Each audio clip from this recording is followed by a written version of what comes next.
Yo Shinobi fam, welcome back to Just a Shinobi. Today, we're diving into one of the wildest what-ifs. What if Naruto has color of life and death? Part 1, so buckle up for some serious action and twists.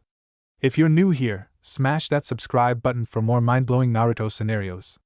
Check out the other videos on the channel, share them with your ninja squad, and don't forget to drop your thoughts in the comments. Your support keeps this shinobi going strong.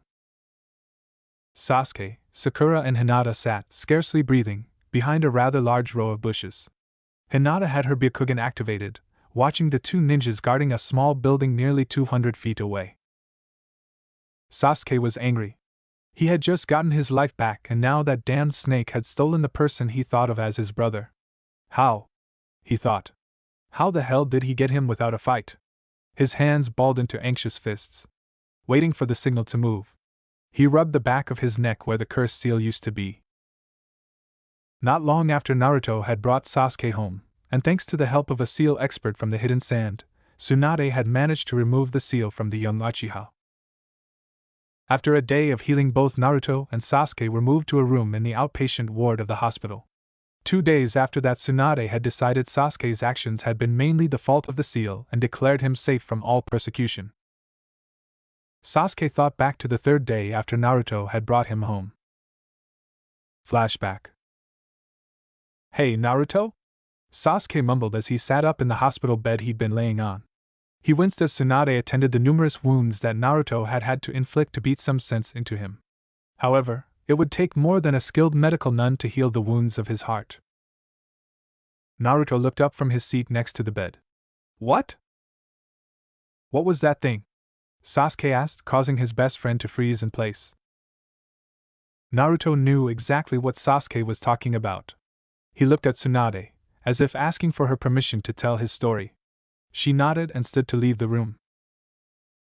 Naruto took a quick, but deep breath. Thanks, Tsunade. Sama, he said, as though using the word Sama in reference to Tsunade was difficult. Tsunade froze in place for a moment, an eyebrow cocked in surprise. Did that brat just show me respect? She thought in mild amusement. She then smiled, nodded and left the room, quietly shutting the door behind her. Naruto sat in silence for a few moments. He gulped and looked at Sasuke. Sasuke was getting impatient, but he knew pushing for a break from the silence might make Naruto lose his nerve. Haven't you guessed yet? Naruto asked, although it was more of a statement, since he knew the answer. Of course I haven't, done, Sasuke replied in frustration. Naruto ran a hand through his thick blonde hair and sighed. How much do you know? About the Kyuubi? Sasuke's eyes went wide as dinner plates as suddenly, horribly, it seemed to all make sense. He could only hope that his instincts were wrong for once. You're the 9 tails? He stammered, fighting the urge to back away. No. But it is sealed inside me, Naruto answered, fully expecting his best friend to tell him to get out. Or call him a monster and then. That explains it. Naruto looked up, tears threatening to fall from his eyes. Everything. It all makes perfect sense now, Sasuke finished. He noticed a look of disbelief on Naruto's face. Did you think I'd call you a monster? Now Naruto's eyes went wide. Sasuke saw this, and suddenly felt sick to his stomach. You did. Didn't you? Naruto slowly nodded. Silence ensued for a long while as Sasuke considered his response. Finally he spoke again. I'm sorry, Sasuke said, regret deep in his voice. For what? Naruto asked as he wiped his eyes with his arm. For making you doubt me like that. For making you think I'd so easily call you a monster. Especially when the real monster is me. Sasuke looked down as he finished his sentence, missing Naruto's expression, which was a mixture of confusion and surprise. I nearly betrayed Konoha. Nearly. Killed you, he continued as he stared at his right hand. The very same hand that had held the deadly Chidori just a few days earlier. This hand. It was. As Naruto watched in amazement, he saw something that he never had thought possible. There were tears in the eyes of Uchiha Sasuke. Sasuke? He thought in question. It was through your body. I could feel. Your blood. Your organs. And it didn't bother me. Sasuke said in a choked voice. Naruto reached a hand out toward his friend. Sasuke, he began. Sasuke slapped Naruto's hand away. No! Don't you get it? He screamed in rage and sadness. Sasuke. It was the seal. Naruto began. I almost killed you! Sasuke screamed as tears began to flow. I was so absorbed in avenging my family that I didn't even see the one I had. He cried. Naruto couldn't believe his ears. Family? You consider me family? He said as the tears returned to his eyes. You, Sakura, even Kakashi. You're all I have. And I nearly destroyed that. I nearly lost everything. Again. Sasuke said as his tears soaked into his shirt. Naruto suddenly looked very determined. Sasuke. I'll help you. Sasuke looked at Naruto. What? I said I'll help you. I'll help you kill Itachi, Naruto said with conviction, but expecting to be yelled at for suggesting that Sasuke should need help. When no such yelling came, he continued. You don't have to carry that burden by yourself. Sakura and I are here for you. You're not alone anymore. Although he hadn't said anything, Sasuke was gritting his teeth to keep from telling Naruto that it wasn't his fight. But he decided that, at the current time, it wasn't worth it. He hurriedly wiped his eyes. Arigato. He suddenly straightened himself and looked like he had decided something. Naruto. Yeah? Take off your jacket and hold out your arm, he instructed, earning a very strange look from the blonde-haired genin. Naruto cocked an eyebrow. Huh? Just do it, Sasuke answered. Naruto sighed and did as was requested of him. Sasuke turned to face him and made a series of seals. After the last seal, his right index finger had a small glowing symbol hovering just in front of the tip. Naruto looked closer at it. His eyes widened when he saw the symbol was actually the kanji for uchiha. Just then Sasuke spoke. Sasuke was staring at the kanji. I never thought I would use this jutsu. Normally only the head of the family is allowed to. He reached forward with the kanji and touched Naruto's right bicep. A small hissing sound was heard as Naruto flinched. Hot, hot, hot! He yelled indignantly. After the burning stopped, he looked at his arm. The symbol of the house of Uchiha was quickly healing into a scar. He looked up at Sasuke. Sasuke smiled. As much as Sasuke ever did smile anyway. Now you are my brother. Officially. In my family's records you will be listed as Uchiha, Naruto. An impossibly huge grin spread over Naruto's face. Ha ha! He laughed in joy as he launched himself at his newly appointed brother, knocking him over in a huge bear hug. Sasuke was immediately annoyed. Get off of me! Dobe! He yelled. End flashback. Sasuke was brought out of his reverie when the trio heard an explosion to the east. The sound ninjas that were guarding the building left instantly. That's the signal. Let's go, he said with authority. They reached the door. Sasuke, who had been designated team leader in Kakashi's absence, ordered Hinata to activate her Byakugan one more time to make sure they hadn't been seen. Sakura, open the lock, he commanded. Sakura made a short series of seals. A small stream of chakra leaked out from her fingers and entered the lock. In less than 2 seconds a click was heard that indicated the lock was open. She made a slight smile of satisfaction. Ready, she said. Sasuke nodded in agreement. Go slowly. We don't know if there are any traps. Both girls nodded in agreement and walked inside. Sasuke turned to Hinata. Hinata, your Byakugan, he half asked, half commanded. The black-haired heir to the Hyuga clan shook her head. The walls are too thick and they are solid cement. Sasuke frowned. All right then. Split up and search. If you find him, contact me, he said, pointing to his headpiece microphone. Both girls nodded in agreement and disappeared. Only small puffs of smoke echoed their existence. Sasuke immediately set off on his own path. He ran quietly, yet swiftly, and soon found himself in front of a heavy iron door. He took a calming breath and pushed it open. He nearly vomited. The stench of death and decay found the young ninja's nostrils. As he surveyed the scene in front of him, he took out a small, circular tin, opened it, and put some of the menthol-scented paste that was inside on the skin under his nose to block out the smell. There were bodies everywhere. Most hung from the walls. The ones on the floor lay in piles of their own entrails, which had spilled out from wounds obviously made by some sharp implement. A large number of them still had their eyes wide open as they had been in their moment of death. Sasuke glared at the sight before him in disgust. That sick son of a... He was cut off as she heard Sakura's blood-curdling scream. He bolted away from the ghastly scene in the room he had found and ran toward the sound with dread. He ran as hard as he could. Something in Sakura's scream had made him afraid of what it meant. His shoes made very little sound as he ran from door to door, looking for her. He was nearly impaled by a pointed wooden pole when he opened one door. Another door led to a second chamber of horrors like he had found earlier. He quickly shut that one and pushed on. Damn it, he thought in anger and exhaustion. Where the hell is she? He went down a flight of stone stairs and made a sharp right when he thought he heard the sounds of someone retching. His lungs felt like they were on fire by the time he found Sakura. Hinata was there too. And apparently she had been the one throwing up, as she was on her hands and knees, a pool of vomit on the floor in front of her. Sakura! What is it? Sasuke asked as he took the last few steps needed to reach her position. Sakura was shaking badly. Her eyes were impossibly wide with shock as she stared through an open door in front of her. Sakura, he said as he touched her shoulder. The pink-haired Kenichi didn't respond. Saku. He barely got out as he saw what had caused his friend to scream. The room the door led to was pitch black, except for a hanging lamp in the center that illuminated a small table. What was on that table nearly caused Sasuke to scream as well. Naruto. At the mention of Naruto's name, Sakura fell to her knees and began crying loudly.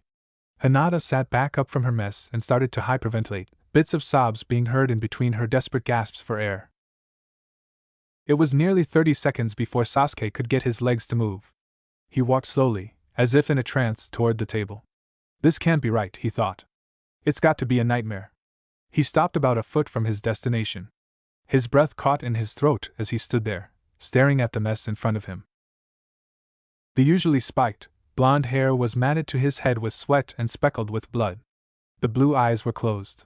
The orange jacket and black t-shirt lay on the floor. The blood was absolutely everywhere. From his collarbone to his waistline. He had been cut open. His muscles in that area were all visible, owing to the fact that his skin on both sides of the cut had been peeled back like an open magazine.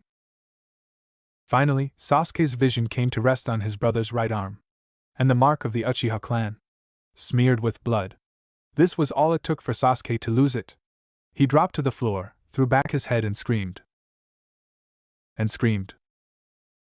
Kyubi laid on the floor of his cell in misery, watching the boy in front of him grow more and more weak. He gritted his teeth in anger. His container was dying and there was nothing he could do this time because Naruto had been laid open. He could heal holes easily, but this?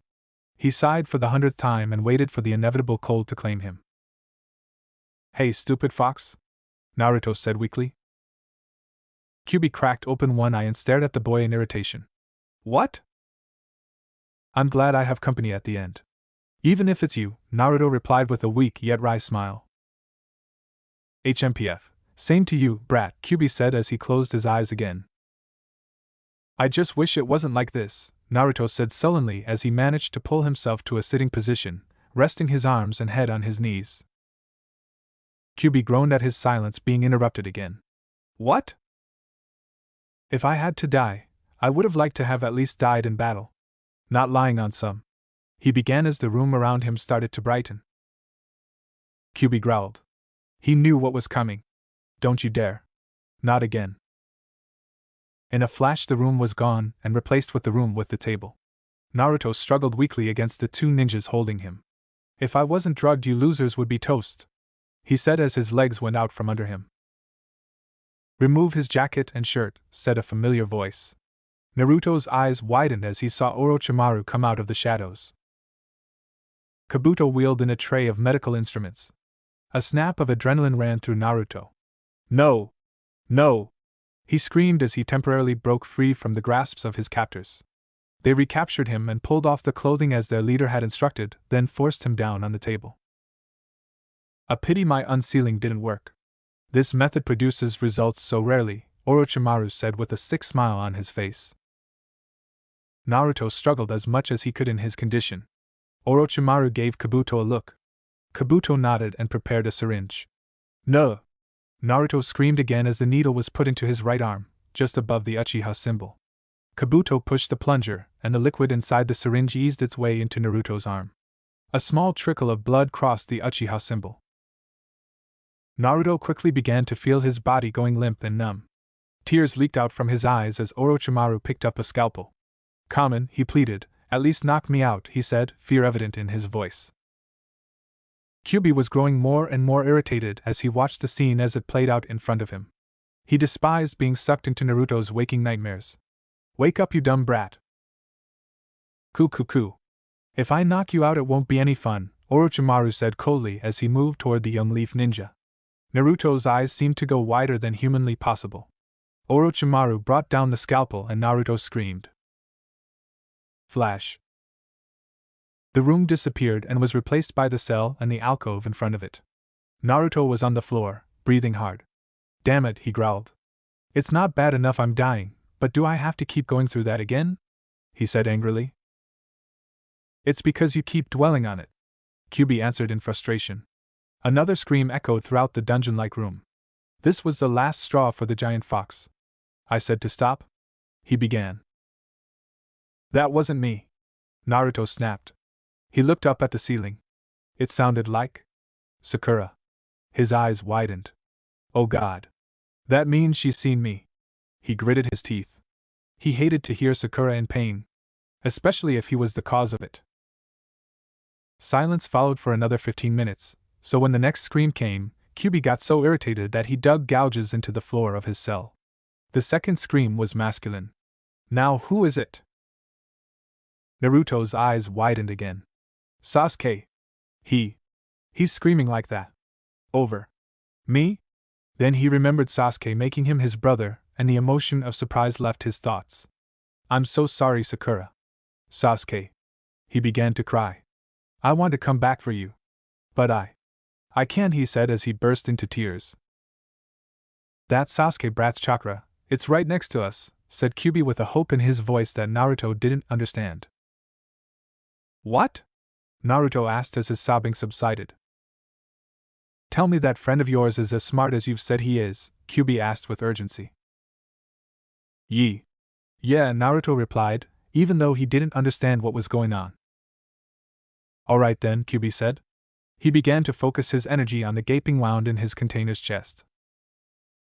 A strange feeling suddenly overcame the grief-stricken Sasuke. For some reason he felt compelled to look at Naruto again. He stood, his eyes closed. When he finally got the courage to open his eyes, he gasped. This is? He stumbled over the words in wild hope. Red chakra was leaking from the edges of the flaps of skin that made up Naruto's midsection. "Is the Nine Tails trying to?" he said as he reached a hand towards the glow. He desperately hoped he was right as he gingerly began to push the flaps back into place, resisting the urge to throw up. As soon as the second piece was in place, all the cut lines became blindingly bright for a moment, and then began to sizzle. "It's working. I think you might make it, kid," Kyubi said as he began to breathe heavily. Naruto looked at the fox in confusion. "What? How?" "I let him know I was still here. He's pushed your wounds together." Naruto's eyes lit up with hope. Sakura didn't know how long she'd been crying, but when she looked up she saw Sasuke doing something that, for some reason, made her blood boil. "Sasuke!" she roared, sounding very much unlike herself. She stood up and ran over to the table. "What do you think you're doing?" Sasuke's eyes went wide. "Sakura?" he said, stunned. He'd never heard Sakura so furious with him before. Sakura reached over and tried to pull Sasuke away from Naruto. "Sakura! Stop it!" Sakura's eyes became desperately sad. "Leave him alone! You can't do anything! He's already dead!" she screamed, her voice cracking from the emotion. "Sakura," Sasuke said. Sakura began to wail loudly. Sasuke grabbed her shoulders. "Sakura!" This stunned her into silence for a moment. Before she could start up again, he jabbed his finger in Naruto's direction. "Look!" Sakura turned her head to the side and looked down. No! Sasuke forcefully turned her around to face Naruto. Look! Sakura took a deep, sob-filled breath and opened her eyes. She gasped. Is he? She asked in disbelief. Sasuke nodded. Kyuubi's trying anyway. Now all we can do is wait. That was all it took for Sakura to run back towards the door. Hinata! Sasuke watched as Sakura excitedly told Hinata the news. What? Hinata yelled. Which was very strange to hear from such a normally quiet girl. Both girls ran back to Naruto and Sasuke. As soon as Hinata saw the healing wounds, tears of joy rolled down her face. She bravely touched his chest, ignoring the burning sensation this brought. Do your best, Naruto-kun. Don't you dare die on me, idiot, Sasuke said with tension in his voice.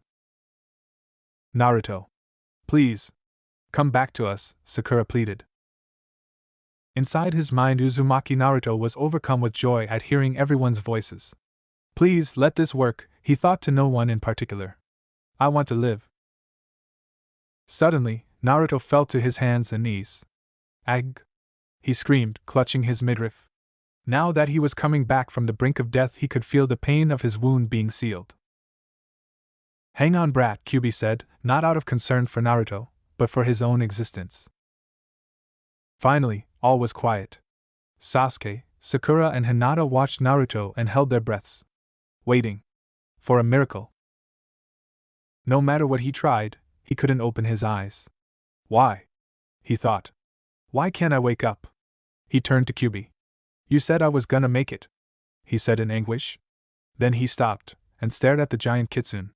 Is he becoming transparent? Hey, stupid fox. You okay? Kyuubi was indeed less opaque than he'd been a moment ago, and he knew it. Damn you, brat, he said through gritted teeth. What did I do?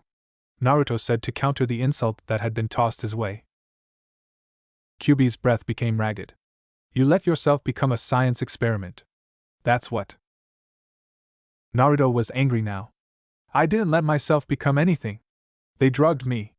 And why the hell does it matter to you anyway? Kyuubi growled. It sounded strained. Because I'm almost dead, he snapped. Naruto's eyes went wide. What? He said in disbelief. There was too much damage. I didn't realize it.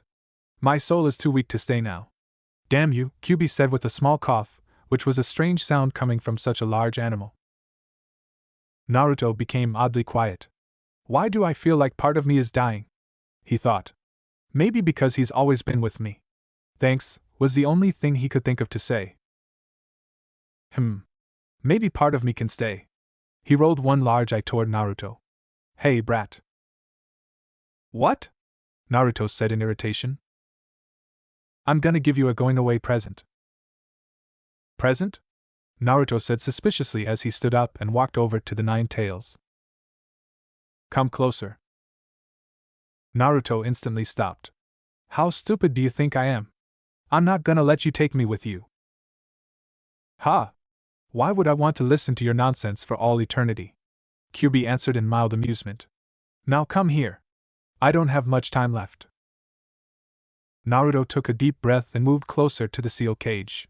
The instant he got next to the bars, Kyuubi whipped out one of his claws and stuck it right through him. Ah! Naruto screamed, the pain so intense he nearly blacked out. Sakura was the first to notice it. He's breathing, she said excitedly. Sasuke actually smiled a little more than his usual smirk. Nice work done. Hinata lowered her head. Thank God. Thank God, she said as she shed tears of relief. A moment later the pain subsided. Naruto collapsed to the floor. I'd rather get cut 100 more times than go through that again, he thought. He looked at the cell. What the hell did you do? His words reached nothing but dead air. Kyuubi had vanished. Why isn't he waking up? Hinata asked with concern, clouding her delicate features. He went through a lot, Sakura replied. It might be a few days, she said as she wiped some of the blood and sweat off of Naruto's forehead with a small towel from her side pouch. Sasuke was about to suggest they get out of there when a clear ripple of energy blasted outwards from Naruto's body, knocking them all away from the table with great force. Sasuke skidded to a stop roughly 6 feet away from where he had started. He looked back at the table. Everything seemed quiet again. Sakura came walking back to the table. She was holding her head. "What do you think about Sasuke-kun?" she asked. "Damn it! What the hell was that?" Inner Sakura raged. Sasuke squinted in confusion. "I don't know," he said quietly. "Let's get him out of here." He pushed Naruto up to a sitting position. "Sakura, you get the other side," he said as he put one of Naruto's arms around his shoulders. "Yeah," Sakura replied as she moved into position. As they came out of the front entrance, a very loud signal flare shot into the sky. It looked like it was only 200 meters away. "Shit. That's the warning signal," Sasuke remarked. "Hinata, you move ahead. We need your eyes." Hinata replied as she shot forward in the direction of Konoha. Sasuke and Sakura hurried as quickly as they could considering the circumstances. "I hope Kakashi-sensei is alright," Sakura said. "On," was Sasuke's only reply. "Hokage-sama," said a Leaf Jonin. Tsunade picked up her head from where she'd had it lying on the desk. "What?" she asked sleepily. The Jounin's eye twitched. I can't believe she was sleeping, he thought. They're coming back. Tsunade was instantly more alert.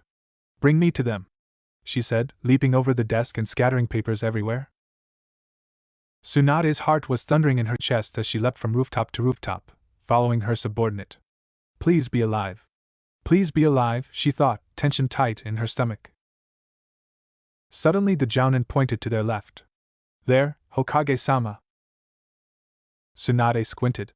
She could barely see them. They were just outside the gates, moving fast.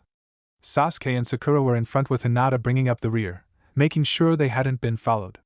She set her face in determination as she picked up speed, leaving her subordinate in the proverbial dust. Sakura smiled. "There are the gates, Sasuke-kun," she said. Just before someone landed right in front of them, causing them to literally have to dig their heels into the ground in order to stop in time. "Tsunade-sama?" she exclaimed in surprise. Tsunade was breathing hard. "Is he all right?" she said with worry. Sasuke spoke up. "We think so," he replied as Hinata came to a gentle stop behind Sakura. Tsunade nodded. "Give him to me. I'll take him to the hospital. You three follow. I want your reports."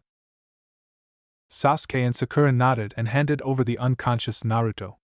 Tsunade took off in the direction of the hospital. As they went on, Sakura began to get a knot in her stomach. How are we going to explain what we saw? I don't even want to think about it, much less say it out loud. When they reached the hospital, a doctor was already waiting outside the entrance. "Follow me, Godame-sama," he said as he made a small bow out of respect. Tsunade nodded and together they disappeared through the glass doors. As the doctor who had led them inside emerged from the double doors of the intensive care unit, Sasuke, Hinata and Sakura all stood. How is he?" Hinata said softly. "He's resting comfortably. Tsunade-sama is working on reducing the amount of scarring he'll have. It may take a while for him to wake up, but I think he'll be just fine," the doctor replied, smiling warmly. "Can we see him?" Sakura asked. "Of course. Follow me, please," the doctor said as he began to walk. Sakura had seriously started to hate hospitals. Every time she was there it was because someone she cared about was hurt, and she was tired of it. "Why does it always seem cold here?" she thought. The doctor stopped in front of a door. "He's in here," he said. The door opened and Tsunade appeared. "Thank you, Akito," Tsunade replied with a smile.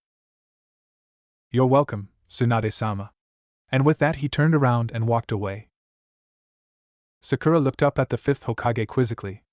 "Do you know Hokage-sama?" "Yes.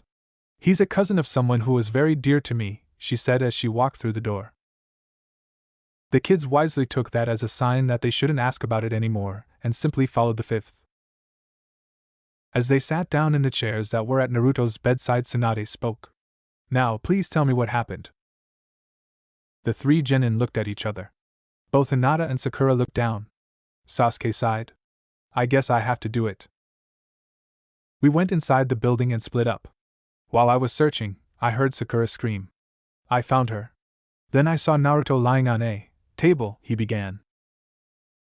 Tsunade visibly stiffened, her breath caught fast in her throat. Continue. He was cut open. All the skin on the front of his torso had been peeled back, Sasuke said quietly.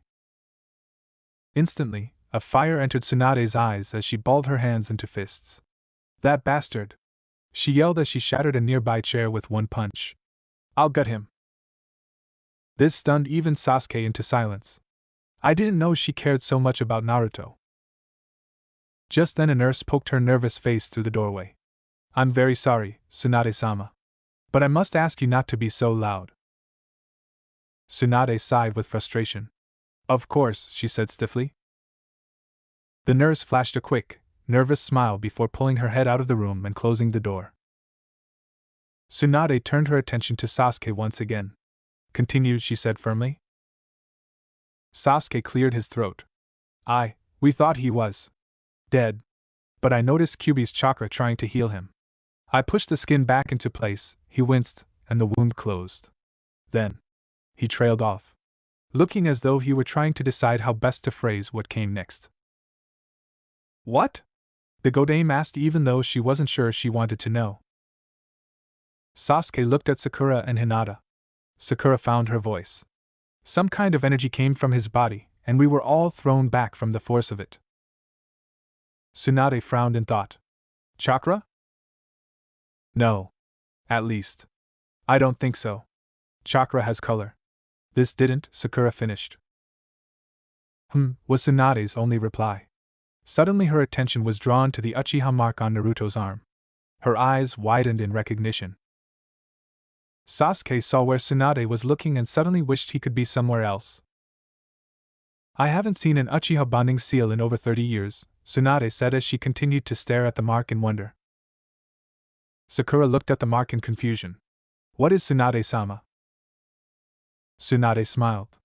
I think that's something Sasuke should tell you, she said warmly. Sakura turned to Sasuke. Sasuke? Sasuke sighed. It marks him as my brother, he replied with an unreadable expression on his face. Sakura's eyes went wide as she stared at Sasuke, dumbfounded. A slight smile crossed Sasuke's eyes. HMPF. He looked at Naruto. Sunlight, coming through the window, fell on the blonde's face and wind ruffled his hair. My true brother. It was the third day since they had come home. Hinata sat on a small, soft armchair next to Naruto's bed. She stared at the boy's sleeping face. Please, Naruto-kun. Wake up. Tsunade, who had been about to come into the room, instead smiled at the concerned look on the young Hyuga's face and quietly shut the door again. Hinata heard a small groan and looked up to see Naruto's face contorting as though he were starting to regain consciousness. She stood up quickly, banging her knee on the bedside table. Ow, she said weakly as she bent over to rub her injury. Hinata-kun? Hinata looked up. Naruto's eyes were open and he was staring at her, his face showing concern. Naruto-kun, she said in surprise. She then bolted out of the room, leaving behind a very confused blonde ninja. What the? He began as a doctor came into the room, followed by Hinata. I'm so glad to see you awake, Naruto-kun, he said with a smile. Naruto allowed himself a slight smile. That makes two of us. The doctor walked over to Naruto's bed and sat down in the chair Hinata had occupied earlier, while Hinata herself stood near the wall. I'm Dr. Tokiha. You may call me Akito since you are so close to Tsunade-sama, he said with a smile. He looked at his chart and cocked an eyebrow. You sure do heal fast. Naruto was instantly more alert. He sat up so quickly his head felt like it was spinning. What? But Kyuubi's gone. Why? Don't worry, Akito said with a warm smile. Kyuubi doesn't bother me. Naruto's eyes went wide and he looked at Hinata in panic. Akito saw this and waved his hand dismissively. It's all right, Naruto-kun. She knows, he said with a reassuring tone. If possible, Naruto's eyes went even wider. How? She had to be told why Orochimaru wanted you, Akito said matter-of-factly. Naruto looked at Hinata with a small amount of fear. Suddenly he lurched. That means Sakura-kun knows too. Akito nodded. Naruto felt the bottom drop out of his stomach. He really hadn't wanted her to know. They had to know that they might have been facing Kyuubi if Orochimaru's seal transfer technique had backfired. Seal transfer? Naruto repeated in confusion. Yes. According to our intelligence network, he wanted to transfer Kyuubi to himself. Naruto gulped. Now please, hold still so I can examine you, Akito said as he put a blood pressure cuff around Naruto's arm. After a few more small tests, Akito stood up. I think you can leave tomorrow morning. Just make sure you rest today and you're all set. Thanks, Naruto replied. Akito left the room and Hinata retook her previous seat. Hinata-kun? Naruto said as he looked over at her. Why, yes? Thank you for not being afraid, he said in a slightly choked voice. Hinata's expression softened. Naruto-kun. I couldn't. Never be afraid of you. Naruto looked up at Hinata. Tears had formed at the corners of his eyes, but he was smiling. He wiped his eyes. He heaved. So, have you been watching me at the hospital all this time? And no. Sakura-san and Sasuke-kun have taken turns also. And Kakashi-sensei came to visit too, she said all this very fast with a slight blush on her cheeks. Kakashi-sensei. He's alright? Naruto questioned, smiling. Why, yes, Hinata replied. Naruto grinned. Awesome! He proclaimed. Hey, Hinata-kun? Yes? Hinata replied, her nerves calming a bit. She had found it a lot easier to talk to her longtime crush since the Chunin exam. Thanks for coming to get me. Hinata looked up in surprise. How did you know? I know it sounds crazy, but I could hear all of you while I was asleep. Oh. You're welcome. When I heard you had been taken, I just had to go. Naruto smiled. He was quiet for a moment, then spoke. So, how have you been? I haven't seen you since the Chunin exam. Much better. Thank you. An umbu healed me, Hinata replied. I'm glad. I was worried about you, Naruto said warmly. A slight wave of pink crossed Hinata's cheeks. Anyway, the doctor is going to tell Tsunade-sama that you're awake. Naruto sighed in frustration. I'm gonna take a walk around the halls, he said as he started to get up. You wanna come with me? No, Naruto-kun. Hinata sputtered and put her hand on Naruto's. Naruto stopped and looked down. Hinata, as though she suddenly realized their hands were touching, yanked her hand back and tented her fingers. Please. Don't get up. The doctor told you to rest, she said, staring at her slightly moving fingers. Naruto sighed and rolled his eyes slightly. Okay, he said with a pout as he sat back down. Hinata let out a short breath of a giggle. Naruto stopped pouting and stared at her for a moment. Hinata saw his stare and blushed. Hey, Hinata-kun? Why, yes, Naruto-kun. You should smile more often, he replied with a small smile of his own. Hinata looked at Naruto in surprise, the thundering of her heart blocking out all other sounds. She gulped. Thank you? Naruto smiled, then yawned. You know what? I think I will go back to sleep for a bit. He laid down and rolled onto his side. Night, Hinata-kun. Sleep well, Hinata replied. She watched him until his breathing slowed to indicate a deep sleep, then closed her own eyes. Tsunade looked up as the door to her office opened. Kakashi strolled in and took a seat in front of the fifth desk. Tsunade cocked an eyebrow. So, am I finally going to get my report? Kakashi had taken nearly a full 3 days to regain consciousness, visiting Naruto before he left the hospital. Kakashi heed. Yes, Tsunade-sama. The Jounin straightened himself. As ordered, myself and the other 5 Jounin created a distraction to get Orochimaru and his underlings away from where we believed Naruto to be. After almost an hour, Orochimaru suddenly ran back toward the genin group. I shot up the signal flare as we ran to head him off. The kids barely made it out before we got there. As you know by now, Yukikin didn't make it back, he said with regret. Yes, I know, Tsunade said gently. I'm sorry, Hataki. I know he was your friend. Yes. He sighed. At least it wasn't for nothing, Kakashi said. How is Naruto? Tsunade asked, trying not to sound too eager. He's still unconscious. Kakashi paused. Is it true? Was he really cut open? Tsunade closed her eyes in a pained look. NM. Kakashi's eyes narrowed dangerously and, although Tsunade couldn't see it, he also gritted his teeth in anger. Suddenly a chunin with long, black-green hair burst through the door of the office. Tsunade-sama, she said loudly, he's awake, she said with a big grin. Tsunade smiled. Thank you, Nabiki. Nabiki smiled. Of course, Tsunade-sama. She was about to leave when she said, and Tsunade-sama? Yes? Tsunade answered quizzically. Girls have been bringing him flowers, she said with a wry smile. She knew telling Tsunade this would make her happy, because she knew Tsunade cared for the boy a great deal. Tsunade smiled. Thank you again, Nabiki. Yes, Nabiki said with a quick bow, then vanished. Well, Hataki, Tsunade said as she rose from her chair. Let's go see that student of yours. Naruto yawned and opened his blue eyes, which opened even wider at the sight that met them. There were no less than 7 flower arrangements sitting in various spots on and around his nightstand. He pushed back the covers and looked at the cards. 1 from Hinata, 1 from Sakura, and 5 from girls in his academy class he'd never talked to. Girls. That had ignored him. What the? He thought. He looked up as the door to his room opened. Hinata was carting in yet another bouquet. Hinata peeked around the flowers she was carrying. And, Naruto-kun, she said with a smile. Naruto looked at Hinata in confusion. What's going on here? He said, glancing at the flowers behind him. A flicker of irritation crossed Hinata's face. Why does he have to be popular all of a sudden?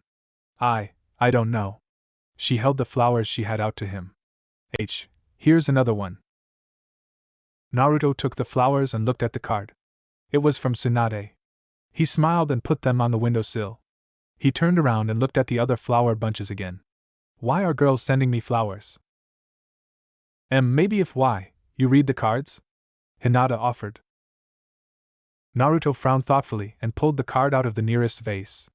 As he read it, his eyes went wide and a small smile crept up to his lips. In happy disbelief, he handed the card to Hinata and eagerly grabbed the next one. Hinata opened the card and silently read the words to herself. Dear Naruto-kun, I just wanted to say I'm glad you're alright and that I've kinda, liked you since I saw you fight in the main Chunin exam. I was thinking, maybe we could go on a date after you're better? That's all I wanted to say. Bye.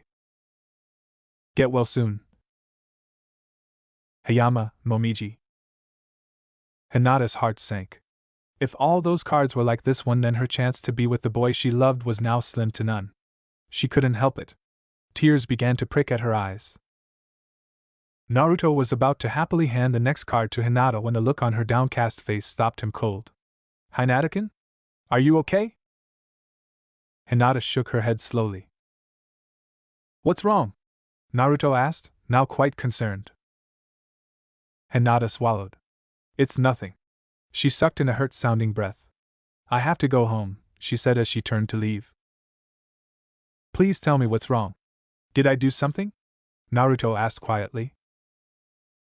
Hinata stopped and turned around. Tears were now streaming down her face. No. It's nothing you did. What then? Naruto asked, putting a comforting hand on her shoulder. At Naruto's touch, Hinata squeezed her eyes shut as if in pain. Please, it's private. Feeling torn between wanting to help his friend and respecting her wishes, Naruto relented. Okay. But if you want to talk. Hinata nodded and left the room. Naruto sat down on his bed. He had lost interest in his cards. His thoughts were interrupted as he heard a knock on his door. He looked up to see Kakashi and Tsunade come in. Yo, Naruto, Kakashi said offhandedly. Naruto smiled a little. Hey, Kakashi-sensei. Hey, Granny Tsunade, he greeted them. Tsunade twitched a bit when she heard Naruto's nickname for her. How are you feeling, brat? She said jokingly as she placed an affectionate kiss on his forehead. Naruto blushed a bit. Fine. Tsunade made a low whistle. You have quite the fan club going here, she said with a wink. Naruto ducked his head a bit in embarrassment. Yeah, well, two of them are from friends, he said as he scratched the back of his head with a grin. Tsunade's face became a bit more serious. As much as I'd like it to be, this isn't only a social call, she said suddenly. The smile disappeared from Naruto's face. You want me to tell you what happened, huh? Yeah, Kakashi answered. I'm sorry, Naruto, but we have to know, he said, even though he wasn't looking forward to hearing it. I don't want to talk about it, Naruto said as he turned away. Don't want to talk about what? Came Sakura's voice from the other side of the room.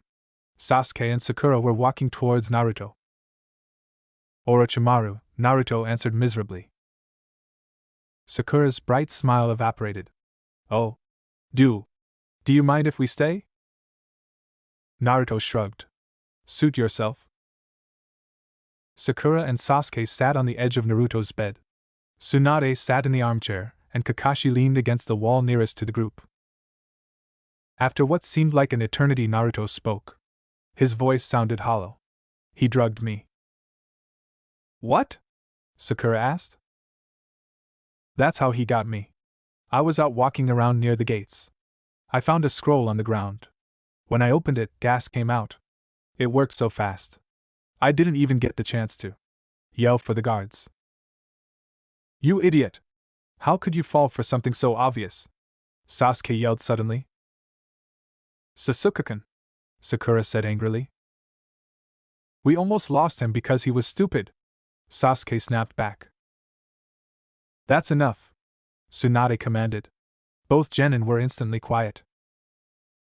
It's okay, Sakura-kun. He's right. I didn't think, Naruto said. Everyone simply stared at Naruto, wide-eyed. This must really be hard for him, Sakura thought, if he's being this serious. Orochimaru's bodyguards took me back to the building you found me in. He tried tons of weird on me, for hours. He wouldn't let me eat or sleep. Said the seal would be weaker if I was tired. The day you found me. He paused. His heart pounded in his chest like a hammer. He took me into that room. He thought the seal might weaken if he cut it, he said as he tightly gripped the bed sheets. He put me on the table and tears began to make soft sounds as they landed on the bed. He didn't even knock me out, he said as his voice cracked, sobs racking his shaking body. Everyone's eyes went wide with shock. Kakashi punched the wall, making a fairly large hole. Sasuke just sat where he was, his eyes filled with disbelief. No. He was awake, Sakura thought in horror. Her right hand went to her mouth as tears filled her eyes. Oh God.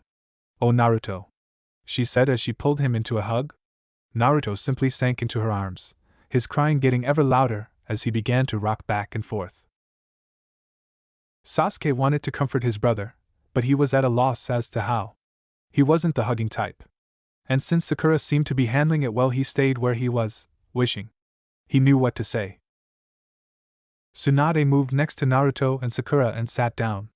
She moved her hand in small circular motions on Naruto's back. Tears rolled down her face as she spoke. Sure, shhh.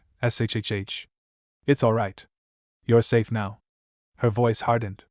I swear, Orochimaru will pay for this. Later that day, Tsunade checked Naruto out of the hospital and escorted him home.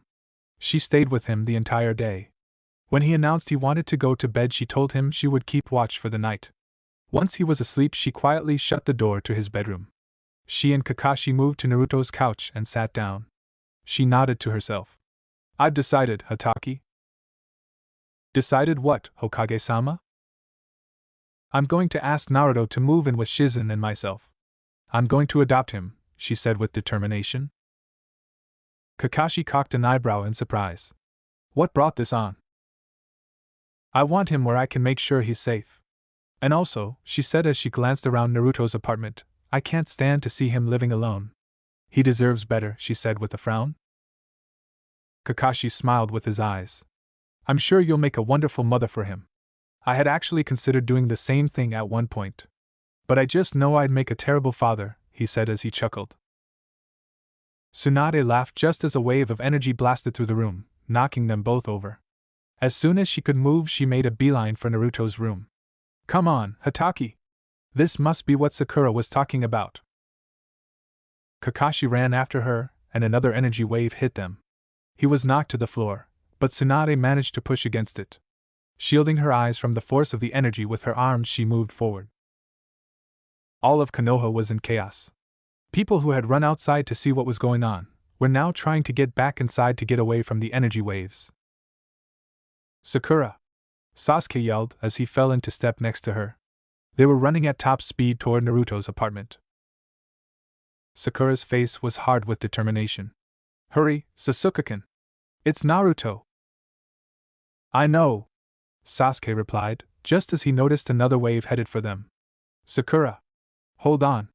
He said as locked wrists with her. From top speed they were reduced to barely jogging as they fought to stay on their feet.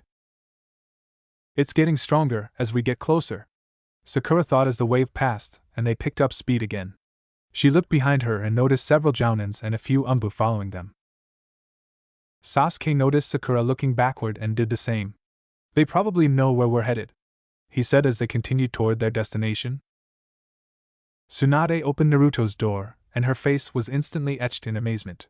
Shockwave after shockwave of energy made it so she had to grip the door frame so tightly that she was making indents in the wood. Naruto's body was surrounded by a yellow light. Is that chakra? She thought. Suddenly Naruto's eyes snapped open as he let out a blood-curdling scream. Naruto! She yelled as she watched his body writhe in agony. Ah! Naruto screamed again. This pain. It's just like when Kyuubi put his claws through me. Suddenly, everything stopped as suddenly as it had begun. Naruto went limp. He was covered with sweat and breathing hard. Tsunade cautiously approached the bed. Naruto? She said as she sat down next to him. She reached down and grabbed his hand. Gee, Granny Tsunade. Naruto began as he squeezed her hand. Shhhh. Sleep now, Tsunade said as she ran her hand over his forehead and damp hair. Something must be wrong with Kyuubi. I'll talk to the village elders after I leave here. It's not Kyuubi, Naruto said weakly. What? How do you know? Tsunade asked, confused. He's dead. What? He used up too much energy when he healed me. He's gone. Then, what in the seven hells? Tsunade remarked. He said he gave me a going-away present, Naruto answered in between breaths. Going-away present? Tsunade's eyes went wide. Could that damn fox have? She looked backwards at the door as an extremely disheveled Kakashi wandered in. Hatake, go get Hyuga, Hinata. I need her eyes, she said as a crashing sound came from the front door. Tsunade and Kakashi bolted towards the door to find Sasuke, Sakura and several of the higher-ranked ninjas standing there, looking ready for battle. Tsunade stepped forward. It's all right now. You may go back to your posts. What was that, Tsunade-sama? Asked Nabiki as Kakashi disappeared to get Hinata. It was Naruto. I will explain everything in the morning. For now, please just go tell everyone that things are under control, Tsunade said in a no-nonsense tone of voice. Everyone except Sasuke and Sakura made an affirmative noise, bowed and disappeared. Tsunade waved the genin through. Come on you two. He's resting, she said as she led the way. Sakura and Sasuke stood in front of Naruto's bed. He had fallen asleep. What happened, Tsunade-sama? Sasuke asked. Truthfully? I have a theory, but I need Hinata before I can confirm it. The one thing I do know for sure is that Kyuubi is dead. Dead? Sakura repeated in surprise. Naruto told me himself. Kyuubi used too much power trying to heal him, Tsunade explained. Kakashi and Hinata came through the door just then. We're here, Kakashi said.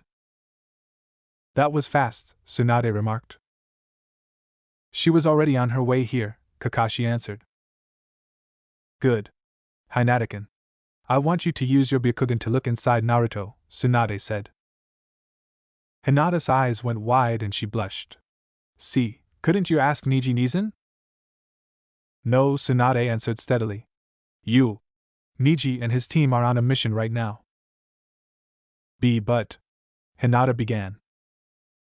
I need this taken care of now, Hinata, Tsunade said gently. Hinata nodded and gulped. I won't be seeing anything. It's just his chakra. She thought to calm herself. Byakugan. Veins became more defined around her eyes as she began her examination. After a moment she pulled back, confusion spread across her face. Well? Tsunade prodded. I don't understand, Hokage-sama. His chakra. It's yellow, Hinata replied. I thought so, Tsunade said as she stood up. She quickly recapped to Kakashi about Kyuubi's fate. After that she said, Naruto said Kyuubi gave him a gift. I had my suspicions, but I needed the eyes of a Hyuga. The only thing, other than having a demon sealed inside him, that could have changed his chakra color like this is an infusion of chakra from another person. A dying person. Kakashi's face instantly showed an expression of shock and understanding. So you're saying? Tsunade nodded. Yes. Kyuubi gave Naruto his chakra.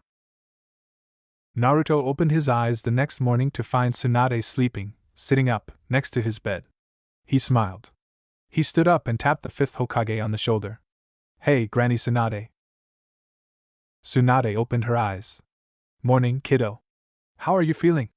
She asked as she stretched her arms above her head. Better. He paused for a moment. Hey, Granny? Tsunade twitched. Naruto? Would you please stop calling me that? She said in exasperation. Naruto simply laughed and scratched the back of his head in an impish manner. Tsunade sighed in defeat. What did you want to ask me? She said as she got up and worked the kinks out of her joints. Naruto's face became more serious. What's happening to me? Tsunade looked thoughtful. Come sit down, she said as she walked toward the couch. Naruto followed and took a seat across from Tsunade on his slightly beat-up, puffy armchair. What you told me about Kyuubi last night got me thinking.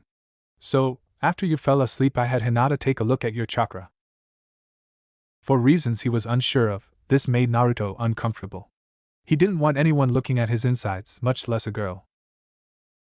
Your chakra has changed, Naruto, Tsunade said as leaned forward. She interlaced her fingers and rested her chin on them. Changed? It's now yellow. And the reason for that is that the gift Kyuubi gave you was his chakra. And what happened last night was the result of the two chakras merging. Naruto's eyes went wide. Will it happen again? He asked with a bit of fear in his voice. I don't think so. I think last night was the completion of the process, Tsunade answered reassuringly. Naruto visibly relaxed. Thank God, he thought. Suddenly, understanding dawned on the blonde's face. Does that mean, a smile began to work its way across his face, that I'll have that power all the time now? Tsunade nodded with a smile. Yes. Naruto jumped up from the armchair and punched the air. Yes. Tsunade blinked, startled for a moment, then laughed. Yes. Yes. Yahoo! He whooped loudly, jumping over and over again. Tsunade took a break from her laughter and stood up. Naruto, she said as she placed a firm hand on his shoulder. Naruto, calm down. There's still more we have to discuss, she said with a warm smile. Naruto resumed his former seating arrangement, still grinning like a Cheshire cat. Tsunade ahemed. Now, this also means that you need to do some heavy training for a few weeks. Naruto happily nodded, under my supervision. At Naruto's sudden, killjoy frown she added, so that we know what to expect with your new chakra. I've controlled it just fine before, Naruto grumbled, his arms folded across his chest. Using someone else's chakra while they are still alive to help you control it, and having their chakra merge with your own are two entirely different things, Naruto, Tsunade said firmly. Alright, Naruto said reluctantly. And during this training period you will be staying at my estate, Tsunade added. What? Naruto yelled incredulously. I thought you might react that way. But it's your superior's order, so go and pack your things, Tsunade replied in an authoritative tone. Naruto made a low, irritated growl as he stood to go to his room. After a few very noisy minutes, mostly due to the fact that the room was an absolute disaster area after the events of the previous evening, he reappeared with an insanely full backpack. Ready, he grumbled under his breath. Look at it this way, Tsunade said as they headed for the door. You get a chance to see how a Hokage lives, she said with a wink. Naruto brightened a bit, and the two walked out the door into the warm, morning sunshine. Naruto just stood there, his mouth hanging open. He could have easily been mistaken for a statue as he gaped at the massive building that was Tsunade's home. Tsunade watched Naruto with a bemused smile. If he likes this, wait till he sees the indoor hot spring, she thought to herself. Truthfully, she could have just gone with him to the training grounds every day. He didn't have to live with her. She was hoping that being at her home for a few weeks might make him more susceptible to the idea of staying there permanently. Naruto, Tsunade called. Naruto! Naruto shook his head rapidly and looked at the fifth. Let's go, she said as she headed for the front entrance. Naruto hiked up his backpack and followed her. They walked through the gardens that covered a large portion of the front yard. A few higher-level ninjas, who were walking around carrying various reports, stopped for a moment to greet Tsunade. She said hello and took a look at some papers they wanted her to sign. Naruto just stood there, not saying anything. He was naturally a bit cautious of the Konoha adults at first, always suspicious of their inner thoughts. Hello, Naruto, said a female chunin brightly, while awaiting her turn to talk to Tsunade. Naruto looked at the girl speaking to him. He decided she seemed genuinely nice. Hi, he said with a smile. I'm Nabiki. Nice to finally meet you. What do you mean? Tsunadesima's told me so much about you, that I feel like I know you already, Nabiki said with a grin. Naruto smiled. He loved the fact that Tsunade seemed to care about him like family. He used to be able to count the number of people who cared about him on one finger, namely Iruka Sensei, but now they just seem to keep on coming. Sakura, Sasuke, Kakashi, Hinata, Shizen, Jiraiya, Lee. So many people. They cared for him, accepted him. He had never imagined before a year and a half ago that it was possible. I practically live here, so you'll be seeing me a lot, Nabiki said as the jounin who had been speaking to Tsunade left. Oh. My turn. I'll talk to you later, she said with a smile. Just then Shizen came walking down the stone path. Ah, Shizen, Tsunade greeted. It'll be a few minutes before I'm done here. Would you mind showing Naruto to his room? Shizen bowed warmly. Of course, Tsunade-sama. She turned to Naruto. Follow me please, she requested with a smile. As Naruto walked through the large front entrance of the house, he couldn't help but think, I can't wait till this is mine. Shizen led Naruto through the main foyer, down a long hallway lined with doors and up a flight of stairs, finally ending up at a door that had the kanji for Naruto on it. The foxy ninja was confused. Hey, Shizen-san? Yes, Naruto? Shizen replied as she put her hand on the doorknob. Why's my name on the door? I'm only staying for 2 weeks, Naruto questioned. Shizen froze for a second. I have to come up with an excuse. Fast. She thought. She smiled brightly. Tsunade-sama just wanted you to feel at home. Naruto smiled and followed Shizen as she walked inside the room. For the second time that day, he lost his ability to do anything but stare. The room was at least 20 by 25 feet in diameter with a 9-foot ceiling. There was a bed twice the size of his at the end of the room to his left. The sheets and pillowcases were a burnt orange color, just a little darker than his jacket. The bedspread was dark blue with a yellow Konoha symbol in the center. An area rug that matched the bedspread lay in the center of the room. A small stereo was on the far right wall, next to the doors for an enormous walk-in closet. There was also a TV with a video game system near the stereo. A phone and an alarm clock sat on a cedar nightstand next to the bed. A large dresser was nestled in the space between the two windows and a plain, square mirror hung above that. Naruto blinked away his trance-like state, walked further into the room and set his bag down on the bed. Wow, he said softly. Shizen smiled. I'm glad you like it. Naruto snapped to life. Like it? He ran over to the stereo and pointed at it. I have a stereo. And a Playtendo. He finished as he jabbed a finger in the direction of the game system. He then turned around, ran in the other direction, executed an aerial flip and landed perfectly in the middle of the bed. And the best freaking bed ever. Shizen laughed. I'll leave you to get settled, she said, still giggling in amusement. She walked to the door and opened it. She turned her head back to Naruto, who was now sprawled on the bed, looking for all the world like roadkill. If you need anything, just pick up the phone, dial 564 and I'll be right up. Naruto nodded. Thanks, Shizen-san. Shizen smiled. My pleasure, she replied. I'll see you later, she said as she walked out the door. Bye, Naruto replied. As soon as the door was shut, he closed his eyes in comfort. I could get used to this, he thought with a smile. Sakura began to run toward Naruto in slow motion. Naruto-kun! Sakura-kun! He yelled back with his arms stretched out for the impending romantic hug. When Sakura got to him, though, instead of hugging him, she began poking him in the arm. Naruto.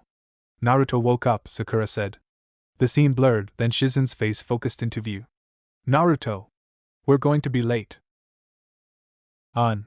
Shizen-san? Naruto said as he sat up and rubbed his eyes. He frowned.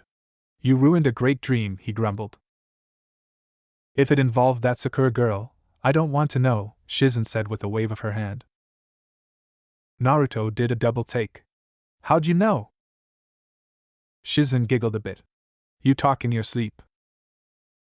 Naruto turned tomato red, suddenly wishing the earth would open up and swallow him. Anyway, you need to get up.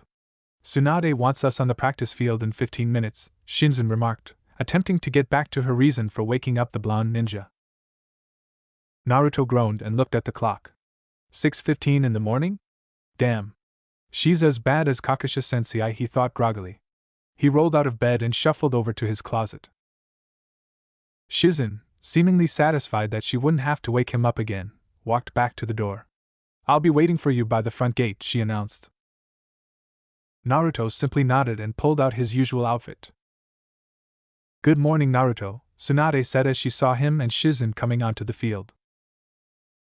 Morning, Granny, Naruto said with a yawn. Twitch, ahem. She waved a hand around in a circular motion. Welcome to my personal training ground.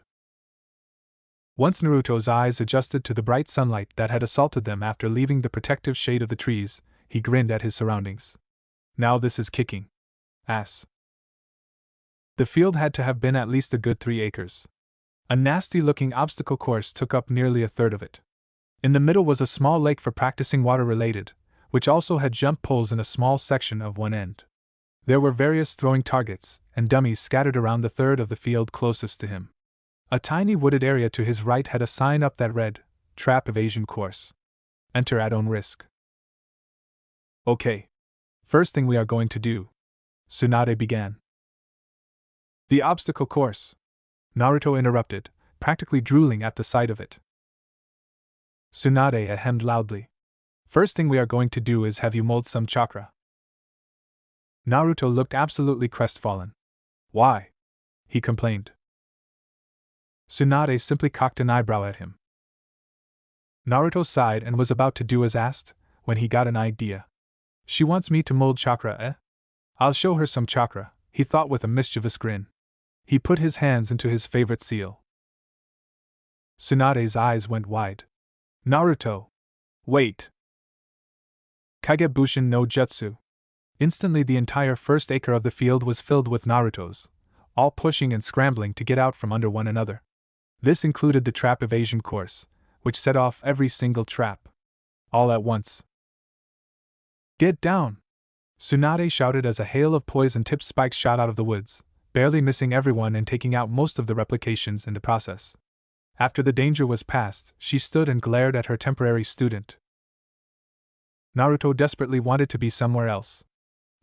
He began. That is why, Tsunade growled as she stood to her full height. She took a deep breath to regain her composure. Now, Just mold some chakra, she said in a mildly dangerous tone. Naruto gulped. Why, yeah? Making a basic molding seal, he pushed out just enough chakra to give himself a yellow glow. Tsunade nodded in approval. Alright, now a little more. Keep going until you feel yourself losing control, then stop, the fifth Hokage instructed. She then turned to Shizen. Shizen, you may want to step back a bit. The memory of what had happened with the Kage Bunshin still fresh in her mind, Shizen didn't hesitate to move back by a good 50 feet. Naruto's glow had taken on the likeness of a bonfire, as it continued to grow in size. Keep control. Keep control, he chanted in his mind. Tsunade watched with a thoughtful gaze as the chakra aura towered over its owner by nearly 6 feet. I think 2 weeks may not be enough, she thought warily. Suddenly, the chakra flattened down to the ground, shooting sideways as a ring of energy, pushing rocks and dirt towards Tsunade and Shizen with frightening speed. Tsunade managed to jump to a branch in the tree next to her, but Shizen was pummeled to the ground just before a fist-sized rock hit her in the head. Shizen! Tsunade screamed.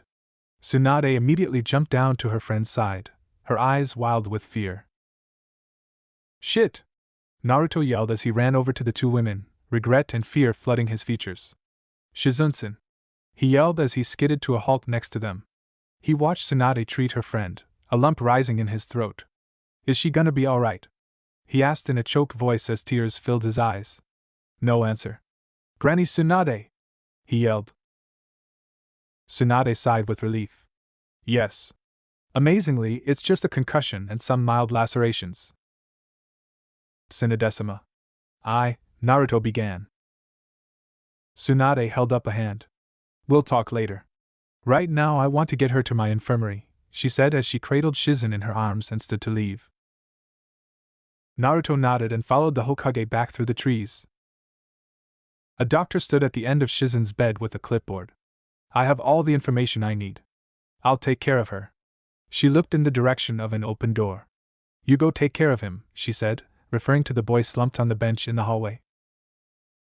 Tsunade made a slight half-smile, half-frown, then went to see Naruto. She'll be alright, she said as she sat down next to him. Yeah, Naruto replied with a monotone voice. Naruto, look at me, she said as she placed a gentle hand on his shoulder. Naruto looked up, but his expression was empty. It hurt to see his usual, carefree grin replaced by such a ghastly hollowness, but she smiled reassuringly anyway. It was an accident. I know exactly what you're thinking and you're wrong. I'm not going to stop caring about you over this. And I know Shizen will tell you the same when she wakes up. A small amount of life came back to the young boy's eyes. Really? A warm smile found its way to the Hokage's face. Yes. She put 2 fingers under Naruto's necklace, lifting the stone up a little. I have considered you family ever since I gave you this necklace, and I never abandoned family because of an honest mistake. Naruto wiped away the tears that had started to form and smiled. Thank you, old lady Tsunade, he said as he gave her a big hug. The doctor came out of Shizen's room. She's awake. She turned to Naruto. She wants to talk to you, she said with a smile. Looking a little nervous, Naruto stood and followed the doctor inside the room. Shizen-san? Naruto. I'm okay, Shizen said with a weak smile. I'm sorry. Naruto began. Naruto, it's alright. You didn't mean it. Shizen winced as her headache spiked a bit. She put her hand to her forehead. Although, I hope you don't mind if I don't go to your next training session, she said with a small laugh. Naruto allowed himself a slight chuckle as he wiped away some fresh tears. He sniffed. No problem. Shizen yawned. I think I'm going to take a nap. Tsunade smiled and ruffled her friend's hair. Glad you're okay. Sleep tight. Shizen looked slightly annoyed. Tsunade-sama, she scolded. I am too old for that kind of treatment. Tsunade simply chuckled and waved goodbye as she walked away. Bye, Shinzuna-san, Naruto said as he fell and stepped behind the 5th. Shizen just smiled. Good luck, she thought. An hour after leaving Shizen's room, Naruto and Tsunade stood in the training field once again. Whenever you're ready, Tsunade said as she climbed into the tree next to her so she could watch from a safer vantage point. Naruto nodded. Yeah. The chakra glowed around him again. It reached the same height as before, only this time it stayed stable for a little longer before Naruto stopped. A very small pulse escaped his body, but nothing Tsunade needed to worry about. Tsunade smiled. Much better. Again. Sakura sat on the front steps of her home. She was lost in thought. Sasuke had warmed up to her considerably since Naruto brought him back to the leaf, but he still wouldn't respond to her advances. What if he never accepts me? She thought in despair. She put her head in her arms in sadness. Sakura-san? Said a familiar male voice. Sakura looked up to see Rock Lee looking down at her with a concerned face. Hi, Lee-kun. Are you okay? Nothing you can help with, Sakura said as she wiped away the tears she hadn't realized were there. Lee frowned. He knew exactly what was bothering her. Damn you, Sasuke. Why must you make my goddess cry? He suddenly felt the need to do at least something. He put a firm, yet loving, hand on Sakura's shoulder. Sakura-san. Wait here. I'll be right back, he said as he disappeared. Sakura stared at the spot he had previously occupied in confusion. What the? Lee jumped from rooftop to rooftop, looking for his quarry. Even if this hurts me, I must help her, he thought with determination. Sasuke kicked the tree for the 50th time. Each time his inspiration for the kick alternated between Orochimaru and Itachi's faces. The tree was beginning to groan under the strain as the base became thinner and thinner with each kick.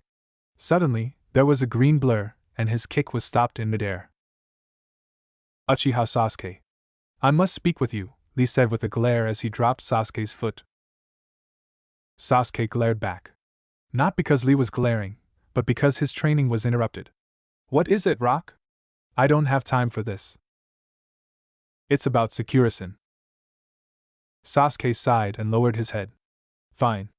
Talk. Do you know she loves you? Lee asked. Of course I do. And she told me as much before I left, Sasuke said as he sat down with his back against the tree. Why do you push her away then? Do you understand how lucky you are to have such a wonderful girl who wants you? Lee lowered his eyes. I only wish I was that lucky, he said sadly. Sasuke sighed in frustration. You want the truth? I don't want anyone right now. Until I kill Itachi, a relationship just wouldn't be worth it, because I don't care if I die fighting him. And besides that, I could never see her that way. She's just a good friend. But if I tell her that, it will kill her. She needs to know the truth, Lee said firmly. Sasuke shook his head. I think right now it's best if she thinks she still has a chance with me, until she finds someone else. It's less painful that way. So, you don't mind if I pursue her then? Lee asked carefully. Sasuke smirked ruefully. Do as you like. A bush behind the two boys rustled. Just as they looked behind them, a splash of pink disappeared through the trees. They looked at each other. Sakura, they said in unison before running off after her. Sakura, Sasuke called. Sakura-san. Stop, Lee yelled. Damn it. She's already got a 4-second head start. Which way did she go? He thought as he turned his head in different directions, looking for her. Sakura ignored the stinging of the whip-like branches as they made red marks across her face. She couldn't think. She just had to get away. Sakura-san, please! Lee yelled with desperation while fumbling with his leg warmers as he ran, trying to get them off so he could remove his weights. Sakura could hear nothing but the pounding of the blood in her veins. Stupid. I'm so stupid! She screamed inside her mind. Lee got sick of wasting time. He took out his kunai and sliced off both his leg warmers and his weights, cutting his bodysuit and scratching his skin in the process. Sasuke had to shield his eyes from the dirt and debris that Lee kicked up as he ran at top speed. Good luck, Lee, Sasuke thought as he halted his pursuit. Sakura's head start had only delayed the inevitable. Lee saw her to his right. There, he thought. He caught up to her and grabbed her wrist. Let me go! Sakura screamed at the black-haired ninja. Sakura! Please calm down! Lee begged as he grabbed the other wrist to keep her from flailing her arms. Leave me alone! The pink-haired kunoichi raged. Please, Lee said as he lowered his gaze. I don't want you to hurt yourself. Sakura stopped struggling immediately. Lee-kun. I would never hurt myself, Sakura said firmly. Lee sighed in relief and released Sakura's wrists. Thank goodness. I'm glad you care about me so much.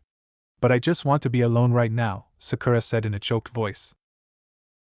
Lee blew out a frustrated puff of air from his nose. All right.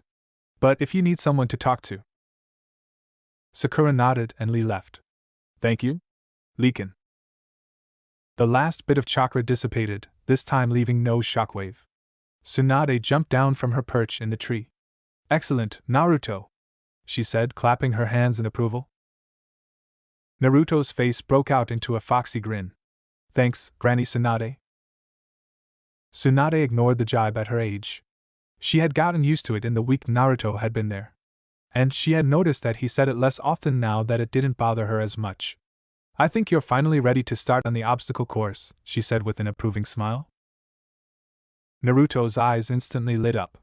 He looked positively insane with glee. Really? Really, Tsunade replied. Naruto clenched both his fists in front of his face in excitement. Yes, he said with a grin. Tsunade's face became serious. Don't get carried away. This course was not designed for genin. If you don't take it seriously, you will wind up back in the hospital. Naruto grimaced, but his foxy grin returned quickly. Don't worry about me, Granny. I can handle it, he said with confidence. Tsunade folded her arms and smiled. We'll see. She walked over to the course. Naruto followed, barely able to stop himself from running ahead. She stopped in front of a wooden platform raised 10 feet off the ground. This is the starting point. She barely got out before Naruto jumped up onto the platform. She hemmed. Please pay attention, Naruto. Naruto nodded fervently as his eyes darted all about, taking in the different aspects of the course. Just tell me when I can start. Tsunade rolled her eyes and shook her head. All right. First we have your basic zip line, she said, waving a hand toward the long, inclined rope in front of her student. Naruto looked dejected. A zip line? I used those in the academy. Tsunade smiled. Yes. But did the zip lines in the academy do this? She said as she pulled a lever in front of her. Suddenly, the ground under the zip line came alive with extremely wide logs moving in a piston-like fashion, threatening to pound the life out of whoever tried to pass them. Naruto grinned. Now that's more like it, he said as he cracked his knuckles. Now I'm not going to show you everything on the course in advance, so you will need to be suspicious of everything. Don't let your guard down. Even if you think the course is over, Tsunade said warningly. I got it, Naruto said with a nod. Tsunade raised her arm. Ready. Begin, she said as she brought her arm down in a cutting motion. Naruto took a running leap and grabbed onto the zipline's handle. Tsunade pulled the lever and the logs began to jut upwards. As he was moving, he realized, to his horror, that the logs didn't stop at a low enough height to allow him to pull his body over them. A log came up under him, and the force of it shot him into the air like an undignified sack of potatoes. Tsunade rushed under the falling boy and caught him. She set him down. Are you all right? She asked. All right. Naruto yelled indignantly. What the hell is that? He said as he pointed toward the zipline. Tsunade cocked an amused eyebrow. A zipline? Naruto was extremely irritated. There's no way in hell to get past those things, he raged. You have to find a way. Be creative, Tsunade said, ignoring Naruto's rant. Naruto made an indignant growl. She grinned. Are you going to give up? Hell no, Naruto said confidently. Tsunade smiled. All right then. She pointed to a picnic table 23 feet away that had a book laying on it. I'll be over here if you need me, she said as she walked to the table. As soon as Tsunade's back was turned, Naruto's grin disappeared and he glared at his newfound foe. All right, he said as he jumped up on the platform. He stared at the zipline for a moment. Damn it. She's just as sadistic as Ero-sennin, he thought in irritation. He jumped up and started down the zipline, only to come to the same end as before. Damn it! He yelled in frustration and pain. As Tsunade read her book, a maid brought her a glass of juice. She heard Naruto cursing the zipline and laughed. She then noticed the glass that had been set down in front of her and frowned. Yumiko, she said to the maid. I asked for sake? Yumiko bowed. I'm sorry, Tsunade-sama. Shizunsen told me to bring you juice instead. Tsunade tensed in annoyance. She curled her right hand into a fist. That's a little interfering. Yumiko knew where this was going. Excuse me, Tsunade-sama.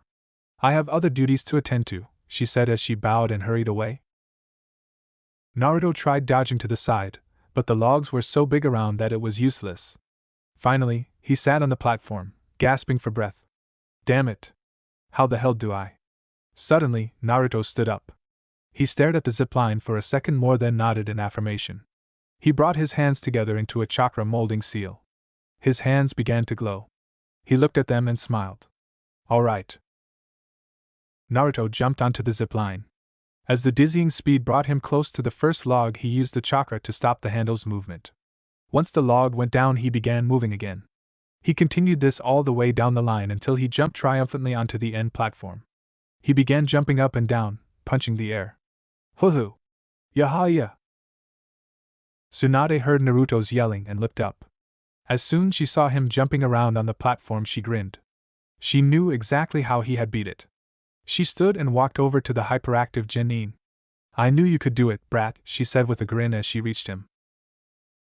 Naruto flipped off the platform and landed perfectly in front of the fifth. What's next? He said excitedly. Tsunade grimaced. Home, she said with a yawn. Naruto looked completely deflated. But...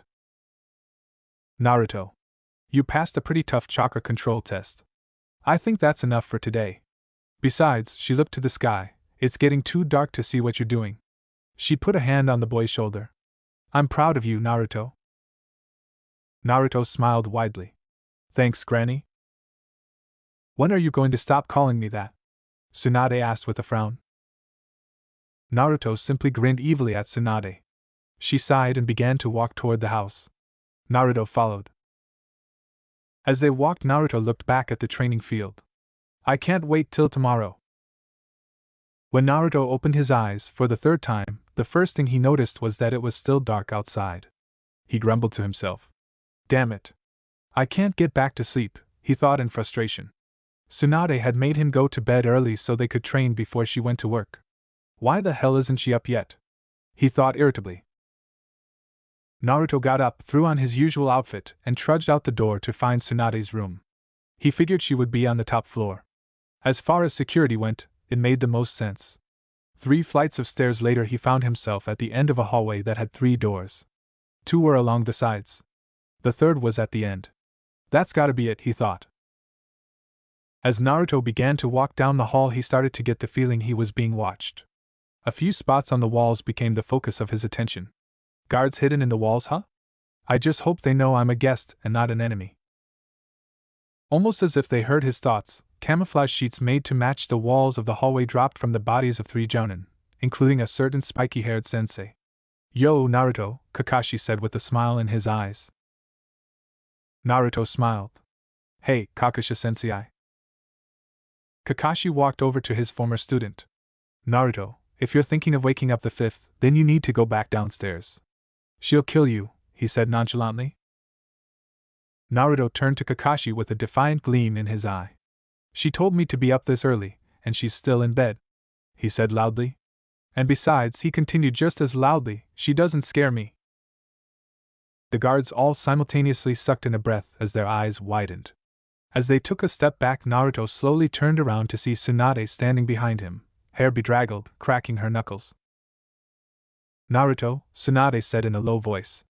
What the hell do you think you're doing? Naruto sucked in a breath through his teeth and backed up a few steps. Tsunade put on a dangerously fake sweet smile. You know it's 4 in the morning, right? A vein popped on Naruto's forehead. You made me go to bed at 9 o'clock. Because you wanted me to train early before you went to work. Tsunade's expression quickly changed to one of confusion.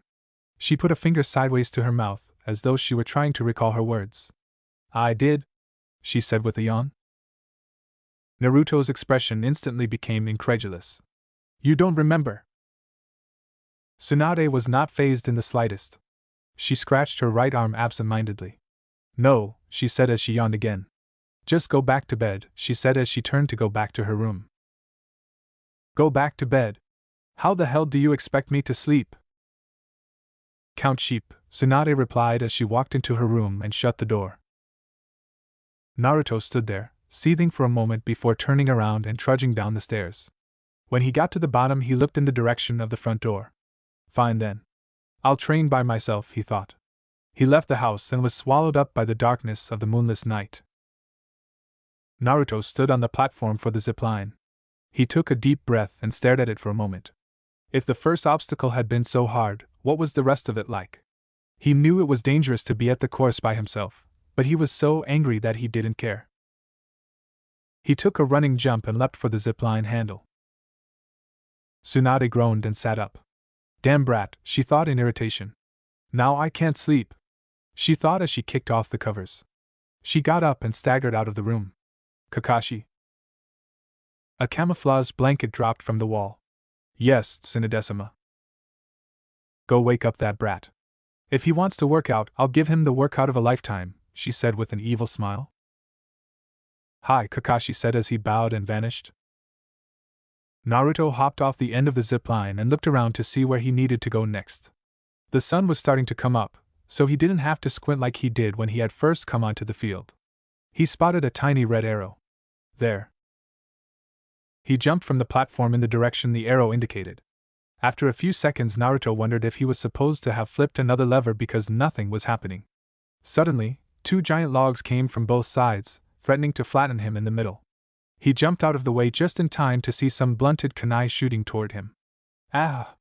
He took out his own kunai and deflected as many as he could, but 4 out of the 10 hit him. 2 on his right shoulder, 1 on his ribcage, and the other hit his left hip. Naruto winced in pain from the kunai hitting him. Even though they were blunt, they still hurt like hell. Naruto shot forward, turning in the direction the next arrow pointed. Tsunade came out of her room, pulling on her green haori. Suddenly, Kakashi appeared in front of her, without Naruto. Where is he? She asked. Kakashi bowed as he made his report. He wasn't in his room. Tsunade cocked an eyebrow. Oh? Kakashi's expression was somewhat grave. He's nowhere in the house. Go Daima-sama, I know Naruto, and I think it's very possible that he went down to the training grounds by himself. Tsunade's eyes widened. What? In an instant, she was gone in a puff of smoke. Kakashi sighed. Naruto. You idiot. Naruto followed the next arrow into the trees. He dodged a spike drop net. As he came to the next tree, the branch he landed on exploded. Naruto dropped about 20 feet before he felt arms under his body. What? He thought. As soon as he realized it was Tsunade, he was angry. Tsunade landed and put down a furious Naruto. Just what the hell do you think you're doing, brat? Naruto fumed, but remained silent. Do you have any idea how stupid that was? I can take care of myself, Naruto shot back. Kakashi almost got killed running this course. Naruto's eyes went wide, then he gritted his teeth and looked up at Tsunade. That doesn't mean it'll kill me. Tsunade's expression softened a bit. She turned away from the blonde-haired genin. Come back to the house, she said in a commanding voice as she began walking. I can do this, Naruto yelled. Tsunade stopped mid-step. I know you can, Naruto, she said in a soft tone of voice. Huh! Naruto had been expecting her to snap back at him again. Tsunade sniffed and hurriedly wiped her eyes with her sleeve.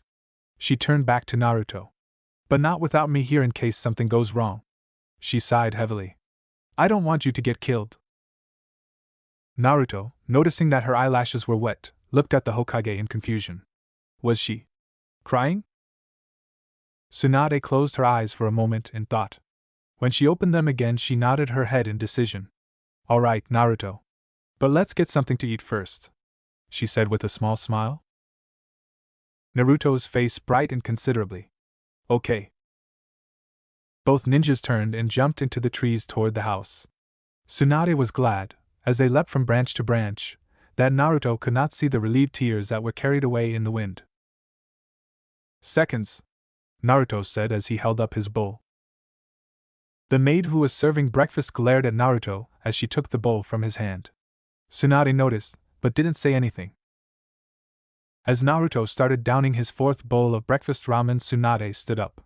"Excuse me, Naruto. I need to speak with Izumi for a moment," she said with a hard stare at the now nervous maid. Tsunade motioned for Izumi to follow her as she left the room. Tsunade led Izumi into a room a few doors down the hallway. She didn't want Naruto to hear the conversation that was about to take place. She shut the door and turned sharply toward Izumi, who was now looking like a cornered mouse. "If I ever see you look at Naruto that way again, you will no longer be employed at this house." "Yes, Tsunadesima," Izumi answered. She was silent for a moment before speaking again in a voice that was strong, yet respectful. "But I don't understand. Why?" "It's just Kyubi," she said, sounding genuinely confused. The instant she finished, she knew she shouldn't have said it. Even before the loud slap that came across her face. "He is a human boy and I don't ever want to hear you suggest otherwise," Tsunade snapped. "He killed my sister," Izumi cried as she cradled her sore cheek. "Naruto is not. Kyubi was sealed inside him. Naruto was keeping you and everyone you care about safe." I didn't know," Izumi answered. "Wait a minute. Was it? What do you mean he was keeping us safe?" Tsunade flinched. She'd forgotten that she hadn't told everyone about that yet. "Kyubi is dead." "It is," Izumi said in shock. "Yes, but that doesn't change the fact that Naruto has never been a danger to you," Tsunade said in a low voice. "Yes, Tsunadesima. I apologize," Izumi said as she made a low bow. Tsunade, seemingly satisfied with this, nodded. "Return to your duties." Izumi bowed again. "Yes," she replied before walking out the door. Naruto stood at the beginning of the course, eagerly awaiting Tsunade's signal. Suddenly, she appeared next to the platform. "Everything is reset. Are you ready?" Tsunade reported. "Yeah."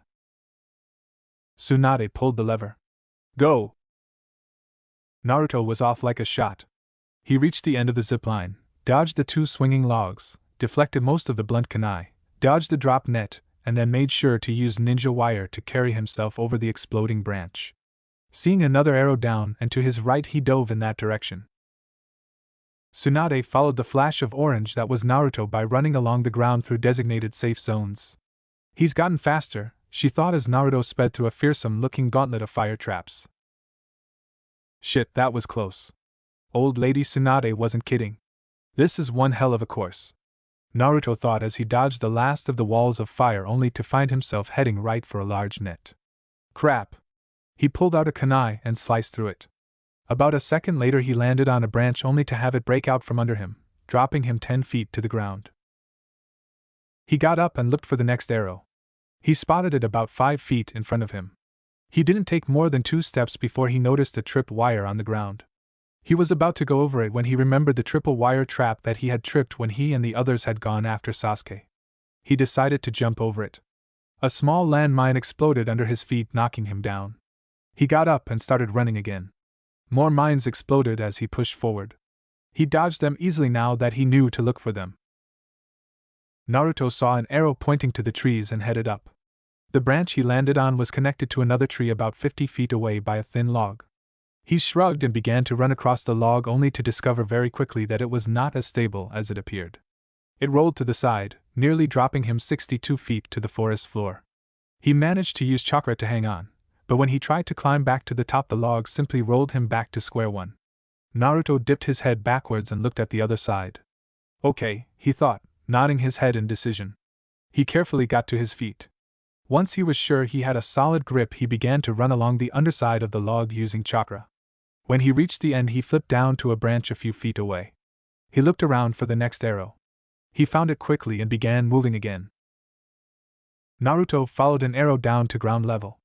In front of him was a large pond with several small platforms on posts about a foot out of the water. She's kidding, right? I can just run across this, he thought with a smirk. Naruto collected chakra to his feet and ran onto the pond.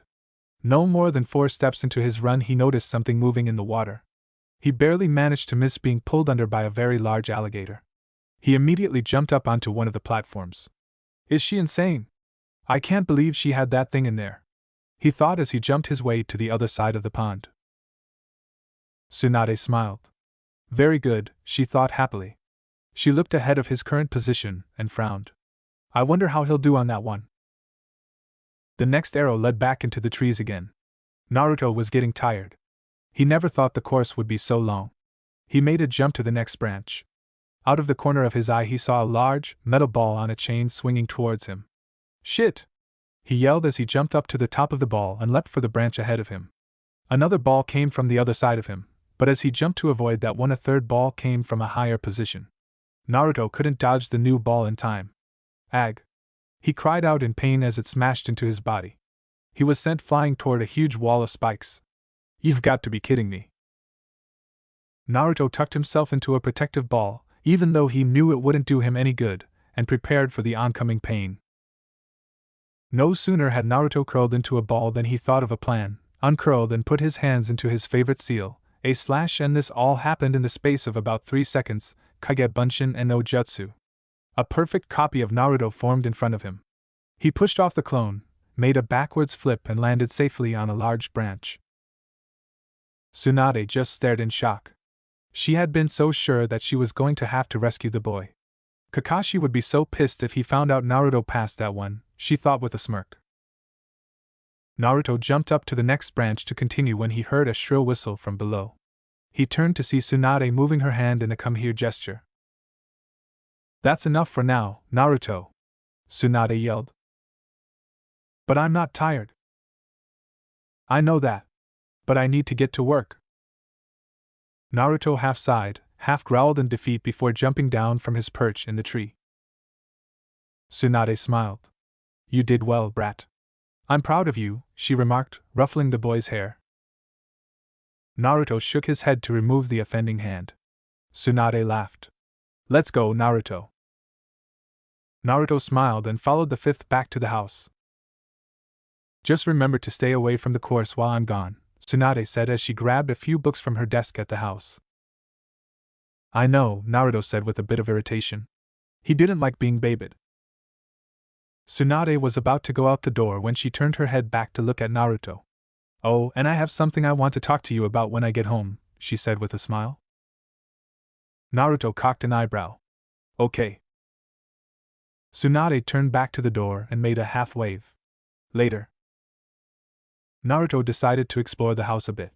He hadn't had much time to look around since he was almost always at the training field. After walking through a couple of rooms, he found a long, glass hallway filled with plants. There was a cobblestone path leading down the center of it. He stepped into the hall. This feels great. He noted the steam around him. It's so warm here. At the end of the hall was a door with a sign on it that read, Hot Spring. Naruto's eyes widened in delight. When he saw the unused sign, his expression changed to one of disappointment. It could be a guy in there though, he thought. He pushed the door open just a crack. Is anyone in here? He asked. No answer. Hello? He shouted. He looked at the sign again. Maybe someone left the sign on the wrong side? Naruto pushed the door open the rest of the way and walked in. He had difficulty seeing the hot spring due to the steam and stepped right off the edge into the hot water. Ah! He yelled at the temperature of the water. He heard another scream that was not his own and decidedly female. He squinted in the steam to see Nabiki backed up against the side of the spring, holding a towel up around her important features. H. Nabiki-chan. Forgive me, he said as he waved his hands frantically in the air in front of his face. This isn't what it looks like, I swear. He sputtered. He covered his eyes and waited to be slapped. Nabiki calmly removed the headphones that had kept her from hearing Naruto earlier. Naruto-kun? Didn't you see the sign on the door? She asked with a frown. Naruto cautiously straightened himself. Why, yeah? But no one said anything when I asked if anyone was in here. Nabiki winced. It's my fault then. I was listening to some music. Guess I had it up too loud, huh? She said with a half laugh. Naruto blinked. You're Not gonna hit me? Nabiki looked at him strangely. Why would I? Was it an honest mistake? Naruto raised his eyebrows. If it had been Sakura, she would have decked me for sure. Naruto-kun? Yeah? You can go now, Nabiki said with a you've worn out your welcome look. Naruto stood and got out of the water immediately. Why, yeah? Bye, he said quickly just before bolting out of the room. Nabiki laughed. Too bad he's 4 years younger than me, she lamented, he's pretty cute. With that she sunk back into the relaxing water. Tsunade spread out the previous day's reports in front of her on the desk. She sighed. Might as well get started, she thought just before she heard a knock at the door. Yes? Ginma poked his head in. Tsunadesima. The head elder wishes to speak with you. Tsunade cocked an eyebrow in interest. Oh? She straightened herself, and he hemmed. Show her in then. The head elder walked in and Ginma left the two women alone. So, what do I owe the honor of this visit? The elder, and I am pretty sure they've never mentioned her name, pulled a small envelope from the obi of her kimono. The third left instructions to give this to the new Hokage once they had settled into their duties. I believe the time has come, she finished as she handed the envelope to Tsunade. Tsunade turned over the rather plain-looking envelope a few times. What's it about? I do not know. I was told the contents were for your eyes only, the elder replied. I see. Thank you, elder, Tsunade said with a respectful nod. The elder nodded in kind and left the room. Tsunade sighed. Might as well open it, she said as she loosened the metal fastener on the envelope. She unfolded the one-page letter and began to read. After a short moment her eyes went wide. This is, my God. How could he have kept something like this from him? Naruto aimlessly wandered around the streets of Konoha, looking for something to do. He suddenly noticed Hinata wandering around in circles, staring intently at the ground. Hinata? He said, walking over to her. Hinata jumped a little at hearing her name called by her favorite voice in the world. She looked up. Naruto-kun. What's up? Hinata's cheeks took on a slight pink tinge. I was going to buy some groceries. But I dropped my money. I think it's around here somewhere, she said, looking around a bit. Naruto smiled. Want me to help you find it? Hinata waved her hands in the air. No. I couldn't ask why you to go to the trouble, she said quickly, looking down as she finished.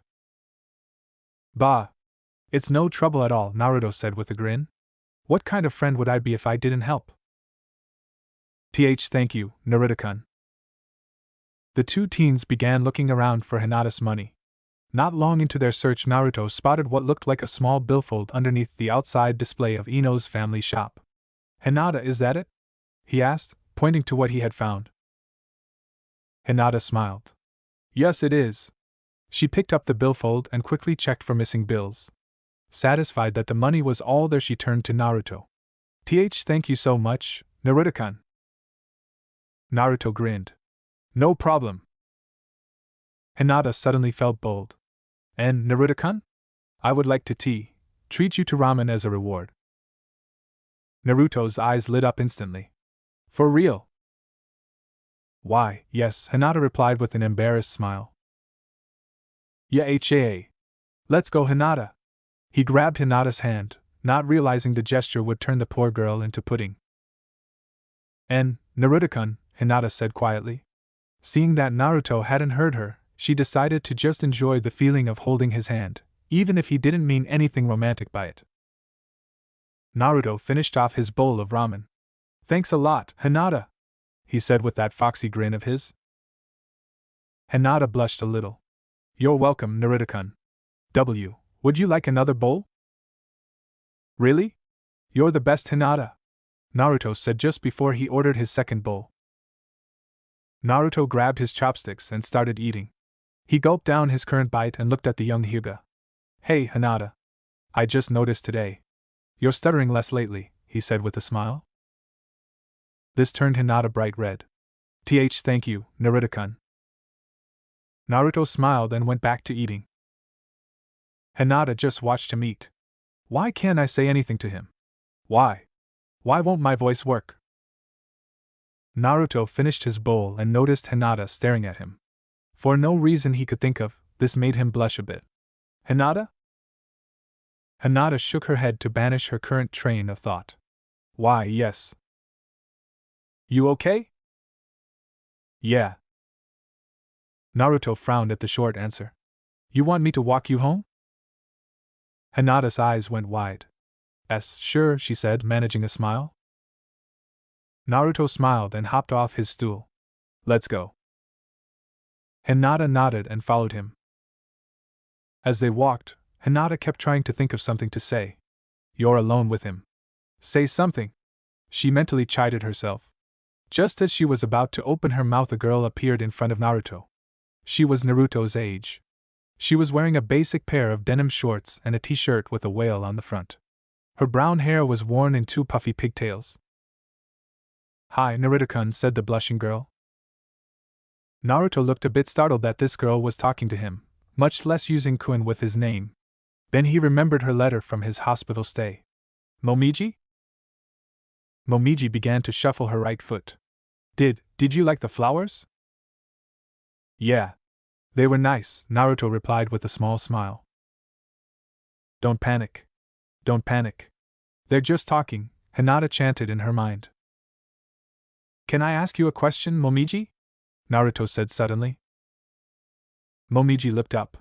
Yes, she said with a smile. You hated the fact that I was even alive when we were at the academy. What changed? Naruto said with a mix of sadness and confusion. Momiji's eyes went wide and she quickly looked down. She felt sick to her stomach. That's right. Momiji yelling at Naruto. I always made fun of him. Momiji shoving Naruto aside to get to Sasuke. I'm sorry. I didn't know you then. You still don't, Naruto said plainly. Momiji swallowed. You're just like me cause I beat Niji in the Chunin exam, Naruto continued. Momiji's eyes began to water. I'm sorry, Momiji, Naruto said, a touch of sympathy entering his voice. I won't be your new Sasuke. Momiji burst into tears and ran. Naruto was in shock. He'd never seen a girl act like this toward him. On the one hand he was flattered, on the other he hated the fact that her attention was only for his fighting skill. He watched the shattered girl run and suddenly realized he'd been a little mean. He hadn't meant to. It just happened. Damn it, he swore under his breath. Naruto sat Hinata down on a nearby bench. I'm sorry, Hinata. But can you wait here? I'll be right back. Hinata frowned, but nodded her head in agreement. Momiji was surprised when Naruto appeared in front of her. Naruto-kun? She said in a choked voice. Naruto looked down for a second before raising his head and speaking. I'm sorry. I went too far, he said regretfully. Then he smiled. Wanna start over? Momiji smiled. Yes. I can't date you though, Naruto said quickly, before the girl got her hopes up too high. Momiji's face fell. You like someone else? Naruto smiled apologetically. Yeah. Oh, Momiji said as her eyes misted over once again. I have to get back to Hinata. I'll see you later, Naruto said gently. Momiji sighed and nodded her head in defeat. So, he likes Hinata. She thought as the object of her affections ran off. Hinata looked up when she sensed Naruto coming. Did everything go all right? Yeah. I let her down a little more gently this time, Naruto said with a slight grimace. Ready to go? Hinata nodded happily and stood. The two resumed their walk to the Hyuga estate. As they came within sight of the house, Hinata began to feel a little sad that their walk was drawing to a close. She stopped mid-step, causing Naruto to bump into her. Hinata? Naruto questioned. Hinata turned around, realized their faces were uncomfortably close, and took a step back. She tented her fingers and blushed a bit. Naruto-kun? Did you have anyone that you like? A bit of pink touched Naruto's cheeks, and he rubbed the back of his head in embarrassment. Why, yeah? I kinda like Sakurikan. Hinata's face fell. Oh. A look of confusion came to the blonde's face, which quickly turned to one of wide-eyed realization. Hinata? Do you like me? Hinata's eyes widened in fear of being found out. There's MMY house. I have to go, she said as she ran to the house. Hinata! Naruto called after her. He wanted to follow her, but he was still in shock, and as such, his legs refused to move. Hinata likes me? He thought in confusion. All the times he had talked to her came rushing back to his thoughts. The way her stuttering got worse whenever she spoke to him. The way she always seemed nervous and blushed when she was around him. It suddenly all hit him like a ton of bricks. Hinata likes me. Naruto stood in stunned silence for a few moments, then turned around and started walking towards home. Uzumaki Naruto had a lot to think about. 3 hours after she had received it, Tsunade read the letter in front of her for the 15th time. And every time she did, it made her feel sick inside. She sat down on the couch and let out a sigh. I wish I knew what the hell to do, she thought. She was suddenly brought out of her reverie by a loud voice. Granny Tsunade! Naruto yelled cheerfully as he bounded into Tsunade's living room. Tsunade's eyes widened as she quickly put the letter under the stack of books on the coffee table in front of her. It's 5 o'clock. Tsunade glanced at the clock on the far wall. So it is. She stood and walked over to the Chunin guard standing next to the doorway. Shikamaru. I'm taking Naruto down to the training field. Let me know if I'm needed. Yes, Tsunadesima. Naruto waved to the boy as he walked out the door. Later, Shikamaru. Yeah, Shikamaru answered with a small smile. Naruto leapt to the top of the first metal ball and then to the top of each one after that. After landing on the platform on the other side, he shot downward, grinning as he saw a large cement circle on the ground with the symbol of the leaf painted on it in red. He pushed off the branch he was on, made a flip in the air and landed on the leaf symbol in triumph. Just before the entire circle fell inward, dropping him into a very deep pit with sharp spikes at the bottom. Ah! He yelled. He twisted his body so he was facing downward, bit his finger, and made the seals for frog summoning. Kuchios no Jutsu. There was a puff of smoke, followed by an ear-shattering explosion of dirt and cement. When the smoke cleared, Gamabunta sat in the middle of a huge crater, looking very irritated. Tsunade's eyes were wide in shock. She remembered the tiny frog he had summoned when they battled Orochimaru. Of course, she had no idea that Naruto had summoned Gamabunta before. How in the 7 hells did he summon him? Gamabunta rolled an annoyed eye up towards the 13-year-old boy on his head. Hey, brat. I don't like being summoned in the middle of a fall. A vein popped on Naruto's head. I'm your subordinate, aren't I? He yelled indignantly. Tsunade's eyes re-widened. Naruto is his subordinate. When did this happen? She suddenly decided she didn't like not being part of the conversation. Oi! Gamabunta! The giant frog turned his head toward the voice that had just called to him. He gave her a wry smile when he saw Tsunade. Tsunade, you're loud as usual. Tsunade's eyebrow twitched, but she smiled. When did Naruto become your subordinate? Gamabunta cocked an eye ridge. About 8 months ago. A confused look crossed the face of the 5th Hokage. Then why couldn't Naruto summon him back then? She thought, thinking of the battle with Orochimaru. She looked up at Naruto. You overdid it, brat. Naruto flashed a foxy grin and made several jumps before landing on the ground in front of Tsunade. I did it though, he said happily, obviously proud of himself. Tsunade smiled warmly. Yes, you did. Good job, brat, she said as she ruffled Naruto's hair. Gamabunta, he hemmed. Since you don't seem to need me anymore, I'll be going now, he said as he stretched and cracked what little neck he had to one side. Later, he said as he disappeared in a puff of smoke. Tsunade turned to Naruto. Well then? Let's go back to the house, she said. Yeah, Naruto replied as he looked at the sky. Tsunade cocked her head to one side. Naruto? Are you okay? Naruto blinked back his thoughts. Yeah. Just thinking. About? Naruto turned his gaze back to the sky. It's kind of embarrassing. What? Did a girl ask you out? Tsunade quipped. Naruto made an odd sound and flinched. Tsunade cocked an eyebrow. I see. Well, not exactly asked me out. But she said something that made me realize she likes me, Naruto replied as he rubbed the back of his head. Who is it? Tsunade asked, genuinely interested. Naruto was suddenly defensive. HMPF. Like I tell you. You just make fun of me, he said as he stuck out his tongue. It's Hinata, isn't it? Tsunade said with a self-satisfied smirk. Naruto nearly bit the tongue that was still sticking out. How did you? Tsunade started laughing. Brat. I swear you are the only one who didn't know she likes you. Naruto simply looked down and grunted in irritation at having been laughed at for not having common knowledge. Tsunade cocked her head to one side thoughtfully. So? What? Naruto asked as he looked at Tsunade in question. So what are you going to do about this? Naruto looked away again. I don't know. I guess I'll just have to tell her I like Sakurakin. Tsunade frowned.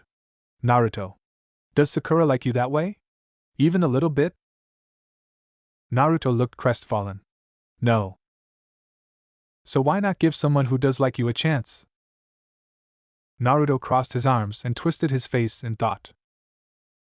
I'm not saying ask her out, but you could spend more time with her and see what happens, Tsunade said with a warm smile as she placed a hand on the boy's shoulder. Was Naruto's only reply. You don't have to decide now, brat. Anyway, come over here and sit with me. I need to talk to you about something, Tsunade said, gesturing to the picnic table. Naruto shrugged and sat down. They sat there in silence for a full minute before Tsunade spoke. Naruto. I've been thinking about your situation a lot lately. Situation? Simply put. The fact that you live alone at your age bothers me, Tsunade said with a somber look on her face. I can take care of myself just fine, Naruto rebutted. That's not what I was referring to. I meant that you have no one to be there for you when you're home. I worry that you're lonely. Naruto shrugged. Maybe a little. But it's not like it's a new thing, you know? The casual way Naruto spoke about loneliness made Tsunade feel like she'd been punched in the stomach.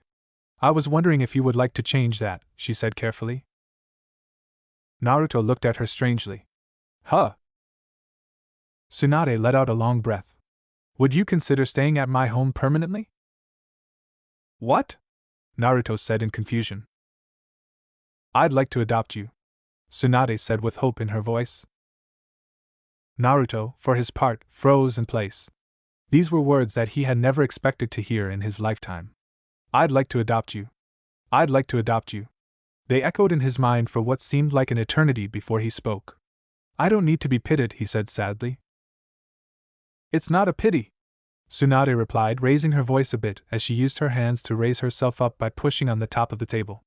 She let out a sigh and sat down heavily. It's not a pity. You're like a younger brother to me. I care about you like a family. That's why I want to adopt you.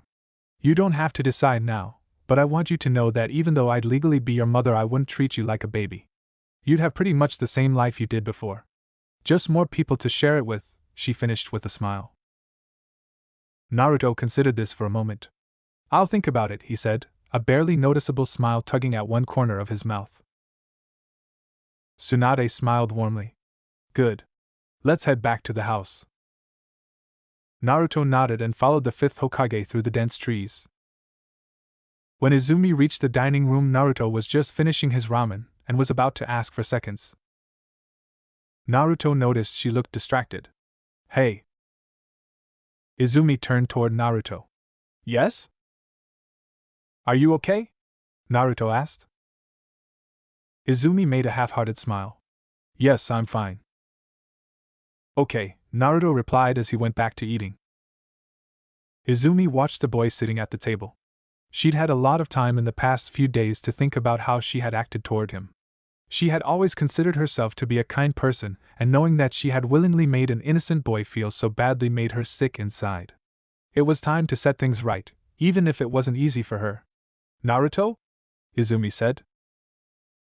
Naruto looked up at the woman, his cheeks stuffed full of ramen. Mra? Meaning yeah. Izumi grimaced at having seen some of Naruto's ramen as he spoke with his mouth full. She cleared her throat. I wanted to apologize. Naruto swallowed. Huh? Izumi looked as though she were trying to find the right words. I was mean to you. I thought you were the Kyuubi. I'm sorry, she said as though the words were hard to get out. Naruto simply stared at Izumi, confused. None of the adults had ever apologized to him before. Thank you, Naruto said, his eyes becoming misty. Maybe we could start over? Naruto wiped his eyes and smiled. Yeah. Izumi made a small smile, turned around and went into the kitchen. Tsunade smiled warmly as she looked at Naruto. Someday, brat. Someday all of them will apologize. The moonlight that cascaded through his window suddenly made him think of nothing but visiting Hinata, simply for the fact that the source of that light reminded him of her eyes.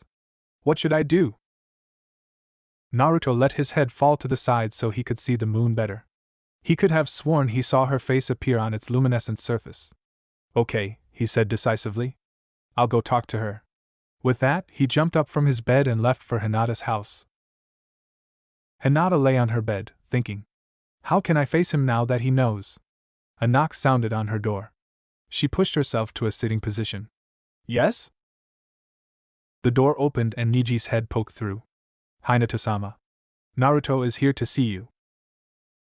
Hinata made a high-pitched, short squeak as her eyes went wide as dinner plates.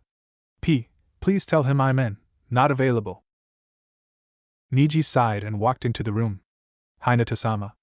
Hiding from the man who is the object of your affections is not becoming a future leader of our clan. He stood in front of her, arms crossed. It displays cowardice. The clan will not follow someone who cannot face their fears. Hinata made her usual tented fingers gesture. But. Niji's expression became one of irritation as he pulled Hinata's fingers apart. And stop doing that. It makes you look indecisive and weak. Hinata gulped and nodded. Hi, Niji-Nizan. Niji pointed at the door. Go, he commanded. Hinata started to bring her fingers together, stopped herself and stood up. Okay, she said as her face took on a determined look. She walked out the door leaving behind a very self-satisfied Niji. Good luck, Hinata-sama, Niji thought with a smile. Naruto kicked the pebble he'd been beating up for the last 8 minutes, for the 100th time. He heard a noise behind him and turned around to see Hinata standing just beyond the light of her open front door. He was struck by how she looked. He was so used to seeing her in that bulky jacket of hers that the sight of her in denim shorts and a t-shirt made quite an impression. Hinata-can is so cute, he thought before he could stop himself. Whoa! Where'd that come from? He thought as she walked up to him. And Naruto-kun? Hinata repeated. Naruto shook his head and blinked back his thoughts. Yeah. Sorry, Hinata-kun. I just kinda spaced out there for a minute. Hinata smiled. That's okay. What did you want to talk to me about? Naruto ahemed. You wanna go get some ramen?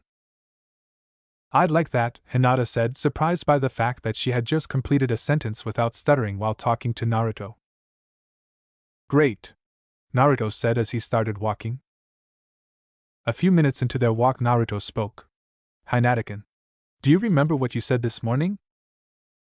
Suddenly the blue/black-haired Hyuga wanted to run back to her room and dive under her bed. Why, yes, she replied nervously. She nearly made her finger-tending gesture when a vision of Niji entered her mind. It makes you look indecisive and weak. She quickly put her hands back down at her sides. Well, I came to tell you that I don't feel the same way, Naruto said, his voice filled with apology. Oh, Hinata said, as her eyes misted over. But, Naruto continued. Hinata looked up at Naruto with a glimmer of hope in her eyes. There's a but? We can hang out more. And maybe after a while I'll change my mind, Naruto said with a smile. Hinata smiled widely. Really? Yup. No promises though. Do you mind just being my friend for now? Naruto asked. Hinata's smile was bordering on a grin. No. Thank you, Naruto-kun. Naruto flashed her a foxy grin. Now let's go get that ramen, he said as he grabbed her hand and ran with her toward his favorite ramen stand.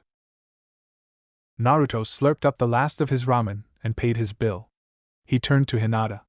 I don't feel like going back to Granny Tsunade's house yet. You want to hang out for a while?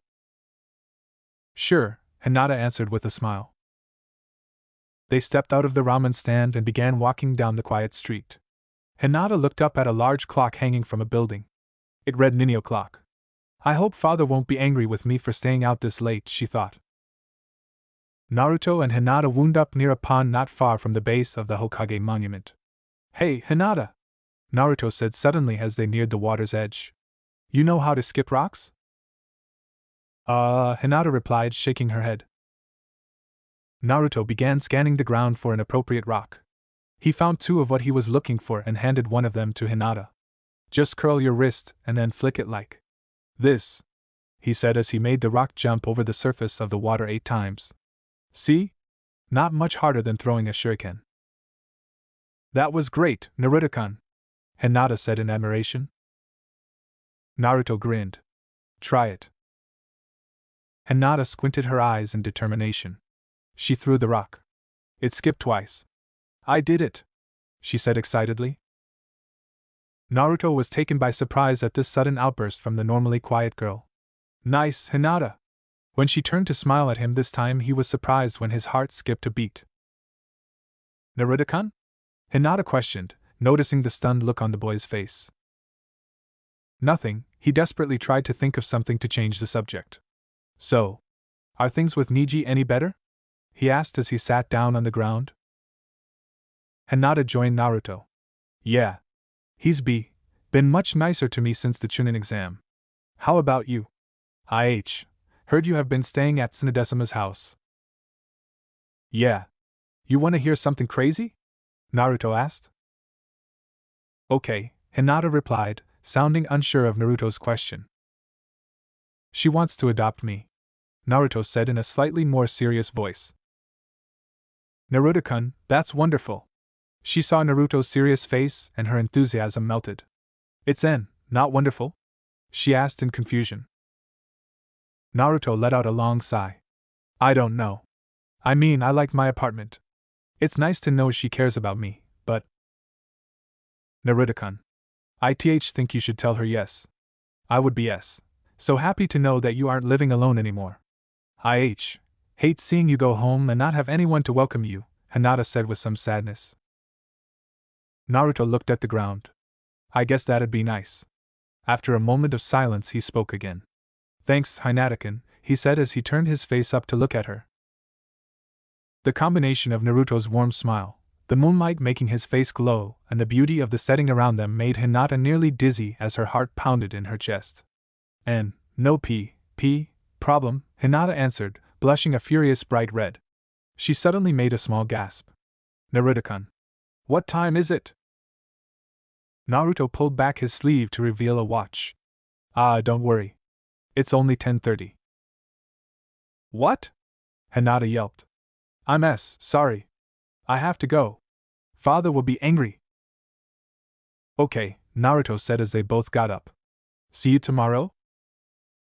Hinata said just before she turned and ran in the direction of her house. Naruto watched her go, hair bouncing as she ran. He realized he'd been staring and turned his gaze back towards the water. Now he was more confused about his feelings than ever. He picked up his forehead protector and tied it on. Once he was happy with the reflection he saw in the mirror, he headed downstairs for breakfast. About 2 rooms away from Naruto's destination, his pace slowed a bit. She's gonna be waiting for an answer, he thought with dread. He sat down on a bench in the hallway and sighed heavily. Not sure of what you're going to tell Tsunadesima yet, huh? Naruto looked up at Shizen. No, he said dejectedly. Shizen smiled and sat down next to Naruto. She placed a comforting hand on his shoulder. Don't worry. Whatever you decide, she'll respect that. I know, Naruto replied, scratching the poison ivy rash on the back of his left hand. I just don't want to hurt her feelings. Do you know how much you look like her brother? How much you act like him? Naruto shook his head. You even have the same dream. He wanted to be Hokage too before. Tears began to prick at the corners of her eyes and she took a moment to compose herself. For her, having you here is almost like having her brother back. So I'm his replacement, Naruto said with a frown. No. She cares about you, Naruto.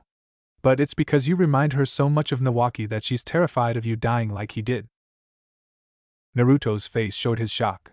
She's afraid of me dying? Very much, Naruto-kun, Shizen answered with a somewhat worried expression. Naruto looked down. Thank you, Shizen-ne-san. I know what to do now. Shizen looked surprised. You do? Naruto replied. Okay then. I'll see you in the dining room, Shizen said as she rose and walked away. Tsunade looked up as Naruto entered the room. Izumi was already serving Shizen a plate of pork rice balls. Morning, brat, Tsunade said with a smile. Naruto sat down at the table, an oddly serious look on his face. I've decided to go back to my apartment, he said as Izumi set a bowl of miso ramen on the table in front of him. Shizen dropped her chopsticks and looked at Tsunade, who had a downtrodden expression. I see. Well, if that is your decision. It's not that I don't like it here. And it's not that I don't like you and Shizen-ne-san. I just don't want to be protected, Naruto said with an odd tone to his voice.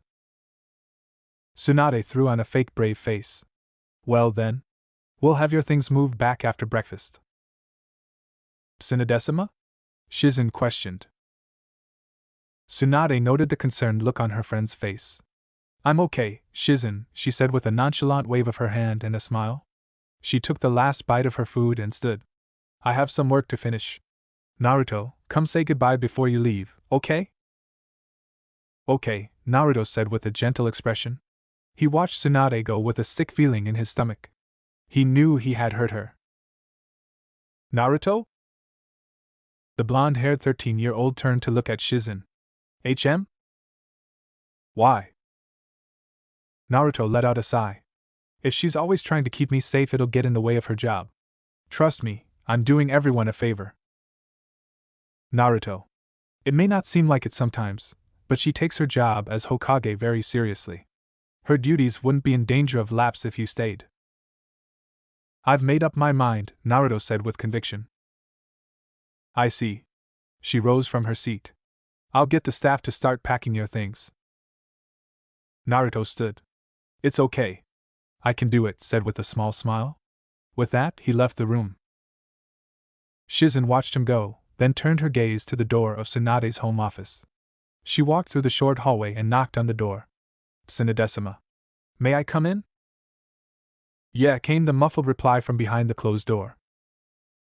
Shizen walked into the room to see Tsunade sitting at her desk, head and folded arms resting on it. She wasn't surprised that there were tears in the eyes of the fifth, but she was surprised that she had been allowed to see them. Tsunade-sama. She began. Tsunade sniffled and wiped her eyes. I'm alright. I guess I just really thought he would choose to stay. You never know. He could change his mind, Shizen offered. Tsunade sighed and stood up. No. I'm not going to push this, she said heavily. A knock sounded on the door. Yes? It's me, Tsunade. Sama, came Naruto's muffled voice from behind the door. Come in, Naruto, Tsunade answered. I'm ready, Naruto answered with a somewhat downcast look. He had his backpack, which was once again packed to the gills, slung over his right shoulder. Tsunade stood and walked over to Naruto. Let's go then. With that, she turned and walked out of the room. Naruto finished stuffing the last of his shirts into the dresser in his room. He looked at the digital clock on the tiny nightstand next to his bed. It read 10:15. It would be nearly 2 hours until he had to go to the meeting hall to get his mission assignments for the week. He decided to check out his newest manga. He pulled a storage box from under his bed and lifted off the cover. He took one of the manga from the top, flopped onto his bed and began to read. It wasn't long into the manga that an odd, Empty feeling began to creep up on him. Suddenly, the place he had called home for most of his life felt cold and uninviting, as if someone had sucked all the life out of the world and replaced it with an eerie silence. He sighed, changed positions, sighed again, and finally sat up. Music. I just need some music. He turned on his very run-down-looking radio and tuned it to his favorite station. Rock music flooded the room, and he tried to go back to his manga. Sakura was sitting on the roof of one of the Konoha buildings, trying to think of a way to change Sasuke's mind. A flash of Lee's concerned face invaded her thoughts. She shook it away. Why the hell do I keep thinking of Lee-kun? She thought in irritation. I love Sasuke-kun. I will always love Sasuke-kun. Even if he never loves me back. I still. She pulled her knees up to her chest and rested her head on them. I'm so confused, she thought as a tear ran down her face. She wiped her eyes and stood. I won't give up, she said with a determined look on her face. Suddenly, there was someone beside her. She did the first thing she could think of against the intruder. She belted him one. Sakura watched in horror as Naruto fell off the 3-story roof. Naruto! She yelled as she quickly dove off the roof, landing just before Naruto hit the ground and caught the unconscious boy. Both teens rolled backwards over the grassy yard behind the building, skidding to a halt just in time to avoid slamming into a tree. Sakura sighed in relief. Looking him over, she decided he would be fine. Naruto, no response, nah. She began when she noticed that his shirt and jacket had been pulled almost completely off when he had slid off the roof. But that wasn't what had broken her sentence. She had seen a fairly large, oddly shaped scar on the upper right portion of Naruto's chest. When did he get that? She wondered. As she bent down to more carefully examine the scar, her eyes widened. Flashback. Sakura stared in horror at the scene before her eyes. The masked boy had jumped in front of the deadly to save Zabuza. Kakashi's fist was now through that boy's chest, sticking out of his back on the other side. End flashback. Sakura closed her fist and slowly put it up to the scar. She gasped when she saw that it matched the size of the scar almost perfectly. She jerked her hand away and quickly rolled her friend over. Her breath caught in her throat as she saw an exit scar on his back. When the hell did he have a fist through his chest? She said in a low, horrified voice. Naruto groaned and put his hand to his head. What the hell hit me? A very guilty-looking Sakura walked into Naruto's field of somewhat blurry vision. I did, she said with a grimace. Her expression changed to a frown. But you shouldn't sneak up on me like that, she said, pointing an accusing finger at the blonde on the couch. Naruto simply made an annoyed sound and folded his arms. This action made him realize that he had nothing on his top half. What the? He said with wide eyes. Your stuff is in the washer. It had grass stains all over it, Sakura explained. Oh, Naruto replied. Sakura sat down next to her teammate. Hey, Naruto? Do you mind if I ask you a personal question? Naruto shook his head. Sakura let out a short puff of air. How did you get that scar on your chest? Naruto's eyes went as wide as possible. I can't tell you. I'm your friend. You should tell me when you're seriously hurt, she admonished. Naruto remained silent. This upset Sakura. For some reason she just had to know. Someone punched through you. Didn't they? Naruto gritted his teeth. Trust me, Sakura. You don't want to know. Tell me, Sakura said, raising her voice. No, Naruto yelled. Why won't you tell me? Sakura asked with a panicked expression. She knew. Somehow she just knew who it was, but she was desperate for Naruto to tell her she was wrong. Tell me it wasn't Sasuke-kun, she screamed in anguish. Naruto's eyes widened, then he squeezed them shut and looked down. Sakura's hands flew to her face as a tear-filled gasp left her mouth. It's a lie. It's a lie, she yelled as she stood and backed away. Naruto bit his lower lip. Sakura, he began, reaching out a hand toward his friend. No! Sakura screamed as she turned and ran out of Naruto's apartment. Shit! Naruto cursed as he stood and ran after Sakura. Sakura-kun! He called out. No answer came. He looked in every direction, but she was nowhere to be seen. Damn it!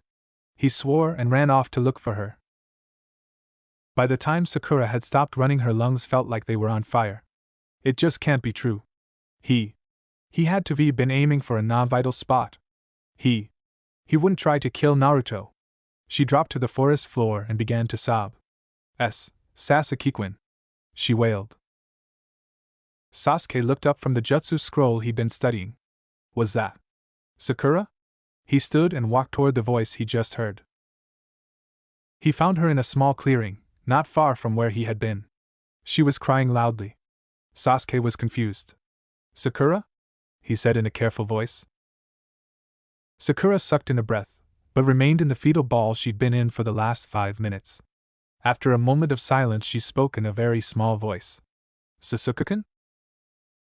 Sasuke took a step forward. Yes? Please. Tell me it's a lie. Tell you what is a lie? Please. I'm begging you.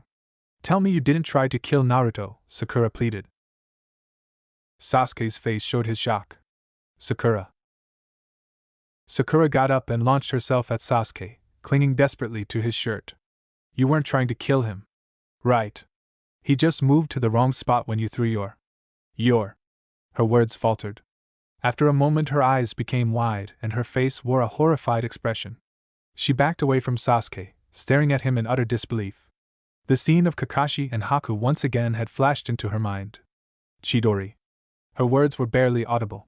You used Chidori? Sakura. Sasuke began. He didn't like the look in his friend's eyes. He could tell she was going to lose it. How could you? Sakura asked, visibly shaking. How could you do that? She screamed, feeling like the events that were unfolding must have been some insane nightmare. Just then Naruto ran into the clearing. Sakura-kun! Stop! Please stop! Suddenly, Sakura was angry. How could you two keep this from me? We didn't want you to be hurt, Naruto said in a guilty tone. Didn't want me to get hurt. What the hell do you think is happening now? Sakura screamed in response, gesturing wildly with her arms. Sakura, Naruto said as he grabbed her shoulder. Sakura pushed his hand away. No! I won't hear any more. Sakura, you need to understand. Sasuke began, desperate to erase the look of hurt and anger in her eyes. Understand? Understand what? That you, she said pointing a finger at Sasuke, nearly became a murderer. It wasn't his fault. Naruto yelled, stunning both of his friends into silence. Naruto, Sasuke said. It wasn't his fault. The seal made him crazy. It amplified all of his hate, and he did things he never would have without it. He turned to Sasuke. Tell her. About the Mangekyo. Sakura suddenly squeezed her eyes shut, and she put her hand to her forehead. She made one small grunt of pain before slumping to the ground. Sakura-kun! Naruto yelled out of concern. Sasuke bent down and checked Sakura's pulse. It's alright, Naruto. I think she just overdid it, Sasuke said reassuringly. Should we take her home? Naruto asked. Sasuke thought for a moment. No. It would be awkward talking to her about this where people will hear her yelling. Naruto nodded with understanding. After about 17 minutes, Sakura groaned and slowly sat up. Naruto walked over to her. Are you okay? Sakura didn't say anything, but nodded numbly. I'm sorry. I guess we thought we could pretend it never happened, Naruto said. Sakura got shakily to her feet. I need some time to think. Would you two mind leaving me alone for a while? She said quietly. But Naruto began to protest. Sasuke rolled his eyes and grabbed Naruto by the collar. Let's go, Do. Hey! Naruto said loudly as he tried to pull his collar from the other boy's grasp. After a minute he gave up and began walking on his own. As she watched them go, something stirred in her soul. I need to become stronger. So that next time, I can stop something like this from happening. Genma was standing calmly at guard when Sakura came walking up to him. Yes? Sakura had a very determined look on her face as she spoke. I need to speak with Sinodesima. Namikaze Minato. P.S. If you ever run into a man named Jiraiya, don't listen to a damned thing he says. He'll turn you into a pervert. Naruto laughed a little as he wiped away his tears. Tsunade looked at him strangely. What is it? She asked. Naruto chuckled a little. He told me not to listen to Ero Sennin. Tsunade found this so amusing that she laughed till she could barely breathe. Once she managed to stop herself, she opened the photo album that had come dangerously close to falling off her lap. I've had these for a long time. I never thought they'd be so important. Naruto just stared at the first picture. Minato was sitting in a tree looking down at whoever was taking the picture. Naruto touched the image of his father. I wish you were here. He turned the page and saw Minato standing next to a woman with short red hair. Something about her just screamed Tomba. That would be your mother, Tsunade answered a little sadly. Wait. If you knew my parents, then why didn't you know who I was? Naruto asked suspiciously. Tsunade swallowed. The third told us that you died when your mother was killed. And that Minato gave you the name Uzumaki to honor Kushina. Tsunade sighed heavily. Minato and Kushina were very close friends of mine. If I had known you were their child, I would never have left Konoha, she said as she slowly clenched her fist. She suddenly sat bolt upright, eyes wide. Wait a minute! Naruto, you have a cousin! She exclaimed excitedly. What? Naruto yelled, dropping the photo album to the floor. Well, first cousin once removed, actually, Tsunade corrected herself. Who? Naruto asked urgently. Dr. Tokiha is Kushina's cousin, so he's also your cousin, Tsunade finished with a smile. Naruto smiled softly. So much family? All in one day? Tsunade put her arms around Naruto and squeezed him gently. Always, brat, from now on you'll always have family. Tsunade sat straight up in bed, eyes burning with anger. Jiraiya, she hissed in a whisper. She jumped out of bed, threw on her robe, and opened her bedroom door. Hataki. Kakashi dropped his illusion technique. Hide Sinodesima. Send an Umbu team to find Jiraiya, Tsunade commanded. Hi. Kakashi bowed and vanished. As soon as she was sure Kakashi was gone, Tsunade's mask of calm fell like a dead tree. When he gets here, I'll kill him, she growled in her mind. She then walked back into her room and shut the door. 2 days later, October 1st. Naruto and Sakura arrived at the Hyuga estate at 9 a.m. They were picking up Hinata for her and Sakura's first day of training. After waiting about 15 minutes, Naruto became impatient. I'm gonna knock, he announced. Just as he raised his fist to do so, the door opened and a sleepy-looking Hinata appeared. Sorry, Naruto-kun, Hinata said with a faint blush on her cheeks. Naruto smiled. No problem. Ready to go? Hinata smiled and made an affirmative nod. She turned to Sakura. Good morning, Sakura-san, she said politely. Sakura shook her head. Hinata. We're going to be working together. You can just call me Sakura, she said with a smile. Okay, Hinata replied as the trio started walking. Naruto-kun? Naruto looked at Hinata over his shoulder. Yeah? Thank you for asking Sinodesima to train me, Hinata said quietly. Naruto grinned. You're welcome. They were silent for a moment, then he spoke again. Hey, are you too busy on the 10th? He asked. I have to train with Neji-Niazan, Hinata said with regret. I'm going to a movie. Why? Sakura asked. Naruto threw on a grin. Nothing important, he said before he turned his gaze back to the road. Hinata and Sakura could have sworn they saw Naruto's eyes cloud over in sadness just before they disappeared from view. Sakura moved closer to Hinata. Did you see that? She whispered. Hinata nodded. We should find out what's wrong, Sakura decided. Hinata bit her lower lip as she watched Naruto's blonde spikes of hair bounce with his footfalls. Maybe after we get off the main road? Okay, Sakura confirmed. After a few minutes, they turned a corner onto the tree-lined road that led to Tsunade's estate.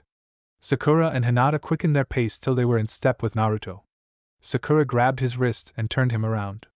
"All right," she said firmly, "what's going on?" "What?" Naruto questioned. "What's so important about the 10th? Sakura pushed. Naruto made a slightly nervous smile. "Just a 2-for-1 sale at Ichiraku Ramen," he insisted as he tried to pull his wrist out of Sakura's grasp. Sakura frowned and bopped Naruto on the head. "You're a lousy liar." Suddenly, Hinata was in front of Naruto. "Please, Naruto-kun? I don't like to see your sad eyes that sad," Hinata pleaded. Naruto's resolve crumpled under the concerned stare of Hinata's eyes. He suddenly found himself unable to do anything except stare at those eyes. It wasn't until Sakura waved her hand in front of his face that he came back to reality. "Naruto!" Sakura said loudly. Naruto shook his head. "Just what the hell is the matter with me?" he thought as he stole one more quick glance at Hinata before answering the frustrated, pink-haired Kunoichi to his right. He sighed in defeat. "It's my birthday." Sakura visibly brightened. "Why didn't you just say that?" Naruto thought for a moment. "Well, I've never celebrated it with anyone before, so I felt awkward telling you." Both girls stiffened and let their mouths fall open. Disbelief was evident on their faces. "Never," Hinata began, tears pricking at the corners of her eyes. "Celebrated," Sakura finished as her face fell into a sad frown. "Naruto," she said as hugged the boy in front of her. "I'm sorry." Hinata wasn't sure she knew him well enough to have the right to do so, but she joined in the hug, trying desperately not to pass out from all the blood that was rushing to her cheeks. "I'll reschedule my training," she said with a smile as she pulled back from the hug. "And I can see that movie anytime," Sakura added. Naruto smiled happily. "Thank you?" "Ah. I've only got 2 weeks to plan your party," Sakura yelled suddenly. "We need cake, streamers, and music," she said as she ticked off the items on her fingers. "Your first birthday party has to be perfect," Sakura said with her fists balled and flames of determination in her eyes. Naruto just stared at her. Sakura-kun, you're kinda scary right now." Jiraiya turned around from the peephole he was looking through. "It's been a while, Kakashi." He grinned evilly. "Care to join me?" "Kakashi," he hemmed as he stepped out from behind a tree. "Perhaps another time. Tsunadesima requests your presence." "Oh?" Jiraiya said as he cocked an eyebrow. "Welcome, girls," Tsunade said with a smile. Sakura and Hinata bowed. "Thank you for agreeing to train us, sensei," Hinata said respectfully. "You're welcome, Hinata. Now follow me." "Naruto, we'll see you later," Tsunade said as she began to head into the house. "I can't go," Naruto asked. Tsunade made a wry smile and leaned in close to his ear. "I think you would be a distraction to Hinata," she whispered. A slight pink tinge found its way to Naruto's cheeks. Tsunade laughed in amusement. Naruto frowned. "What's so funny?" Tsunade clapped a hand on Naruto's shoulder. "You'll figure it out someday," she said with a grin. "Huh!" Naruto said as scratched the side of his nose. Tsunade just snickered and walked away. "What's she talking about?" Naruto thought with a frown. "At least he'd better figure it out. I don't want to have to be the one to get it through that thick head of his," Tsunade thought as she entered the house. Orochimaru sat in a chair in front of his fireplace watching the flames as they licked the logs inside. "Kabuto," he called. "Hi, Orochimaru-sama," Kabuto said as he moved to his master's side. "Have you found the third source yet?" Orochimaru said with a thoughtfully curled finger supporting his chin. Kabuto nervously cleared his throat. "No, Orochimaru-sama. Finding someone who can summon the frogs besides Jiraiya and Naruto is proving difficult." Then you will simply have to pull out one of the frogs by force." Kabuto's eyes widened slightly. "Is that even possible?" Orochimaru smiled and simply chuckled cruelly. Kabuto moved the chalk fluidly along the stone floor. He finished his work and stood up. "Ready," he announced. Orochimaru knelt down in front of the summoning circle on the floor and made a long series of seals. Rachi, Kuchios no Jutsu. An abduction summoning technique, he yelled as he slammed his hands down on the circle. When the smoke cleared, Gamakichi lay on the floor in the center of the circle, bound with ropes of glowing chakra. What the? Gamakichi yelled in surprise. He looked up to see his captor. Orochimaru. How the hell did you call me without the contract? Orochimaru smiled. Wouldn't you like to know? Kabuto, the scroll, he said, holding out his open hand. Kabuto handed Orochimaru a green-colored scroll that was nearly the length of his forearm. Orochimaru opened the scroll and placed his right index finger in the center of the scroll's kanji. Ioka Kukio Fuin no Jutsu. A/N near-death sealing technique. A green light shot from the scroll into Gamakichi. Ah! Gamakichi screamed and then was silent. His body fell limp and his eyes remained open. Orochimaru calmly rolled up the scroll and handed it to Kabuto. Place this in my chamber and put him in one of the cages. Hi, Orochimaru-sama. Which color is next? Purple, Orochimaru said with a warning tone. That's going to be extremely dangerous. Manda will try to kill you for taking one of his kin, Kabuto said with concern. Orochimaru gave Kabuto a dangerous look. Are you implying that I haven't thought to take precautions? Not at all, Orochimaru-sama, Kabuto replied nervously. The cloud of smoke cleared, leaving an irritated-looking Manda. Seeing there was no battle to be fought, he immediately began to complain. Orochimaru, what is the meaning of this? I am not in the mood for your games.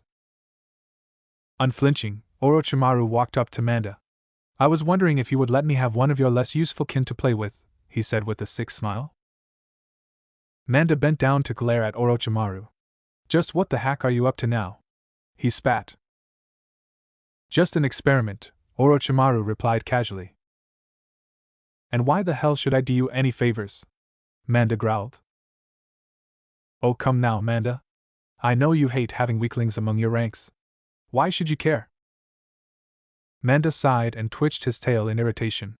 Fine. But if you ever call me for something other than battle again, I will kill you, he said in a threatening tone before leaving the clearing in a puff of smoke. In his place was a rather skinny and confused-looking summon snake. Kabuto placed the purple scroll into its designated holder. 3 more to go, he thought with a smile. He left the room and walked off to get their next victim. The next day, Tsunade was sitting at her desk working on some reports when a knock sounded on the door. She looked up. Yes? Shikamaru poked his head in. Jiraiya-sama has arrived, he said in a bored tone. Thank you, Shikamaru, Tsunade said with a smile. Have him meet me at my training grounds in 15 minutes. Hi, Tsunade-sama, Shikamaru said as he bowed and shut the door. Jiraiya leaned up against a tree near the obstacle course. He watched the forest that led to Tsunade's house with unease.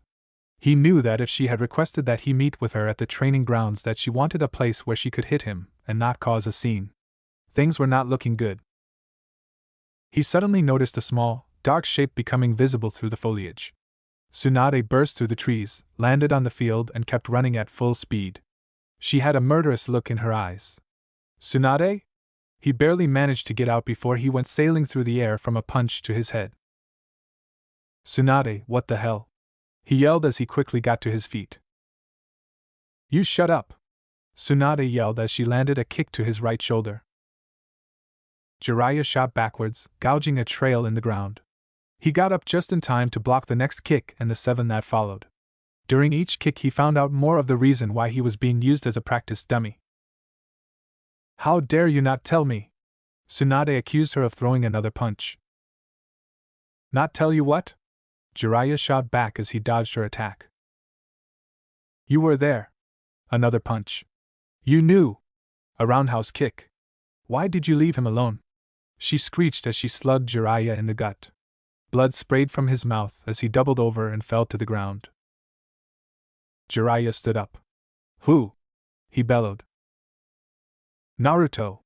Tsunade screamed as she sent Jiraiya into a tree via a side kick. Jiraiya looked up at his friend in horror. Shit. She knows. How does she know? Tsunade stood in front of Jiraiya, sweat dripping down her forehead and breathing heavily through gritted teeth. Why? She said, her voice shaking with rage. Why did you leave him here? And why the hell didn't you tell me who he was? She yelled. Tears were leaking from the corners of the fifth's eyes. Did you think I was stupid? Did you really think once I got the letter from Sandname that I wouldn't have figured it out? Jiraiya began. You were the one who delivered him. There's no way in hell you didn't know. Tsunade yelled, gesturing angrily with her hands. Damn it, Tsunade. The third ordered me not to tell anyone. Tsunade walked over to Jiraiya and slapped him, whipping his head to the side. That didn't mean you had to abandon him. She spat. Tears now freely spilled over her cheeks. You could have spared him so much pain. Jiraiya swallowed and looked at Tsunade with weary, regretful eyes. I couldn't take him with me. I don't know anything about raising a baby. Then you should have told me so I could have taken him. Orders or no orders. Minato was our friend, your student. You had a duty to his son. You think I don't know that? Jiraiya yelled. He sighed. I was grieving, Tsunade. I loved Minato like my own son. Do you think it was easy for me to lose him? He ran a hand backwards through his spiky hair. I wanted to tell you Naruto was alive. I planned to, but on the day I went to your house to tell you, you were already gone. Someone told me Dan had died in battle. I knew you weren't coming back. So I left too, he finished with a look of sorrow. Tsunade dropped to her knees. Her hands covered her eyes as she sobbed heavily. Jiraiya crawled over to his friend. Tsunade, he said as he closed his arms around her. We can't do anything about the past. All we can do is try to make things right again. Tsunade, suddenly feeling uncomfortable in Jiraiya's arms, pulled back. He deserves to know that you knew who he was from the beginning. You have to tell him, she said sternly. Jiraiya nodded. NHM. I will, but after I am done with my reconnaissance. Orochimaru is still after Naruto. I need to find out why. Tsunade seemed satisfied with Jiraiya's answer. All right, she said as they stood. But if you don't, you can expect me to do more than just punch you, she said with conviction. Jiraiya nodded and walked away. As she watched him go, Tsunade felt her strength leave her. She left the field and plodded back to the house. The door to Naruto's room opened slowly. As the shaft of light from the hallway fell across the sleeping boy's face, a gentle hand reached out and caressed his cheek. I will never leave you alone again, Tsunade promised as she kissed him on the forehead. She turned around and quietly left the room. Jiraiya sat on the ground with his back against a large tree. In front of him was an orange frog with blue markings who was about 3 feet tall. That's all we know. Gamabunta is worried sick. Please find him, said the frog in a concerned tone. I'll do my best, Gamaikenon, Jiraiya replied as he clapped a reassuring hand on the frog's shoulder. Thank you, replied Gamaikenon just before he disappeared. Jiraiya's face took on a look of grave concentration. Why the hell would Orochimaru kidnap Gamakichi? The morning of October 10th. Sasuke rubbed the sleep from his eyes as he got up to open the door. Whoever it was knocked again. I'm coming, damn it, he mumbled in irritation. He opened the door to see Sakura standing there. It's 5 a.m. This better be good, he said as he glared at her. I need your help with Naruto's party, Sakura said with a smile. Sasuke simply shut the door. Sakura vein popped, opened the door, and walked into the house. You promised you'd help me. Sasuke turned around. You never said anything about doing this so damned early, he replied. Sasuke, Sakura said in annoyance. Sasuke merely turned around and waved her off. I'll be there when the party starts, he said as he went into his room and shut the door. Sakura growled through her teeth and marched back out of the house. As she shut the door, a male voice spoke. No luck? Sakura sighed angrily. No. And I don't dare try to get Hinata. Her dad would kill me for visiting this early. She sighed again and smiled. I guess it's just us, Leakin. Don't worry, Sakura-san. I've got enough stuff to decorate your whole house, Lee said as he patted the large cardboard box he was holding. The thing is, We're not decorating my house. Lee's face twisted into a frown of confusion. Huh? Tsunadesima said we could have the party at her house. And her living room is huge. Lee put a thoughtful finger to his lips for a moment. If we're decorating Tsunadesima's house, then we are definitely gonna need help. But who else is up this early? Sakura questioned. Lee snapped his fingers in triumph. 10-10. 10-10? Yeah. She gets up at 4:30 every morning to train, Lee replied with a grin. Sakura's eyes widened in surprise. 4:30? She squeaked. Lee's smile faltered a bit. Yeah. She's been doing it ever since the Chunin exam. She's afraid her aim is no longer perfect. But it was Temari's fan that made her weapons miss, Sakura said in confusion. And aren't you the one who was training even though you were still in the hospital? She accused with her hands on her hips. Lee shook his head. Training when you have no confidence in yourself is pointless. If you don't believe in yourself, then you second-guess every action in battle, and that can be dangerous. Sakura's eyes opened wide. Flashback. What if I can't do it? Sakura asked with a grimace. Tsunade frowned. Training without confidence in yourself is pointless. If you are second-guessing yourself in battle, you will do nothing but put your teammates in danger. End flashback. Sakura shook away her thoughts and smiled with determination. Well, then we'll just have to get her confidence back. Lee grinned. God, I love her, he thought. As the Sakura and Lee neared Tenten's house, they heard the sound of weapons piercing wood. They rounded the corner of the building and entered the backyard.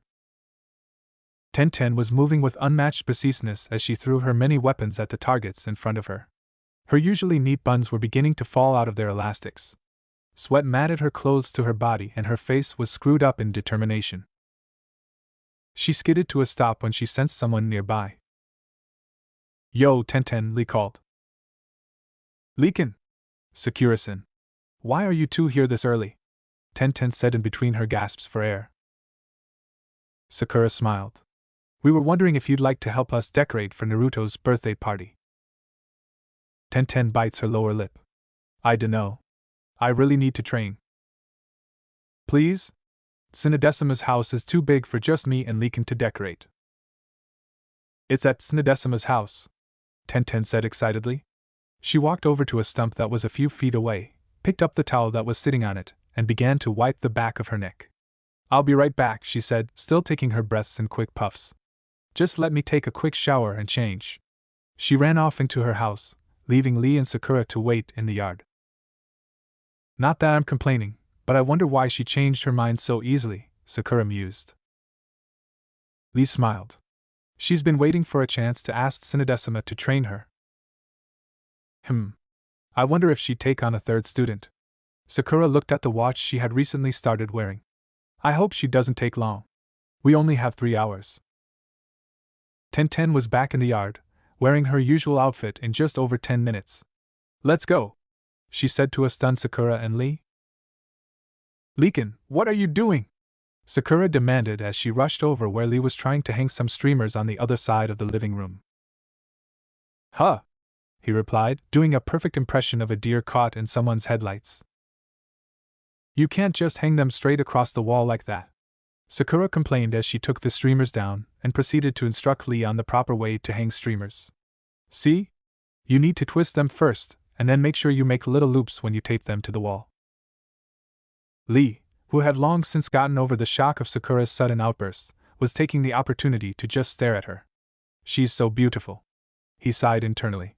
I wish there was some way I could turn her heart away from Sasuke, he thought in mild despair.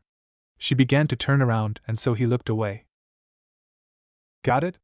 Sakura said with a pleased smile as she turned around. Her smile faltered when she saw that he was looking in the opposite direction. Leekin, she complained. Hi, Sakura-san. I saw what you did. I was just. Sakura saw the time on the digital clock behind Lee and gasped. Oh no! We only have an hour left until Naruto comes back. She shoved the rest of the streamers at Lee. Hurry! Get these up while I frost the cake, she said as she rushed off to the kitchen. Tenten pushed the string for hanging the centerpiece through the hole in the center of her shuriken and deftly tossed it toward the ceiling. It landed perfectly centered. Tenten folded her arms and smiled, obviously pleased with herself. Sakura, however, was not pleased. "Geez, Tenten-san. If you put holes in Sinodecima's roof, I'm the one who's going to get yelled at," she said as she came back from the kitchen. Tenten simply waved her off. "It's fine, Sakura-san. I made sure it only went in far enough to secure it to the ceiling. It's no worse than a tack," she said with a smile. Sakura threw up her hands in defeat and walked off to start on the snack table. Tenten laughed and took the opportunity to steal a glance at her crush. She sighed as Lee went about hanging the streamers. If only he wasn't stuck on Sakura-san, she mused in her mind. Lee knew Tenten was watching him, but he pretended not to notice. He decided it was best to avoid the subject since he knew he would only ever love Sakura. I wonder when it went from crush to love. Maybe during the Chunin exam? He sighed inwardly. I may have just liked her in the beginning, but now. He gulped hard and stood. I have to tell her. Even if she doesn't feel the same. I just won't feel any peace until she knows, he decided. Guy-sensei. I'm going to do it, he said with conviction. His cheeks reddened when he realized he had said it out loud. Both Sakura and Tenten were staring at him. He immediately sat back down. Maybe. After the party, he thought with a sigh. Hinata reached over and smacked the alarm clock. Oh no! It's 8 o'clock already, she exclaimed with wide eyes. She was startled when she heard a knock on the front door. It's Sakura-kun. I have to get dressed, she squeaked, whipping open her clothing drawer. Someone knocked on Hinata's door. Hinata-sama. Aren't you ready yet? Sakura-san is already here, said Niji's voice. Hi. I'll be right there. Sakura looked at her watch again just as Hinata and Niji came into the sitting room. They both bowed. Our apologies, Sakura-san, Niji said formally. I overslept, Hinata added. Sakura looked incredulous. She pointed at Hinata. You're not going to wear that, are you? Hinata looked down at herself. She was wearing her usual outfit. Is there something wrong with it? Don't you know anything about boys? Sakura said in frustration. She grabbed Hinata by the wrist and dragged her back towards her room. You go on ahead, Niji. We'll be there soon. As the two girls disappeared down the hall, Niji sighed and rolled his eyes. Frivolous nonsense. He left the house and headed for Tsunade's home. The 5th and 6th colors have been secured, Orochimaru-sama, Kabuto said respectfully. That just leaves the ferret summons, Orochimaru answered. Once you are through with that, begin stage 2. Hi, Orochimaru-sama. How do you plan to take him this time? I doubt he'll fall for the same trick twice, Kabuto said, pushing up his glasses with one finger. There's no way around it now. We will have to take a more direct approach. Assemble a team. We will attack when he leaves for his next mission, Orochimaru commanded. Hi, Orochimaru-sama, Kabuto replied, then vanished. Finally, after 14 years of planning, I will have the ultimate vessel. Ku. Orochimaru chuckled with glee. Jiraiya walked up to the gates of Konoha, his conversation with Gamaikano nagging at him. Why do I always receive this kind of information at the worst possible times? He pondered with a sigh. The tower guard opened the gate and he walked on through, heading for Tsunade's estate. Are you sure this is all right? Hinata asked nervously as she looked at her reflection in the full-length mirror on her bedroom wall. She was wearing a pair of denim shorts that stopped about mid-thigh and a sapphire blue tank top that she had insisted was only for sleeping in when Sakura had pulled it out of her dresser. It was cotton and had lace that ran the length of the neckline. It had also been tied up so that a good 3 inches of her midriff was showing. Trust me.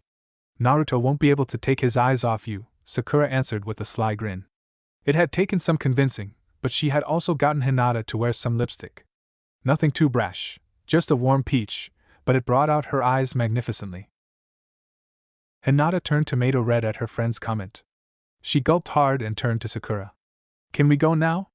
She asked, praying Sakura didn't have anything else in store for her. Sakura grinned and nodded. I think you'll make him sweat thoroughly enough, she said with a wink. Hinata made a small, strangled squeak and Sakura chuckled.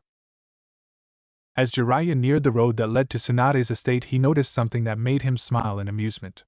An insistent pink-haired girl was half dragging a very reluctant white-eyed girl by the wrist towards the estate. He made a loud cough as he neared the girls so as not to startle them. "Ah, Sakura, Hinata," he called in greeting, having recognized them from Naruto's descriptions. Sakura turned in the direction of the voice that had called to her. "Who are?" She recognized the scroll on the large man's back from her schoolbooks. Her eyes widened. "That scroll! That's the frog summon contract scroll! Jiraiya-sama! What are you doing here?" "The Jiraiya," Hinata thought in disbelief. A smug look came over Jiraiya's face at the reaction his presence had garnered. "Naruto's birthday party," he answered aristocratically. Sakura's eyes showed her shock. "How do you know Naruto?" Jiraiya buffed his nails on his outfit. "Who do you think taught him to summon the great frogs?" he said with pride. "Wait a minute. Can Naruto summon?" Sakura replied with confusion and surprise. At this, Jiraiya fell over in disbelief, then quickly got up and began ranting. How could he not show his friends the technique that the magnificent Jiraiya taught him? He said with indignation. Sakura's eyebrow twitched. "Is this really Jiraiya-sama?" Hinata said meekly. "We're going to be late." Jiraiya's expression changed completely. "Well then, let's go," he exuberantly commanded before walking off down the road. Hinata and Sakura just stood there, frozen in shock of the abrupt change that had come over the man who now walked ahead of them as if he owned the world. Sakura twitched again. "This guy." "Nei Shizen Nei-chan?" Naruto asked as he and Shizen walked back home. "Yes, Naruto-kun?" Shizen answered over her shoulder. "You still haven't said anything about today," Naruto said carefully. Shizen chuckled warmly. "Don't worry, Naruto-kun. I haven't forgotten your birthday. I have a present for you at the house." Naruto's eyes widened and misted over. "A present? Really?" Shizen made a comforting smile. "Of course. And Tsunade-sama has one for you too."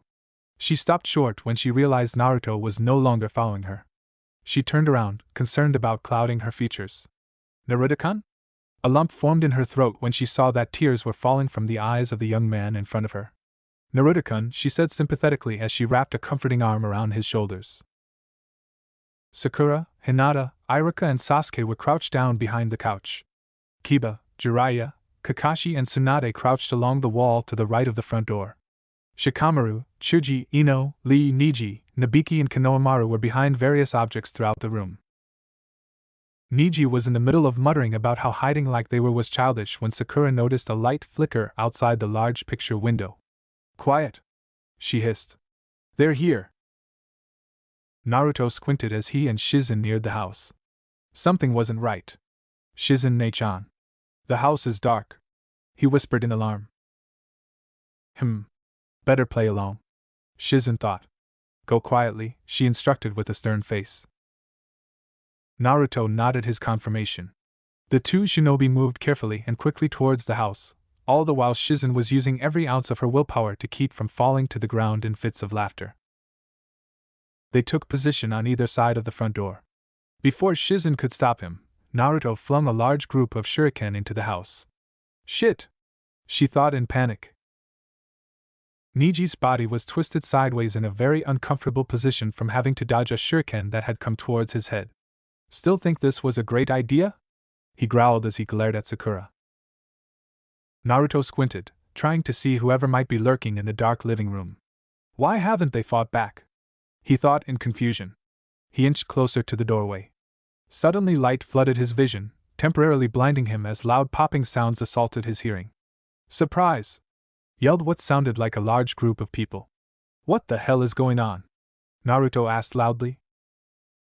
When Naruto's vision cleared, the sight that met his eyes was one that would be engraved into his memory forever. The living room was decorated beautifully in orange and blue streamers. There was a large cake with 14 candles, a giant pile of presents sat on the floor on the right side of the room, and a banner strung across the back bore the words "Happy Birthday, Naruto." And the best part: everyone he cared about was standing in the center of it all, holding the party poppers they had just used. His eyes misted over as he laughed in tentative joy and disbelief. Please don't let this be a dream, he begged in his mind. Sakura walked over to the stunned boy and gave him a hug. Happy birthday, Naruto. She frowned and released him when he didn't return the hug. Naruto. Naruto sucked in a tearful breath and looked up. Sakura. Just tell me one thing, he said with desperately hopeful eyes. What? Sakura asked, concerned. This is real. Right? Naruto asked as he swallowed the lump in his throat. Sakura smiled wide and warm. It's real. And it's all for you. Naruto laughed lightly in joy. Tears freely rolled down his face. Everyone. Thank you? Thank you so much. This is. He was at a loss for words. Tsunade came forward and hugged her adopted son. Our pleasure, brat. Naruto sniffed, took a deep breath and wiped his eyes with his sleeve. With a grin to end all grins, he thrust a fist into the air and shouted, All right, everyone. Let's get this party started. Everyone in the room chuckled. Lee pressed play on the cassette deck. Lee. That's too loud, Shizen said with her hands over her ears. Lee couldn't hear Shizen, but realized what her hands being over her ears meant and immediately turned down the volume. Friends and family took turns wishing Naruto a happy birthday. The blonde ninja couldn't understand how it could get any happier. He had never felt more loved in all his life. This is the best day ever, he thought with a smile. Naruto-kun? Said a voice from behind him. He turned around to see someone he barely recognized as being Hinata. He suddenly found he had lost the ability to speak. Hinata's clothes were so different from her usual fare. Not to mention that the shirt she was wearing was tight and showing off a few physical assets that her baggier clothes generally hid. He kept opening his mouth to say something, but the sound just wouldn't come out. Finally Hinata, feeling a bit uncomfortable under Naruto's stunned gaze, spoke up. Naruto-kun, are you alright? Was Naruto's reply. What's wrong with me? He thought in frustration. Hinata-kun? He managed to force out at last. Yes? Hinata replied as she shifted her weight nervously. Naruto's nose chose this moment to utterly betray him. The second the tiny trickle of warm blood escaped his nostril, his hand flew to his face. I gotta pee. I'll be back in a sec, he said quickly as he bolted for the bathroom. Did I do something wrong? Hinata wondered. Sakura watched Naruto run off with his hand covering his nose. She cocked an eyebrow. Maybe I overdid it, she wondered. Then she shook her head. Nah, she thought with an amused grin. What the hell is going on? Naruto grumbled. I like Sakura-kun. He put a hand to his forehead as though he had a headache. Don't I? He tried very hard to bring an image of Sakura into his mind, but the only person that would appear was Hinata. Flashback. Well, I came to tell you that I don't feel the same way, Naruto said, his voice filled with apology. Oh, Hinata said, as her eyes misted over. But, Naruto continued. Hinata looked up at Naruto with a glimmer of hope in her eyes. There's a but? We can hang out more. And maybe after a while I'll change my mind, Naruto said with a smile.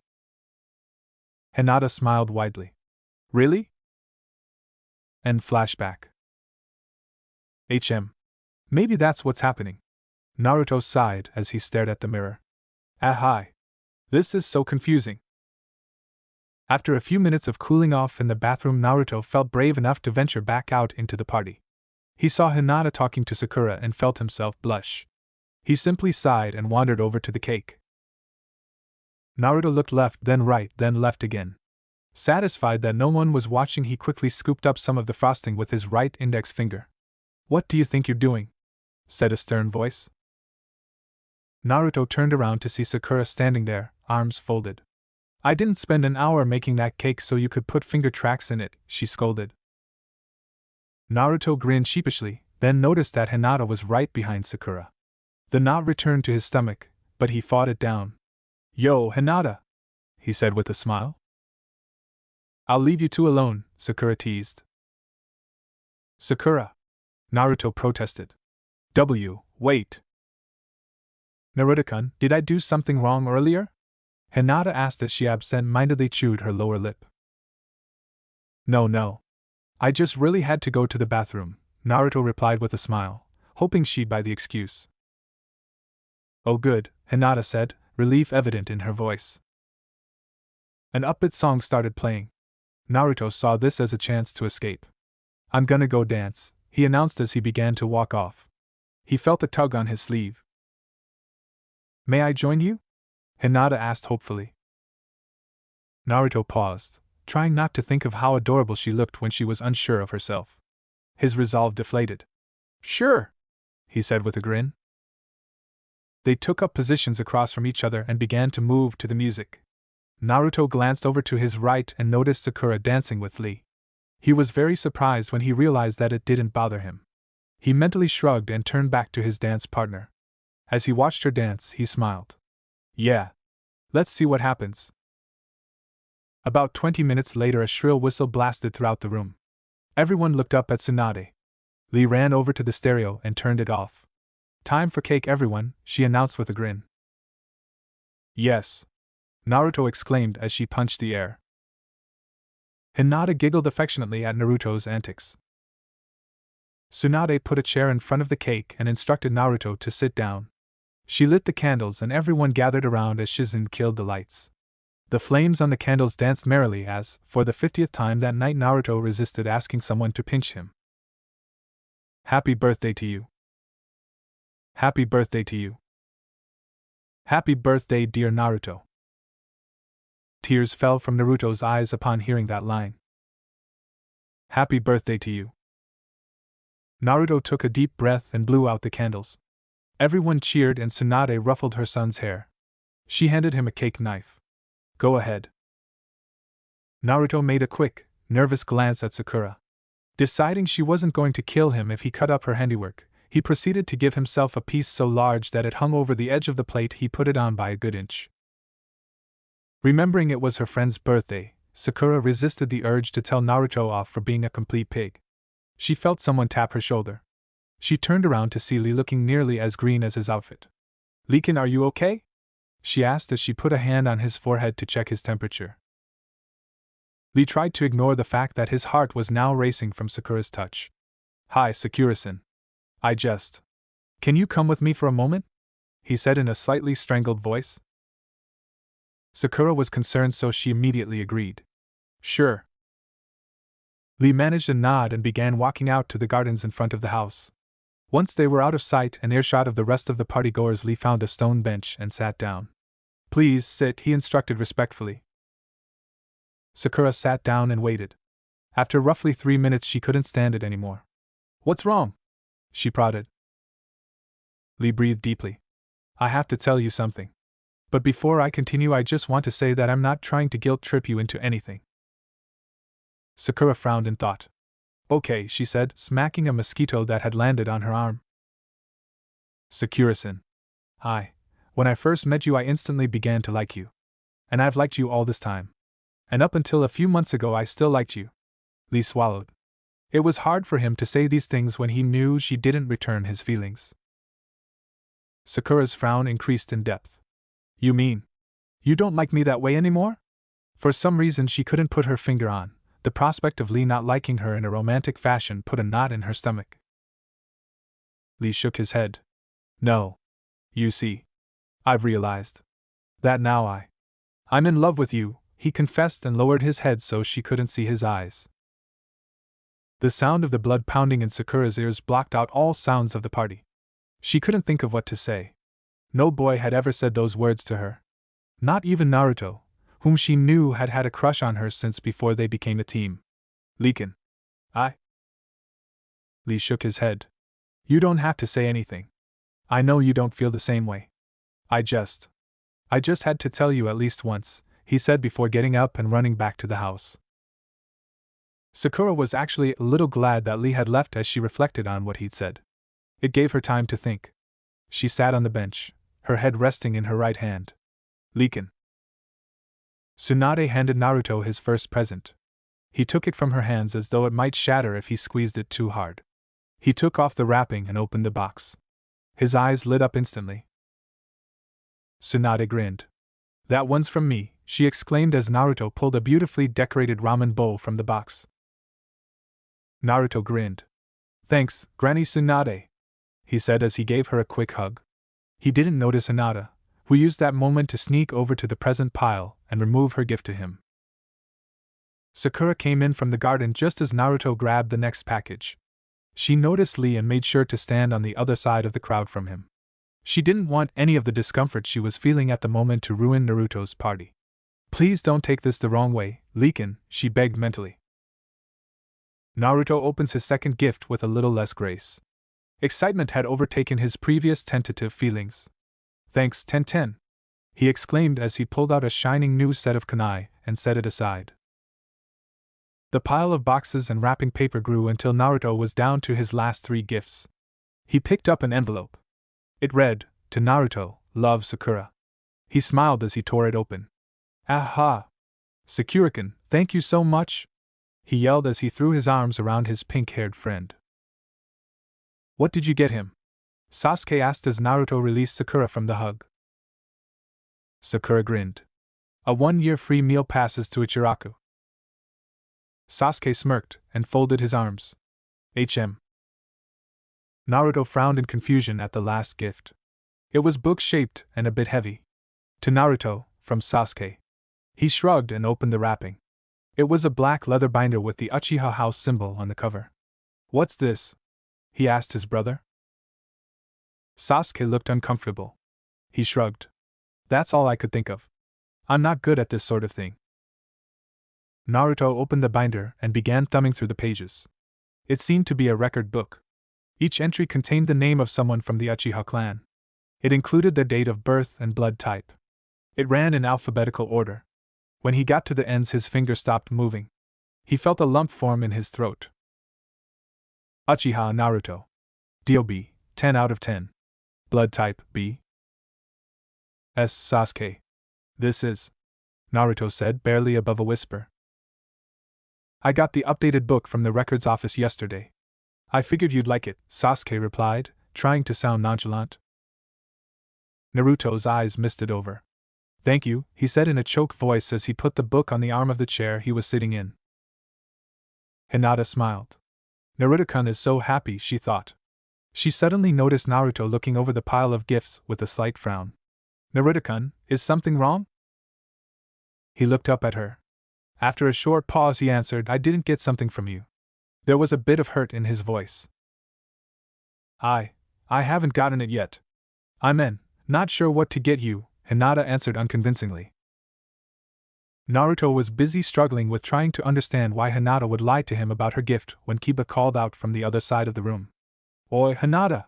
You forgot your present for Naruto in the hall. Hinata's eyes widened as Kiba walked towards Naruto, obviously intending to hand him the carefully wrapped package. Just as Naruto reached out for the parcel, Hinata snatched it out of her teammate's hands. No! Hinata-kun, Naruto questioned. I want to get you something better. This present's not good enough, Hinata said with nervous regret. Hinata-kun, I'll like it. I promise, Naruto said with a reassuring grin. Hinata hesitated before handing over the gift. Naruto took it from her with a warm smile and began to open it. She began to feel sick. I should have thought of something better, she thought, nearly in tears. The wrapping now completely gone, Naruto proceeded to open the box and pull away the tissue paper. Inside the box was a decorative ramen bowl. Only this one was different from the one Tsunade had given him. He could tell it had been hand-painted. His name was in kanji on one side and on the other was a Naruto slurping up a big bite of ramen. She made this. He thought in awe. Suddenly he remembered what his first gift had been and felt a rush of sympathy for his friend. She tried to hide it because I already got a ramen bowl. Naruto looked up at the crestfallen girl in front of him. He stood up and held up the bowl. It's awesome, Hinata-kun. I love it, he said with a grin. Hinata blinked in surprise. Really? She sniffed. You're a great artist. This is the coolest ramen bowl ever. Thank you, Naruto proclaimed as he gave the startled girl a crushing hug. Hinata managed to smile as her fears melted away. You're welcome, Naruto-kun. Naruto broke the hug and set the bowl down on the chair. Come on. Let's go dance. With that, he grabbed Hinata's hand and led her into the center of the room. As they danced, Naruto realized he wasn't nervous about being around Hinata in her new clothes anymore. Yeah. I think my feelings are changing. Sakura woke up from her latest nightmare drenched in sweat. Her nightclothes stuck to her body as she drew her knees up to her chest and put her head in her hands. Damn it, she thought amidst her quick breaths. God damn it. Why do I have to keep dreaming about that? I've put it behind me. Haven't I?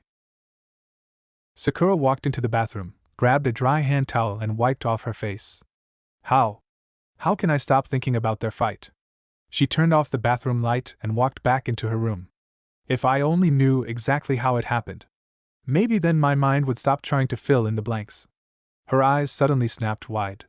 Ino. She put on her dress and walked out of the house. Ino rubbed the sleep from her eyes and went to see who the hell was throwing rocks at her window. As she opened one side of it, she cocked an eyebrow in surprise at seeing Sakura staring up at her from the backyard lawn. Sakura. Ino, can I come in? Sakura whispered loudly. Do you know what time it is? Ino grumbled. Yes. I need your help. Please? Sakura said with mild irritation. Ino threw up her hands in defeat. All right. But be quiet. Ino handed the cup of hot tea to her friend. So what's this all about? She asked as she sat on the bed across from the chair Sakura was seated in. Sakura took a deep breath, blowing away the steam rising from her cup when she exhaled it. I want you to teach me a Shininshin no Jutsu, she answered quietly. Ino choked a bit on her sip of tea. Are you serious? She asked as she wiped the spilled tea off her pajamas. Sakura nodded in affirmation. Hi. I need to know exactly what happened during Sasuke-kun and Naruto's fight. I won't be able to stop thinking about it unless I do. So I need your technique so I can see for myself. How do you even know about that? I've never shown it to you, Ino questioned. Tsunadesima told me. Will you teach me or not? Ino's face took on a very serious look. Sakura, it takes a lot of precise chakra control to do that. Not to mention if what you see is too much of a shock for your mind, you might not be able to get back to your own body. I'll take you with me as a backup. And besides, Tsunadesima has been teaching me a lot of things that require precise chakra control. I'll just go into Sasuke-kun's mind, see what I need to, and get out. You'll never get through Sasuke-kun's mind alive. Knowing him, he's probably learned how to set up traps for anyone who might try to get in. Ino suddenly perked up. Wait. Naruto. Naruto? Yeah. Go into Naruto's mind, Ino proclaimed, looking rather proud of herself. Sakura frowned. I guess I could try that. Ino yawned. Well, now that that's settled, I need to get some sleep. Come over in the morning. Sakura nodded. Okay, she said as she went to the window. Just as she was about to jump down, she turned her head back. Ino. Thanks. Ino smiled and Sakura disappeared from sight. The next day. No, Shikamaru said plainly as he folded his arms. Please? She needs someone to practice on and it can't be me because I have to guide her, Ino begged, trying to look both coy and cutesy at the same time. Shikamaru rolled his eyes. He could see he wasn't going to win this one. How troublesome, he thought. Fine. But let's make it quick. I have a mission in 3 hours, he relented. He then winced, knowing exactly what was coming. Thank you? Ino yelled as she glomped the boy so tight he was struggling for air.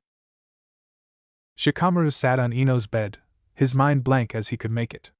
Ino had told him to try not to think about anything, in order to make it easier for Sakura on her first attempt. Of course, now he was having a hard time not thinking of anything simply because Ino had told him not to. Sakura came into the room. She had been practicing the seals by herself while Ino had gone to con Shikamaru into agreeing to be their guinea pig. Are you ready? Ino asked. Sakura nodded. All right then. Go. Ino instructed. Sakura raised her hands and began the seals. Boar, monkey, bird. A Shininshin no Jutsu. A sudden pain spiked in her left temple, causing her to put a hand to her forehead. Ino shook her head. You pushed too hard. You're not trying to hurt the enemy, just enter his mind. Sakura nodded and repeated the jutsu. This time, she gave Shikamaru a headache. Ugh. Watch it, he complained. Sakura sighed in frustration and repeated the jutsu again. She felt an odd whooshing sensation and suddenly found herself in a room completely devoid of light. But then she realized she could also see Shikamaru from the outside. Huh! Did I mess up again? Ino nodded in approval at Sakura's execution of the jutsu. Okay, now just take a minute to get used to your surroundings. Right, she heard in stereo. Her breath caught in her throat. She slowly turned her head to see Sakura standing, with her eyes open. Ino's head was frozen in place as she forced her eyes to look back at Shikamaru. His eyes were blank, as they should have been when under the influence of the jutsu. Sakura? Yeah? Came the answer from Sakura and Shikamaru said at the same time. Ino's eyes went wide and her mouth dropped open. Holy shit. What's wrong? Ino held up her hand. Be quiet for a sec. Sakura and Shikamaru's faces frowned. Sakura, move your right arm, Ino instructed as she took a few steps backward for a better vantage point. What the hell is she doing? Sakura thought in frustration as she did what she was told. Sakura and Shikamaru's right arms moved in unison. Ino sat down hard into the chair directly behind her. This shouldn't be possible, she said with confused awe. Damn it, Ino! What shouldn't be possible? Sakura and Shikamaru roared in frustration as they both stood up. You're in both bodies at once, that's what? Ino said loudly and with mild panic. What if she split her soul somehow? What if I can't fix it? What? Sakura didn't like that idea at all. She put her hands in the release seal. Kai! The whooshing feeling repeated itself, and she felt herself whole once more. Ino, having watched this, jumped up and went over to Sakura. Are you back? Are you all right? She begged. Sakura rubbed her eyes with her palms. Yeah, I think so. Shikamaru was watching this in confusion. Did something go wrong? Ino put her hand to her chin and thought. I don't know what happened. She turned back to Sakura. But we shouldn't do this again till we talk to my mom. Sakura nodded. Shikamaru stood to leave just as Ino's mother's voice came from downstairs. Ino! I'm home! Ino hurried to the top of the stairs. Kaizen! She bellowed. Can you come up here for a minute? Just a second! Ino's mother yelled. Moments later, footsteps sounded on the stairs. She poked her head in the door. What's up? She asked with a smile. Something weird happened when I was teaching Sakura Ishindanshin, Ino explained.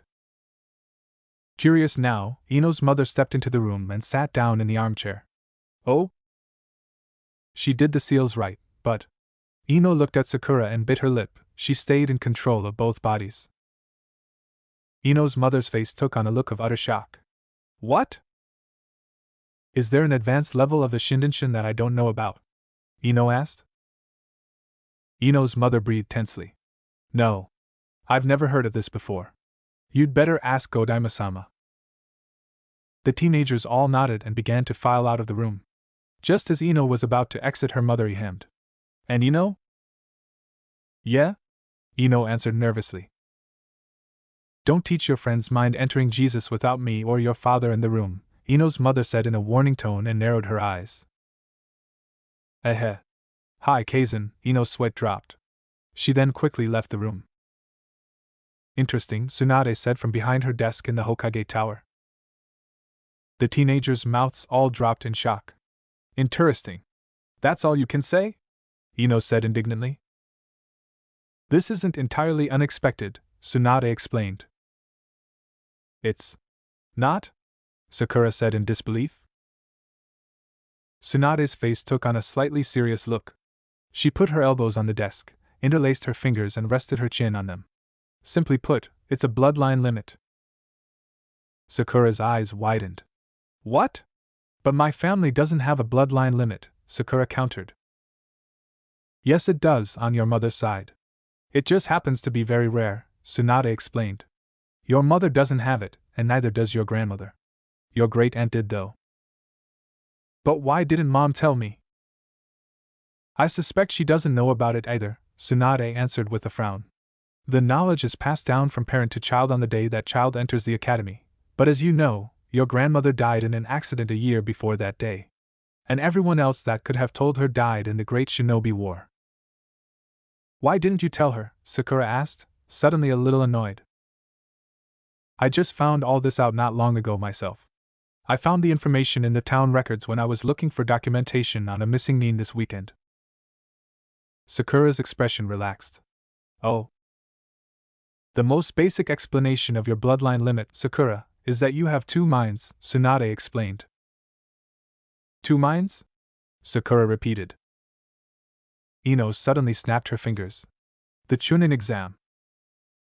Huh, was Sakura's answer. When you kicked me out of your mind. That's how you did it, Ino proclaimed. You're most likely right, Ino, Tsunade commented. This is also the reason Sakura's precise chakra control comes so easily to her. She has twice the concentration. So wait a minute. You're telling me I'm two people in one body? Sakura asked with a little apprehension. No. You have two minds. They're both you. They're just capable of independent thought. Like having a second set of eyes. Your main mind is the one you use the most. The other one, your inner Sakura if you will, is mostly dormant unless your emotions are heightened or you consciously make use of it. It probably kicked in at Ino's house because you were nervous. How do I consciously make use of it? Now that you know about it, you should be able to call on it at any time. Close your eyes. Try to find it, Tsunade instructed. Sakura closed her eyes and concentrated. Almost instantly she felt another presence there with her. As she looked deeper she saw what looked like a sort of chalk outline of herself against the blackness of her mind. It just floated there, almost looking like it was sleeping. I see it, she informed Tsunade, eyes still closed. Tsunade nodded approvingly. Good. Now call it. Sakura screwed up her face in concentration. Call it. Right, she answered. Wake up? She requested, feeling rather stupid. She tensed a bit as the figure opened its eyes. It did nothing else though. I woke it up, but it's not doing anything. Ino snorted. Maybe you should tickle it, she said with amusement. Shut up, no pig. You'll make me lose my focus, Sakura said out of the side of her mouth. Think of it as a sort of puppet. It won't do anything unless you move the strings. Try to push part of your consciousness into it, Tsunade directed as she stood and walked over to her student. Sakura took a deep breath. Right. She pushed a small amount of her mental energy at the inner Sakura. Suddenly she was looking at herself and inner Sakura at the same time. Whoa. Tsunade smiled in satisfaction. Having control of your secondary mind allows you to think faster, concentrate better, and gives you a decided advantage in both mind transfer and being able to see through even the strongest genjutsu. With a bit of practice, of course, she added quickly. The Sakuras smiled and walked toward each other. I'm gonna like this, they said in unison. Why don't you release it for now? I have ninjas coming in for their assignments at 12. Sakura nodded and pulled her mind back from inner Sakura. She blinked a few times, then smiled. That was incredible! She exclaimed. Tsunade grinned. When you come over for training on Saturday, we'll work on practical uses for it. And we can work more on that technique in the morning, Ino said with a grin. Sakura looked at Tsunade. The fifth gave a short nod. That's fine. But make sure your mother is there to supervise this time. The group of teens nodded and left the building. As they reached the entrance, Shikamaru stopped walking. You guys go on ahead. I'm gonna get something to eat, he directed at Sakura. The girls shrugged and headed towards home. Sakura and Ino walked together on their way home since Sakura's house was on the way. Nay, Ino? Ino turned her eyes up to her friend. Yeah? Sakura frowned in thought. What do you think of? Leakin? She asked with her eyes facing skyward. Ino's expression became sharp, then her eyes widened when she realized what Sakura's question indicated. You're giving up on Sasuke-kun? She said with disbelief. Sakura coughed. No, never. It's just that. Ino, can you keep a secret? On occasion, Ino answered truthfully. Sakura decided that would have to be good enough. Leakin. At Naruto's birthday party. He told me she gulped. This was a hard thing to say, in love with me. If Ino's eyes opened any wider, they would have rolled out of their sockets. Are you kidding? She asked when she managed to remember to breathe. Sakura shook her head. Wow. Ino replied in an I can't believe it tone of voice. Sakura sat down with her back against the tree. What should I do? Ino let out a puff of air.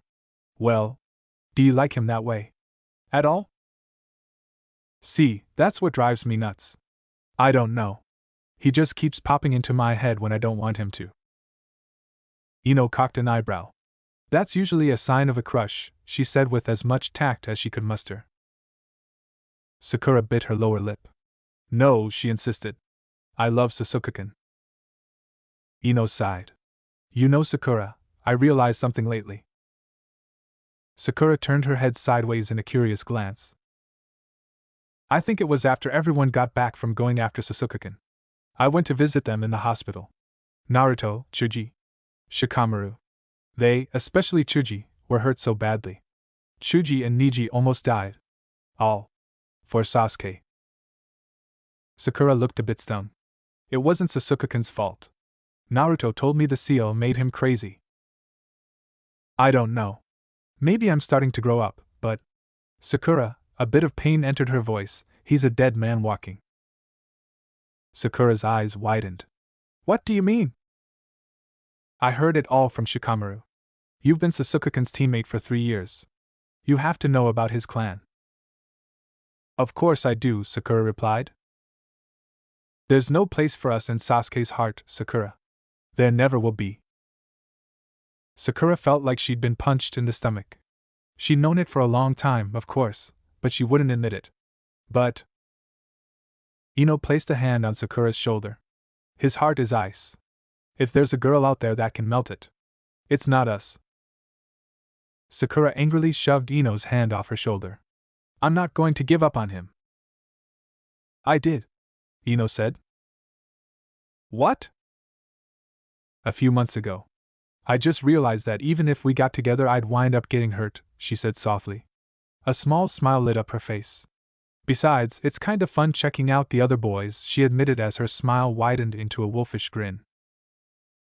Sakura's eyes widened a bit. Not Shikamaru, she said with an oh please, not him tone of voice. Ino laughed.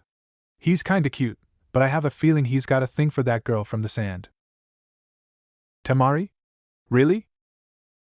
Yeah. Seriously though. I'd give Lee a chance. At least he's interested, Ino said with a reassuring smile. Sakura sighed. I don't know.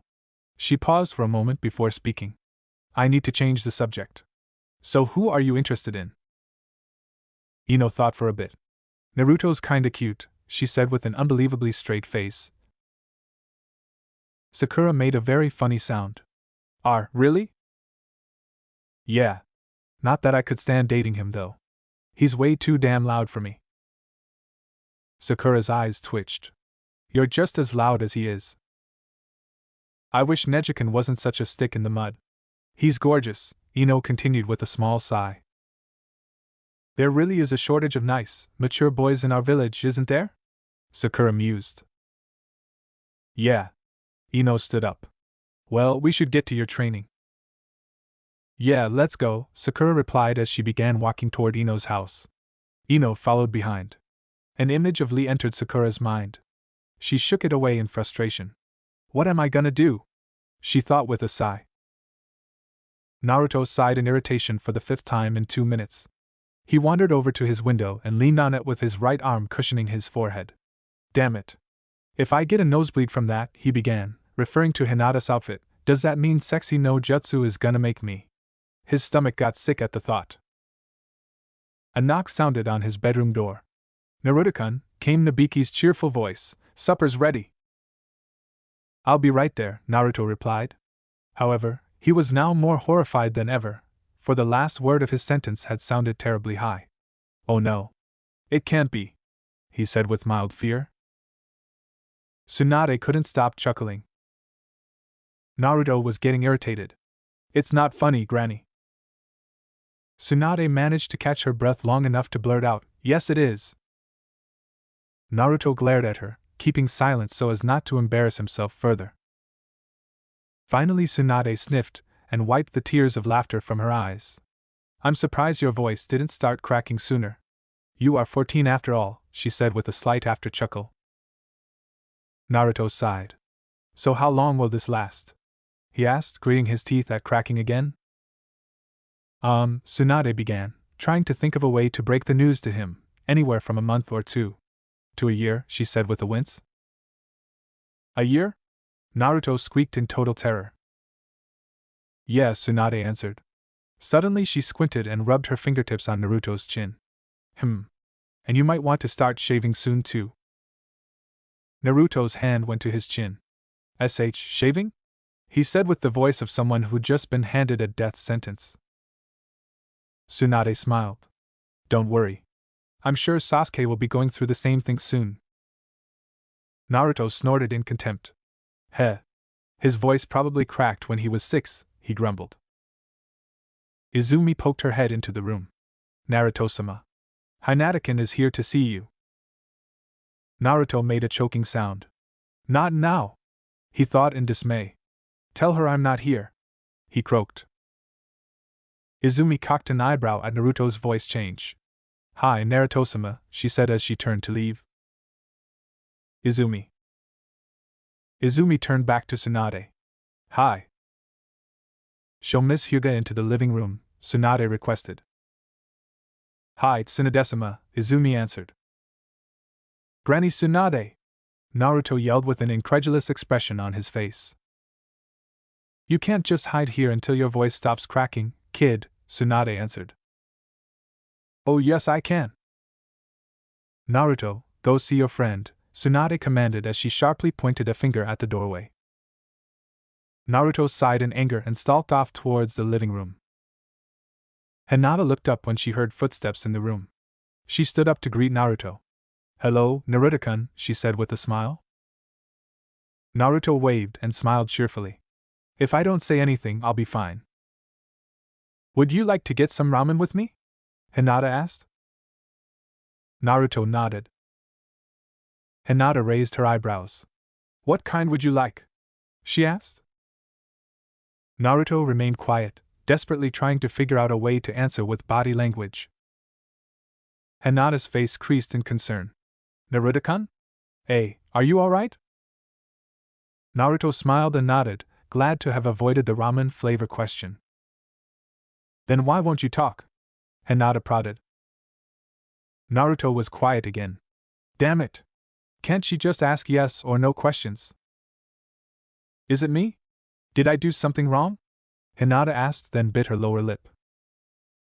No, Naruto answered without meaning to. On seeing Hinata's confused and surprised expression, his stomach sank. He clapped his right hand over his forehead and eyes. Oh no, he groaned. Naruto-kun. Why, your voice. Naruto took his hand from his eyes and sank onto the couch. His teeth were gritted in anger at his stupidity. Are you sick? Naruto sighed. It would be a great alibi. Until it went on for a few months, and she decided he was dying, that is. No. Then what? Hinata began as she sat on the couch next to him. My voice is cracking, Naruto answered in disgust. Hinata straightened out of surprise. Oh. After some uncomfortable silence, Hinata spoke. It's not that bad. Naruto sighed. I'm glad you think so, he grumbled. Hinata frowned. I still like you. And, no matter what your voice sounds like, she said with a slight blush on her cheeks. Naruto made a small smile. Thanks, he answered, and he turned his head toward hers. His heart skipped a beat. Hinata was wearing denim shorts and a neck t-shirt. He gulped and suddenly found himself staring at her lips. His eyes widened and he turned his head away, taking in a sharp breath. Hinata was confused at Naruto's strange behavior, but shrugged it off. So, do you still want to go to the ramen stand? Naruto forced himself to look back at the pretty girl next to him.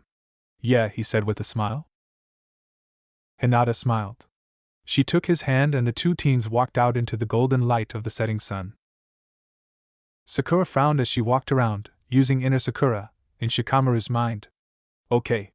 Shikamaru's mind is very, very dull. Both bodies complained in unison. At least you can finally open the doors, Ino said in a tired voice. They had been up since 4 in the morning practicing. Ino had a mission slated to start not long after sunrise, so if they wanted to work on Sakura's training, it would have to be early. Can I go back to bed now? Ino's mother asked with a yawn. Hi, cousin, Ino confirmed with a sleepy smile. Ino's mother stood and stretched. Good night, girls, she said with a wave and another yawn. Ino turned to Sakura. Well, you're as ready as you can be. When are you gonna do it? Kai, Sakura said, releasing the jutsu. Shikamaru stood up and worked the kinks out of his neck. Right now. We don't have any missions, so he's probably still in bed, Sakura explained. Ino nodded. Good luck then. Sakura nodded. I'm going to take a shower before our mission. Have fun, Sakura, Shikamaru said with very little emotion. Once Shikamaru was out the door, Ino turned to Sakura. I'm gonna get a few more minutes of sleep. Sakura nodded. Night, Ino, she said with a wave. As she walked out of Ino's house, she noticed the sky had begun to brighten. Better hurry. I don't have much time. With that thought in mind, she broke into a run, headed for the Hokage estate. Sakura stared through the early morning darkness at Tsunade's estate. In all her planning to visit Naruto's mine, she'd forgotten about getting past the guards. Maybe if I just tell them I'm here for training. It is Saturday, after all. She took a deep breath and walked towards the front entrance, trying as hard as she could to look casual. A guard dropped his rock hinge once Sakura was halfway up the walkway. Good morning, Sakura-san. What are you doing here before 9? He asked with a guarded smile, knowing full well she could be an enemy in disguise. I couldn't sleep, so I thought I'd just come over early. Is that okay? Sakura answered with a winning smile. Genma, called the guard. The Jounin appeared in a cloud of smoke. What's up, Shinji? Genma asked nonchalantly. Can you watch her while I speak with Tsunadesima? Shinji asked. Genma replied. Shinji disappeared, reappearing about 10 minutes later looking a bit stressed out. Tsunadesima said to ask you what Naruto's favorite ramen is, he said as he turned to Sakura. Sakura half rolled her eyes. Everything. Shinji nodded in approval. You may wait in the living room. Sakura smiled. Thanks, she said, heading toward the front door. Damn, that was close. Sakura entered the house and sat on the couch. After a short while, she stood up and headed in the direction of the bathroom. Once she was sure she was out of sight, she made a beeline for Naruto's room. She moved silently, realizing that Naruto's room may have been guarded as well. As she came within sight of Naruto's room, she saw Kakashi there, leaning against the wall reading that book of his. I can use this, she thought. Sakura, Kakashi called out without looking up from his book, do you need something? Sakura flinched in irritation. Damn it. How does he do that? She ahemed. Hi, Kakashi-sensei, she answered, walking out from behind the corner. I need to talk to Naruto. It's kind of important. Kakashi raised an eyebrow. Oh? Well then, don't let me stop you. He needs to get out of bed anyway, he answered as he turned a page in his book. Sakura smiled and went into the room, mentally breathing a sigh of relief as she went. She had to stop herself from giggling when she saw Naruto. The blonde, loud-mouthed ninja was sleeping with his head hanging off the foot of the bed. She smiled, then remembering what she was there for, bit her lip. Naruto. I hope you can forgive me, she thought in regret. She stared at her sleeping friend for a moment more. Okay, Sakura. Calm down. Get in, get the information, get out, she thought as a lump formed in her throat. She made the seals. A Shindenshin no Jutsu. She whispered. She felt the now familiar whooshing sensation as her second mind moved from her brain to Naruto's. Sakura stared into the darkness. All right, Ino said to visualize doors. Suddenly a long hallway appeared before her. She nearly took a step forward when she heard a drop of water from behind. Whirling around, she saw a wet cement floor and what looked like a giant cage. Sakura walked slowly toward it. This must be where Kyubi was sealed, she said, in a shaky voice. She was cold and nearly terrified just being where the demon had once resided. Feeling like she would no longer be able to breathe if she stayed, she spun on her right heel and hurried off down the hallway. As she walked among the doors, the knot in Sakura's stomach grew tighter and tighter. This won't hurt him. This won't hurt him, she chanted in an effort to calm her nerves. Sakura tried each door she came to. They all opened easily. She was getting frustrated since she knew the memories she was looking for would be behind a locked door. She turned around from trying the latest door and saw something that made her blood run cold. And Naruto? There, in front of Sakura, was indeed Naruto, but he looked very different. His clothes were black and red, his hair longer and wild-looking, and his expression was very similar to Sasuke's. Just what the heck are you doing in here? Naruto said in a steely voice. Sakura shivered uncontrollably. Naruto. I just needed to see what really happened, she stuttered near tears. And what the heck makes you think you have a right to know, you stupid bitch? Now the tears flowed freely down the pink-haired girl's cheeks.